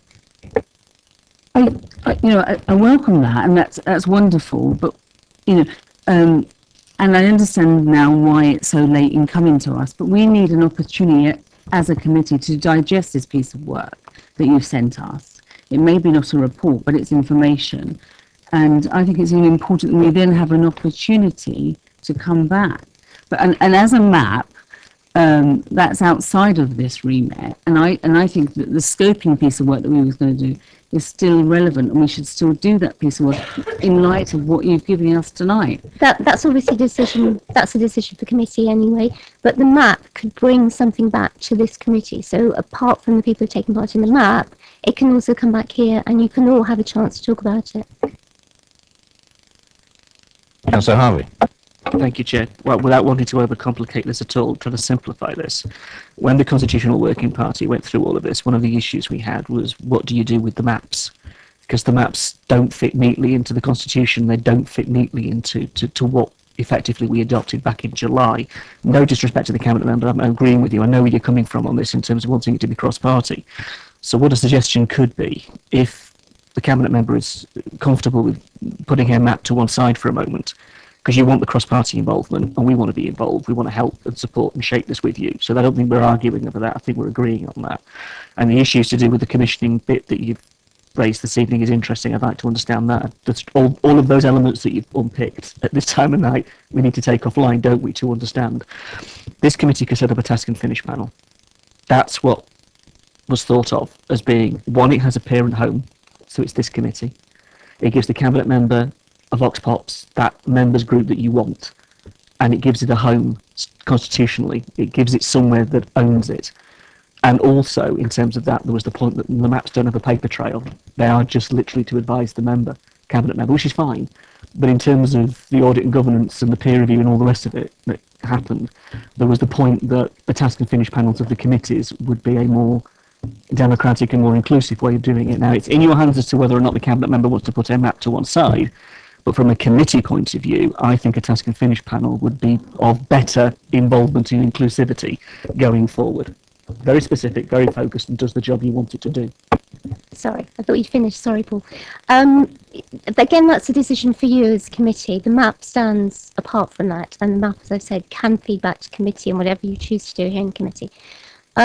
We just thought that you would like the update. I've already had takers for the map, so I will, with great respect, I will continue with that, and I do hope that members from your group will be able to join it. And certainly, you know, I'd welcome people with particular skills in this area, such as Carolyn, who I think was expressing potentially an interest in that, and I think that would be very useful. So I think any discussions on scoping or task and finish groups are obviously for the chair and committee, but I look forward to hearing some nominations for the map. Would the cabinet member be willing to give the map a home in that sense that now you've got it as yours, you say report back here? I think that would be useful to have that link. Obviously, you've got the members that are showing an interest, no disregard. It would just give it that sense that it wasn't just out there doing something, it actually had a home to come to as a committee, as a piece. So if you've got the members advisory panel, it's producing material, it's talking to you, and it would be useful, I think, to have that come back somewhere. And if it came back to this committee, it would be relevant. It would just, whatever minutes you produce or paperwork you produce, it just gives it a sense of home rather than just being out there. Again, I did say that the map can report back, so I've already said that. In whatever form you want it, you know, whatever you're doing here, it can report back, and I've already stated that. But, you know, we're trying to avoid, this is such a huge piece of work that we're taking on here. We're trying to, and it's going to take up a lot of officer time, we're trying to avoid duplication and extra officer time on such an important thing.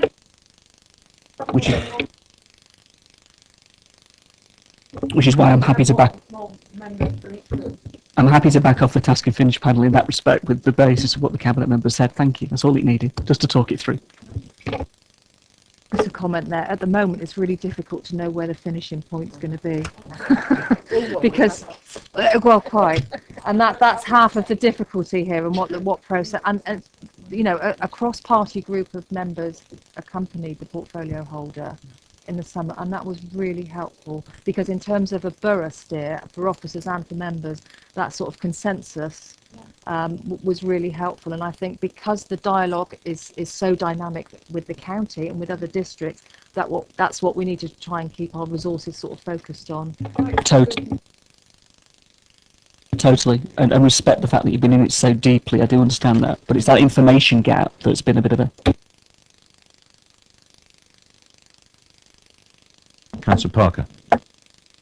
Thank you, Chair. Just to wind things up, I want to just confirm with you, I haven't had an explanation as to why the scoping work that was agreed at the last meeting, why that work didn't commence on both of those. I just would like to ask that question. Right. Basically, you just heard the answer. Certainly, as far as housing, homelessness, everything else was concerned, I've talked long and hard with both the officers and with the portfolio holder, and I think Councillor Harvey summed it all up. There's so many strands of work going on, we couldn't really identify what we were going to scope, because the information that we would require in the scoping group to bring to this committee is still outstanding. And that was the problem. It was a good idea at the time. Then we started to go into it, but we're awaiting information from scrutiny. We're awaiting information from the COG. Okay, Councillor Harvey and I have a difference. Sorry? All right. Well, you asked the question. You asked the question of me. But I think I'm getting a longer answer than I want. Well, I'm just trying to explain it to you. Effectively, what I think was, it would have been helpful if we'd had an explanation before this meeting. Then we wouldn't have, again, if as chair, there had obviously been a decision made, possibly between yourself and the portfolio holder, and we came to this meeting not knowing what that decision was and the reason behind it. We could have perhaps had a directive before we commenced this meeting. What I'd like to ask the officers... Yeah, sorry, can I interrupt you? The Cabinet made a decision last night. I couldn't have told you anything before last night. Well, I don't know necessarily that the Cabinet are in the position to make decisions about work that we'd already agreed as a committee to do. Talking about this, where the status of everything is going, and Kate made the point very much so that it's very dynamic at the moment, involving many organisations, institutions, groups, committees, cabinet, you name it, and it's like getting hold of an eel at the moment. I do understand that, and I was going to go on to say I feel possibly that this update could be the good basis to assist any scoping work that is done by this committee. And I do still feel that this committee should continue with some scoping work, regardless of the map. But can I ask, Chair, my two questions quickly in regard to the paper that we had presented to us? The officers. That's what I wanted to say quickly before they disappear. And I'm sorry to ask you to stay. It's on page 4. And it talks about the up to 14 specialist accommodation base units. My question is, where are they based? As an answer to Councillor Waldridge, they're in Basingstoke town, but I can't be more prescriptive in terms of the particular building. Thank you. And can I then also ask about the supported lodgings? Similarly, where it says access to an allocation of 20 bed spaces across the North Hants, I don't understand inverted lot. And again, the question would be where? That means a sort of sub-regional group or a collection of authorities. So it would be us, Hart and Rushmore. The bed spaces would be across that geographical area, but at the moment, the majority of bed spaces are within Basingstoke and Dean because that's where the householders are.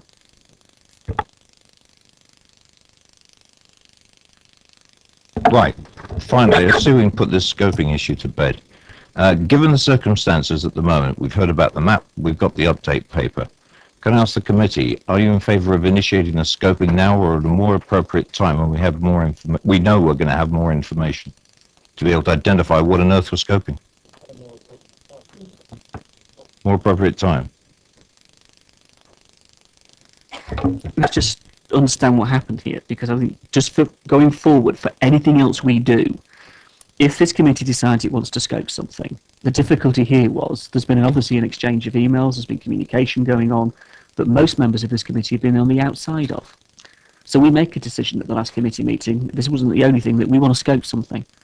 That meeting didn't take place. If that meeting had taken place, I suspect a lot of the questions the cabinet member has posed, a lot of the issues that you've raised with your map and the rest of it would have been resolved because you've been sat around the table with the right people that this committee chose to have that very conversation. What I don't want to see, and would not like to see, and this is no particular criticism, but we don't want to see, is the cabinet interfering is a strong word, and maybe it's not the right word, but nonetheless, so that we don't do our scoping because somebody says, hang on a minute. This committee has to stand on its own 2 feet. There's no criticism, all I'm saying, has to stand on it. So if we make a decision, we should follow it through. If the map is going to report back here, and we're going to get a regular update, then that will do what the scoping, I hope, and this is, hopefully it's going to be honoured, and it is, because you said it is, and I respect that, then what the scoping committee would have done, and where the work and task and finish panel or whatever would have done, will be done. So as long as we've got that, we're fine, aren't we? Because from this point onwards, I think the criticism is to have got to this point and still have not got it organised. We shouldn't have been here, really. We didn't need to be. So going forward, can we make a commitment as a committee? If we decide something, we will follow through on it. And that might well help a lot of us have the information gap filled, really, and have any sense of mistrust that may not need to exist because it's totally not there. Not happened. There's no need Okay, for I'm it. quite happy to do that, but I've explained why we didn't convene it, because as it's turned out, we've now got a solution to the issue. And I know you said you'd reply to my email. I do understand all of that, but that would have cleared a lot of things up. It would have sorted it Yeah, all out. well, I was not able to do that, unfortunately, and you know why. Okay, we'll leave that subject. We'll come back to it again. Now, thank you very much, ladies. I do appreciate that, and thank you very much. Now, bearing in mind this being a very dynamic exercise at the moment, we should look forward to the work plan for this committee. Let's try and keep this very short.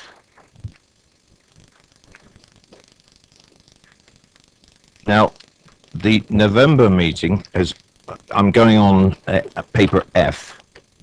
We had down housing delivery mechanisms to be discussed. Now, I think there's some progress being made on this already. Yes? I'm looking at Councillor Harvey. Would you like me to update the committee on what's happened in another place that would be relevant to this conversation? Yes, please. Yeah, okay. The scrutiny committee chose to do a piece of work around a retrospective look at how have we not delivered on our affordable housing in the past few years.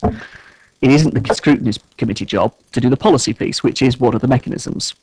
So there's a piece of complementary work here that could be done by both committees. We've got a scoping group for both. So we've got scrutiny with myself, yourself, Paul, and Councillor Gavin James. And we have this committee's scoping group at the moment with myself, Councillor Laura James, and Councillor Peach. So we have 5 members at the moment who are involved in this piece of work. I'd like to suggest, and it might be a way forward, I've suggested this to the chair in an email, I hope he doesn't mind me speaking about this offline, and I've also emailed Councillor Gavin James as well as just the scrutiny scoping group, that we could combine those scoping groups and that we go and do a piece of work here. On the 4th of November, it's been suggested that perhaps we invite the National Housing Federation and the Homes and Communities Agency to attend the scrutiny meeting. That would give us a really good start to a piece of evidence as to what's going on out there, what are the issues been. There were a series of groups identified. Gavin and wanted to talk about flat pack housing, and we've identified a very good example of what that could be. Now, we could have them come to a committee, but what would be more relevant would be for the scoping group to actually go and look at it and get their head around what it is, to actually do a piece of work understanding it. Similarly so with Sovereign Sentinel, and similarly so with some of the others. We could actually do a piece of work between now and Christmas that would give us a far more stronger evidence base to work from, which is what we should be doing. And I know Stefan mentioned in a meeting we had, I was asked as a member, could I help try and understand some of this with the letters to invite people? So I did do that. And in that meeting, it was thought, can we achieve this over a sensible time frame? Trying to get everybody in one meeting, half a dozen speakers doing 20-minute slots each, is just not going to be a piece of work that's worth doing. So let's think about this. And if members are happy, the scoping group, if they were willing to do it, and I think hopefully they are, could do a bit of more in-depth work to come back to this committee with some more evidence. Other members, if they wanted to, could get involved. But at the 4th, we start it and we programme it using both committees. Let's use both committees to begin to explore this, so that by the end of the year, we have something substantive to present as our work on affordable housing, on both what went wrong, but also where we might go and put things right. And that was our conversation. I think that's exactly what we need to do, is that then we can identify something that we can take forward and say, hey, in the future, this is what we need to do. Because there are new ways of doing it. I'm fairly familiar with some of the technologies, by the way. So on the 13th, I'm going to look sideways to Stefan here. All we could bring to the committee on the 13th of November is an update on that particular piece of work. Now, I'm looking at the committee. Is it worth convening this committee and all its trails to do exactly that? Because we won't have at that stage any particular report to bring forward in terms of a policy, because as you say, it's going to be a flow to a degree from scrutiny down here. We can do work in the meantime, but we've got nothing else on the timetable at the moment. Yeah, please do. That's what this is all about now. If we're going to make this work, scrutiny needs to begin to do its piece of work, and it's timetabled it for the 4th of November, and we can get those invitations out to those 2 particular groups. That would be good. If the committee are happy, could we not schedule a meeting for December to give us a chance to go and do some of these visits, to go and get some of this information that we can then bring back to the committee for an informed debate around this table, in December that would then begin it. So we don't Well, lose the opportunity. we don't have a meeting in December. No, but we'd actually schedule. So you cancel the one in November and schedule something in December. Give us the chance to do some work and then bring something substantive back. Yeah, if that's the only thing on the agenda, that is, of course, forgive me, Stuart's right. Sorry? Oh, sorry, Joe, I was just saying. I don't mind contributions. Come on, let's have them. Talking about substituting November meeting.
Yeah, as you said, we'll have the mics on this. If committee services have been advised, it's a no-no to change committee dates. They've been set for the calendar year, for the council year.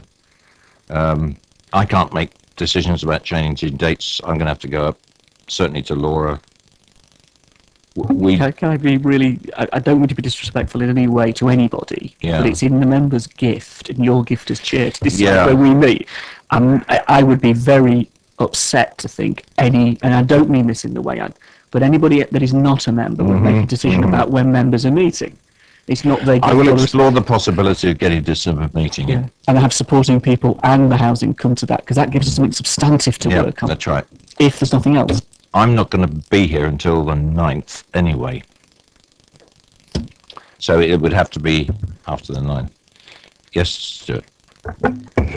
I just want to say that what appealed to me at the last meeting was setting up scoping group, the committee agreeing membership, and the idea is then that the other members sit back and let them get on and do that task. And I think equally, if there's a map operating, I'm as well comfortable with that, and I don't want work rushed just for the need for it to come back to this committee. If the timetable, as long as I like the concept of individual members of a committee taking on board a piece of work and being allowed to get on and do that piece of work without having to come back to committee and report. There is a time when, yes, their conclusions will be that they'll come and give us their conclusions to inform the committee. And I'm okay with deferring and setting back, as long as all of a sudden, what I don't want to happen then is all of a sudden there suddenly becomes a decision coming through within 10 days' time, and the scoping members haven't had opportunity to update the committee so they can take a view. As long as those criteria are met, I'm comfortable, Chair, with what date you get arranged. Yes.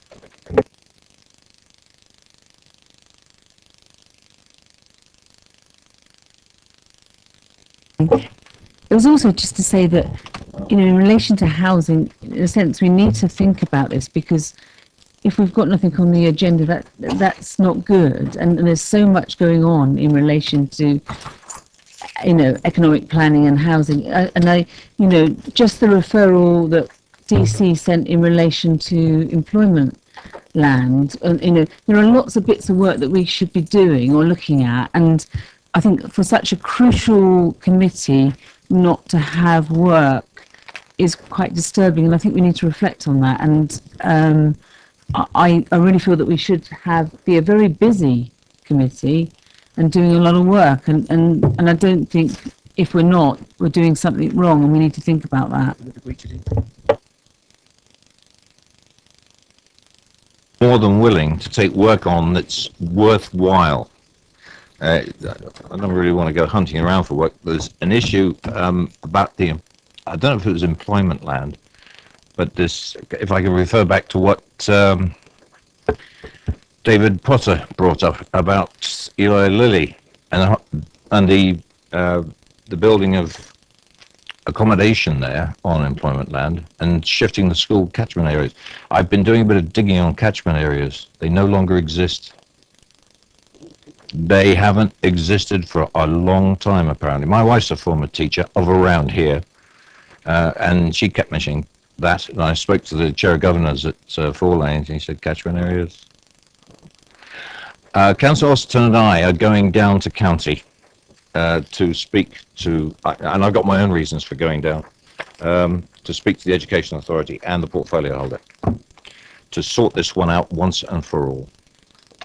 It's going to become a problem all over the borough. Well, I'm doing it at the moment as sort of chair of this committee and heading down there with the portfolio holder, but that could be an interesting scoping exercise.